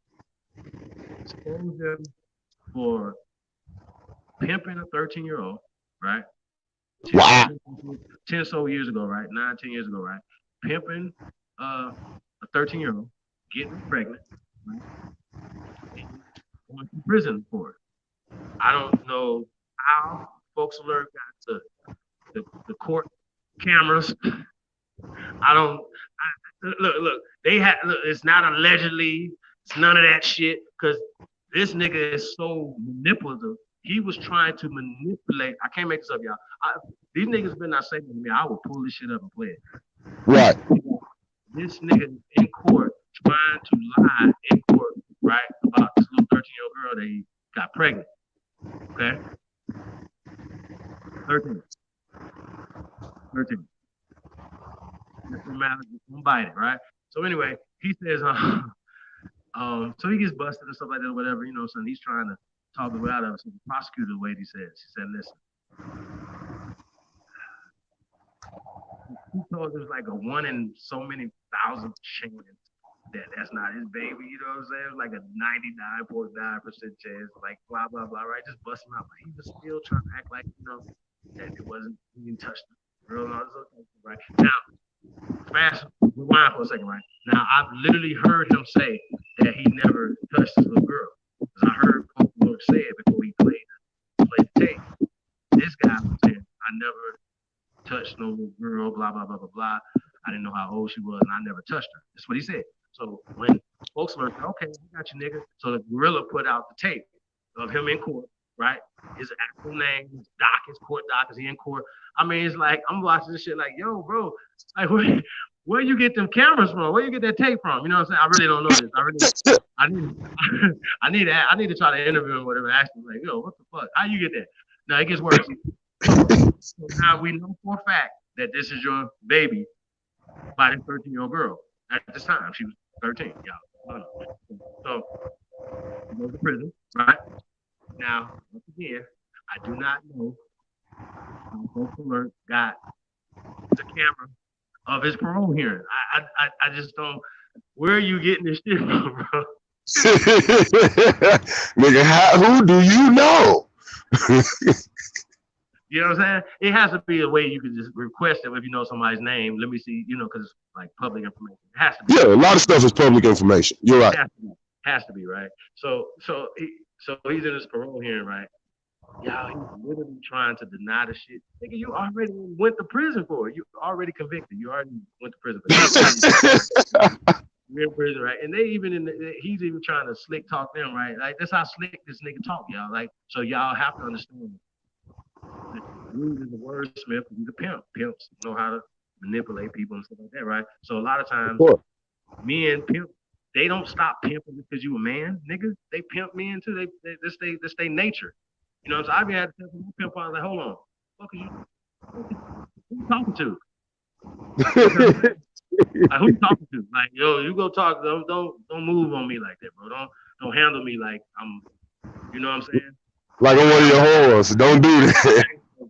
I'm gonna drop kick you, real shit. You know what I'm saying? So you don't want this problem, bro. You know what I'm saying? So here, right? In the pro, like, I can't believe it, bro. So like, I'm like, okay. So now these videos is out. Not allegedly, nigga, you molested a 13-year-old when was pimping a 13-year-old and got a pregnant. Period. That's it. Dirty dick ass nigga running up and. That's horrible. Cause I'm finna get out this phone cause my phone finna go dead. But bro, you finna make me go in the house and go look this shit up. Yeah, folks alert, bro. It's in there. The monkey, the gorilla, man. Like, it's gonna crack you up. He be banging, bro. He be going in on these exposing these fake ass people. So Nick, okay, so real quick. So now so I never seen this. He knows this. I literally just, while he's going in on Hassan Campbell and saying Hassan Campbell didn't give me nothing, came in the chat room and started to big him up. Hey, wow. No, it's simple pedophile motherfuckers. I don't fuck with y'all, bro. Like, there's some shit I'm like, ain't no halfway in, halfway out, nigga. That nigga's a pedophile, period. We don't play that in my neighborhood. Your ass is grass. There's no getting around it. You cannot come around no more. You exiled yourself. Niggas are still to this day interviewing this nigga, letting this nigga come on this platform. And out of here, bro. I'm not subscribed to him, right? I remember after he was exposed, it was about 400-500 people in his chat room supporting him. I was like, yo, wow. Bananas. This is bananas. Like, I know y'all was in the chat room when y'all heard him say he never touched a little girl, but then the camera says that you are 99.9% the pappy. The fuck? Wow. Oh, you know what they'll tell you? Oh, well, you know, white folks, they forge documents and this, that, and the third. Nigga. You get your baby daddy put on child support with that same DNA you say they forged on this nigga. Explain. I want to know if you could put a man on child support with the same DNA connecting him to this child. Why now? Because this slick pimp dude say he didn't do it. Now the white folks is planting evidence on him or altering paperwork. Man, get out of here, man. He is what he was, what he'll always be, and that's a pedophile. They so bogus, right? That they don't even have to explain that away. They don't have to do that. Like, this niggas is bogus. So listen, it gets worse. Like, I'm like, yo, like, what the fuck is Folks Alert doing, bro? Like, this nigga here is the oracle of tapes. So he pulls out another tape, bro, of a body cam of this nigga, a domestic violence situation in Arizona. I'm like, damn, you all the way in Arizona talking to this? God, say, man.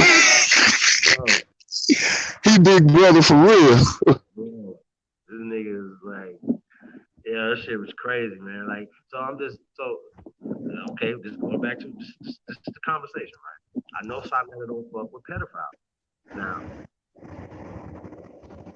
maybe he had never seen folks flirt. Let's say that, right? Yeah.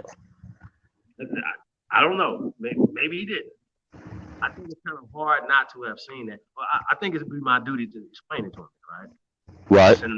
Like I just don't understand, bro. Like there's not allegedly, like, bro. I take that serious, like, because people have been accused falsely. Like, yeah. Because once I'm hearing it, I must investigate. I have to get down to the bottom of this, or my soul won't sit right. Folks alert, bro. Cause I'm one of them dudes, man. You can't come to my town, and I know you one of them people. You can't. You gotta go. We got to say, man, I'm not even being funny. Man, these kids are springing out like jackrabbit cubs, bro. And it's kids all over here. I couldn't have that on my conscience if I knew that and you was here. Nah, you got to go. You have to go, bro. I don't care how you get away from here. The young lady Regina say, plane, train, taxi cab. Don't care how you do it, but you got to do it. You got to get out of here. I mean, I just don't understand why he's still on the internet. Like, I just crazy. Oh, you'll be accepted. You know something, bro? And I'm just going to be real with you. People who do, if you do dirt, the same people who do the same dirt as you, they'll be on the internet. So you'll have a support group. Damn. So it must be a whole bunch of pedophiles. And when, that niggas is hiding. You know it is, bro, because a lot of, hey, you know what else is a pedophile? A 22-year-old nigga waiting on a 16-year-old girl for 2 more years. That's a pedophile, sir. You're a pedophile, sir, if you do that. That nigga that's standing up there 25 years old looking at that 17-year-old girl, boy, she so grew up to be sexy. So wait a minute. Not only are you looking at her now while she's young, but you just admitted that you've been watching that girl since she was tiny. Oh, yeah, bro, they're all out there. Hey, shout out to Willie D. I just say Willie D put up a video. I didn't click play on it, but it was a father and I guess his stepdaughter ended up marrying each other later on. So they showed a picture of them in it. Let's cut it out. I don't even want to talk about that because I know a couple people who went through that, and I'm talking real life. They was always getting with each other in front of the mama and behind the mama back. And then come to find out they've been in this little undercover ass love affair for some time. So, bro, you came in that house as a 30-something-year-old man, and this girl is 14 years old. And y'all, what type of relationship could you possibly have but like a brother-sister or a father-daughter type relationship? She can't do anything that you can go do right now. She can't buy cigarettes. She can't buy liquor. She can't get into any clubs for adults in this land. What are you doing with this? She can't even take out a credit card on her own, bro. None of that. What are you doing with her, man? What could you want from some underage issue? And all I could think about is either A, mental retardation, or B, niggas game was never good, or C, both. But there's neither one of them will still be an excuse for you having sex with an underage child. She hasn't even been able to identify her innocence yet, let alone to decide that she want to give it away. Yo, I just think this shit is crazy. Like, I'm finna get up off of here before this phone hang up, but I will be in touch with you, my brother. Please believe. I'm gonna inbox my information to you tonight, man. And you know what I'm saying? Just, man, look, boy, you just put me on. What was that man's name again, bro? The channel that exposed the dude that's got exposed, his name is Simple the P. And okay. Like I said, man, I'm not a hater, y'all. I can't let this ride. Like, I even see Information Man interviewing him and shit. After all this came out, niggas is, and I was like, I used to rock the channel. I'm like, yo, you're interviewing. I watched the interview. They ain't interviewing them about what happened. They never even bring the shit up. This nigga riding his nuts, riding his fucking planners. oh, you're so smart. You got so much great pimp information. Talking. I'm like, Man, these that niggas nigga mail Oprah Winfrey's, bro. ain't no motherfucking information, nigga. That nigga ain't got no goddamn information. None. Zero. What is the dude name with the gorilla mask though? What is his name? Well, huh? The dude.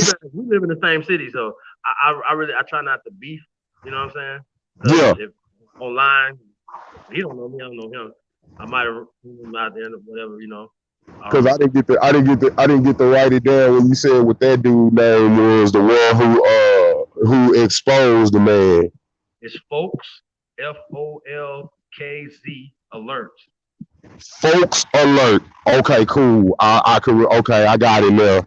I'm gonna check that out, my brother. I love you for the information, and man, my soul appreciates this. Bro. My soul appreciates it because I know there's somebody out there that's like me, bro, that ain't really going for bullshit, and we got to get more men on that page. And what's bigger than that is what you just did for me. We got to do for more people, bro. Which is because there's some brothers out there that feel just like us, but they scared to speak up about it, bro. Because they want to be accepted in the world. They don't want to be shunned by their people for being righteous. We need to let them know that there's some more people just like them that they can come and be friends with. And then they can get the other people on board. Because once these numbers come together and it's larger, you know our people are fad followers, bro. And if we can make being righteous a fad that's here to stay, we'll change a lot. We'll change a lot. Man, so, that's huge right there, man. And you know what? I know you got to get up out of here, man. I'm gonna speak on what you're talking about right now, but yeah, man, that's a fact, bro. Like you gotta make people. That's real talk. Cause I got homeboys who scared. They scared, bro. They scared. They scared to be solid men.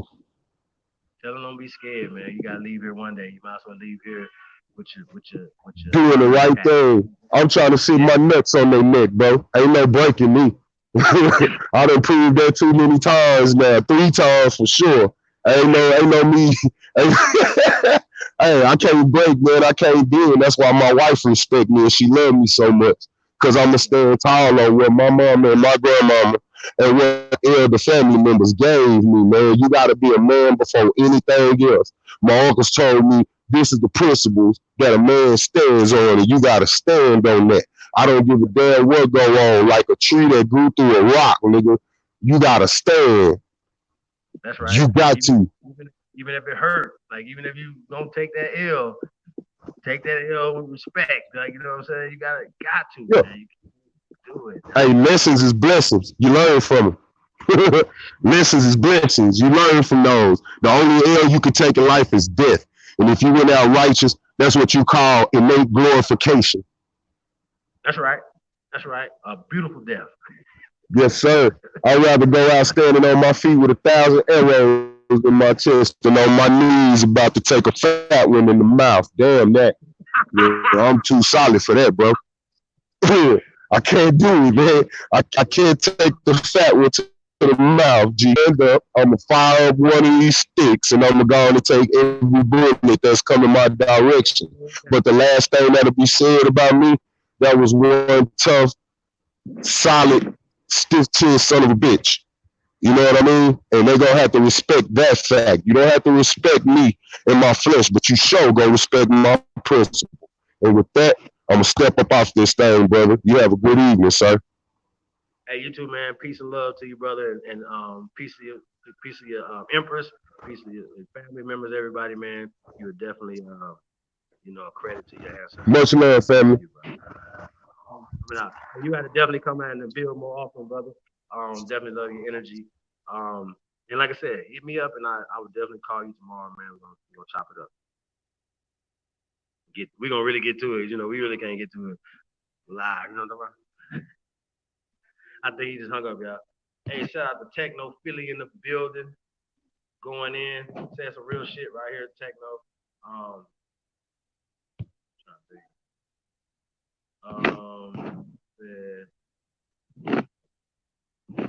gotta find the Techno. Oh, you had said something about on the Lakeisha app. Lakeisha Network, right? To add the pedophile joint in there, right? So you know they got like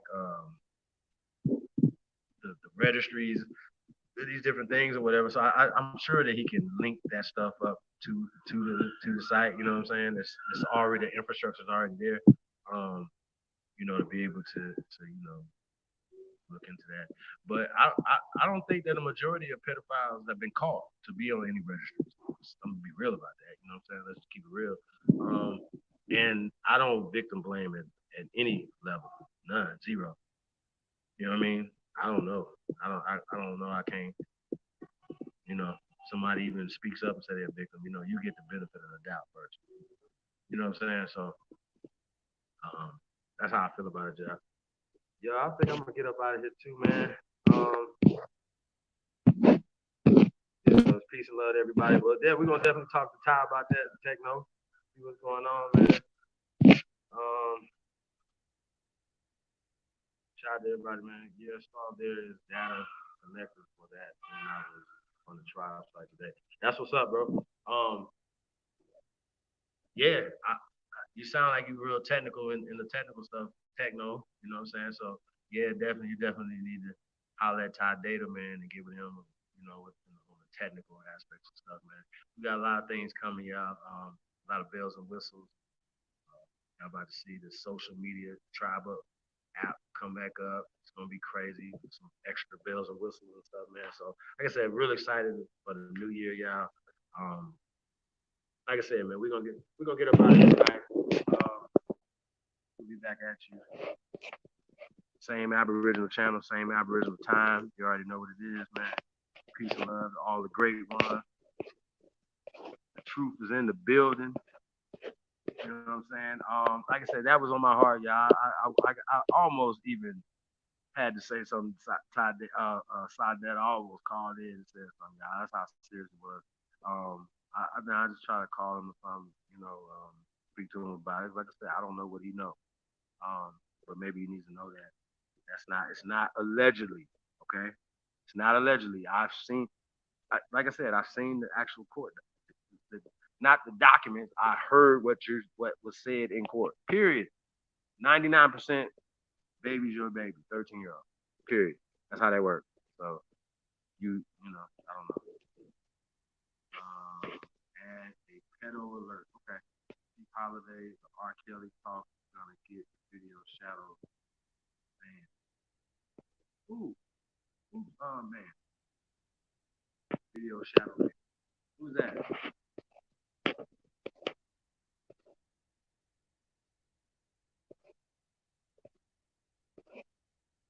Who is Shadow? Travel access program. Okay.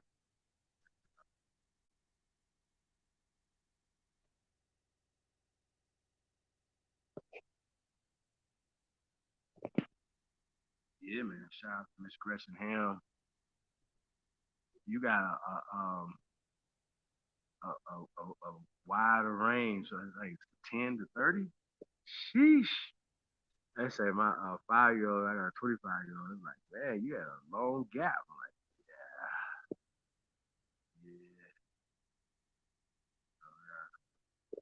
yeah, yeah, man, definitely. Shout out to my daughter.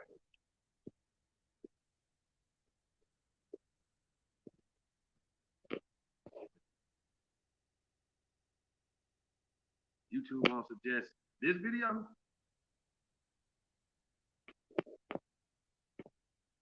I go look for the pedo talk.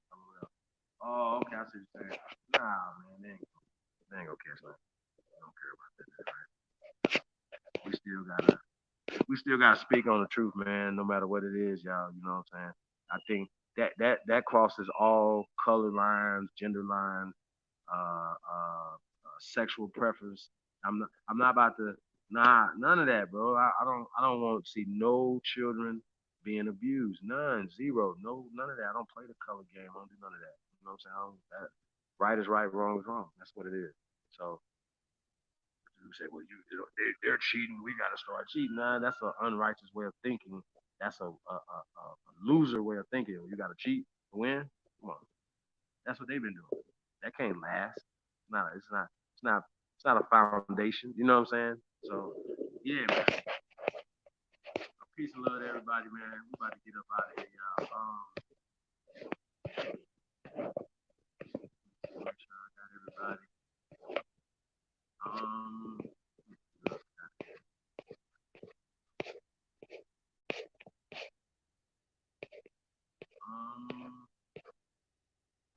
don't know if I said King Ra, peace, bro. That civil leader, Mortis, civilly dead. See, they always taking everything, every M-O, right? Anything that got M in front of it, male, like Carmel is more. Y'all know that? Like, this is what they say. So, are you going to take mortician and what is it? Mortis? Are y'all standing with that too? I need to know. I need to know y'all taking more. You know what I'm saying? You take Carmel, you take it Morrow, and all these others. Everything is more, right? Everything comes back to that, right? You gotta take more. Yeah, man. Shout out to Miss Gretchen Helm. Thanks for all the hard work you do, sis. We definitely appreciate you very, very much. Yeah, man. Peace and love to everybody, man. We're gonna get up out of here. Everything. I have a great evening or a great morning. Some of y'all. This morning I had 2 o'clock. Peace to everybody, man. Thank y'all for coming out tonight. And shout out to the brother Star Child, man. Peace to the God, man. We definitely appreciate the brother's energy, man. We definitely gonna be linking up, y'all. So peace to the God, man. Shout out to all my comrades, man. Definitely appreciate y'all too, man. We out of here. Peace.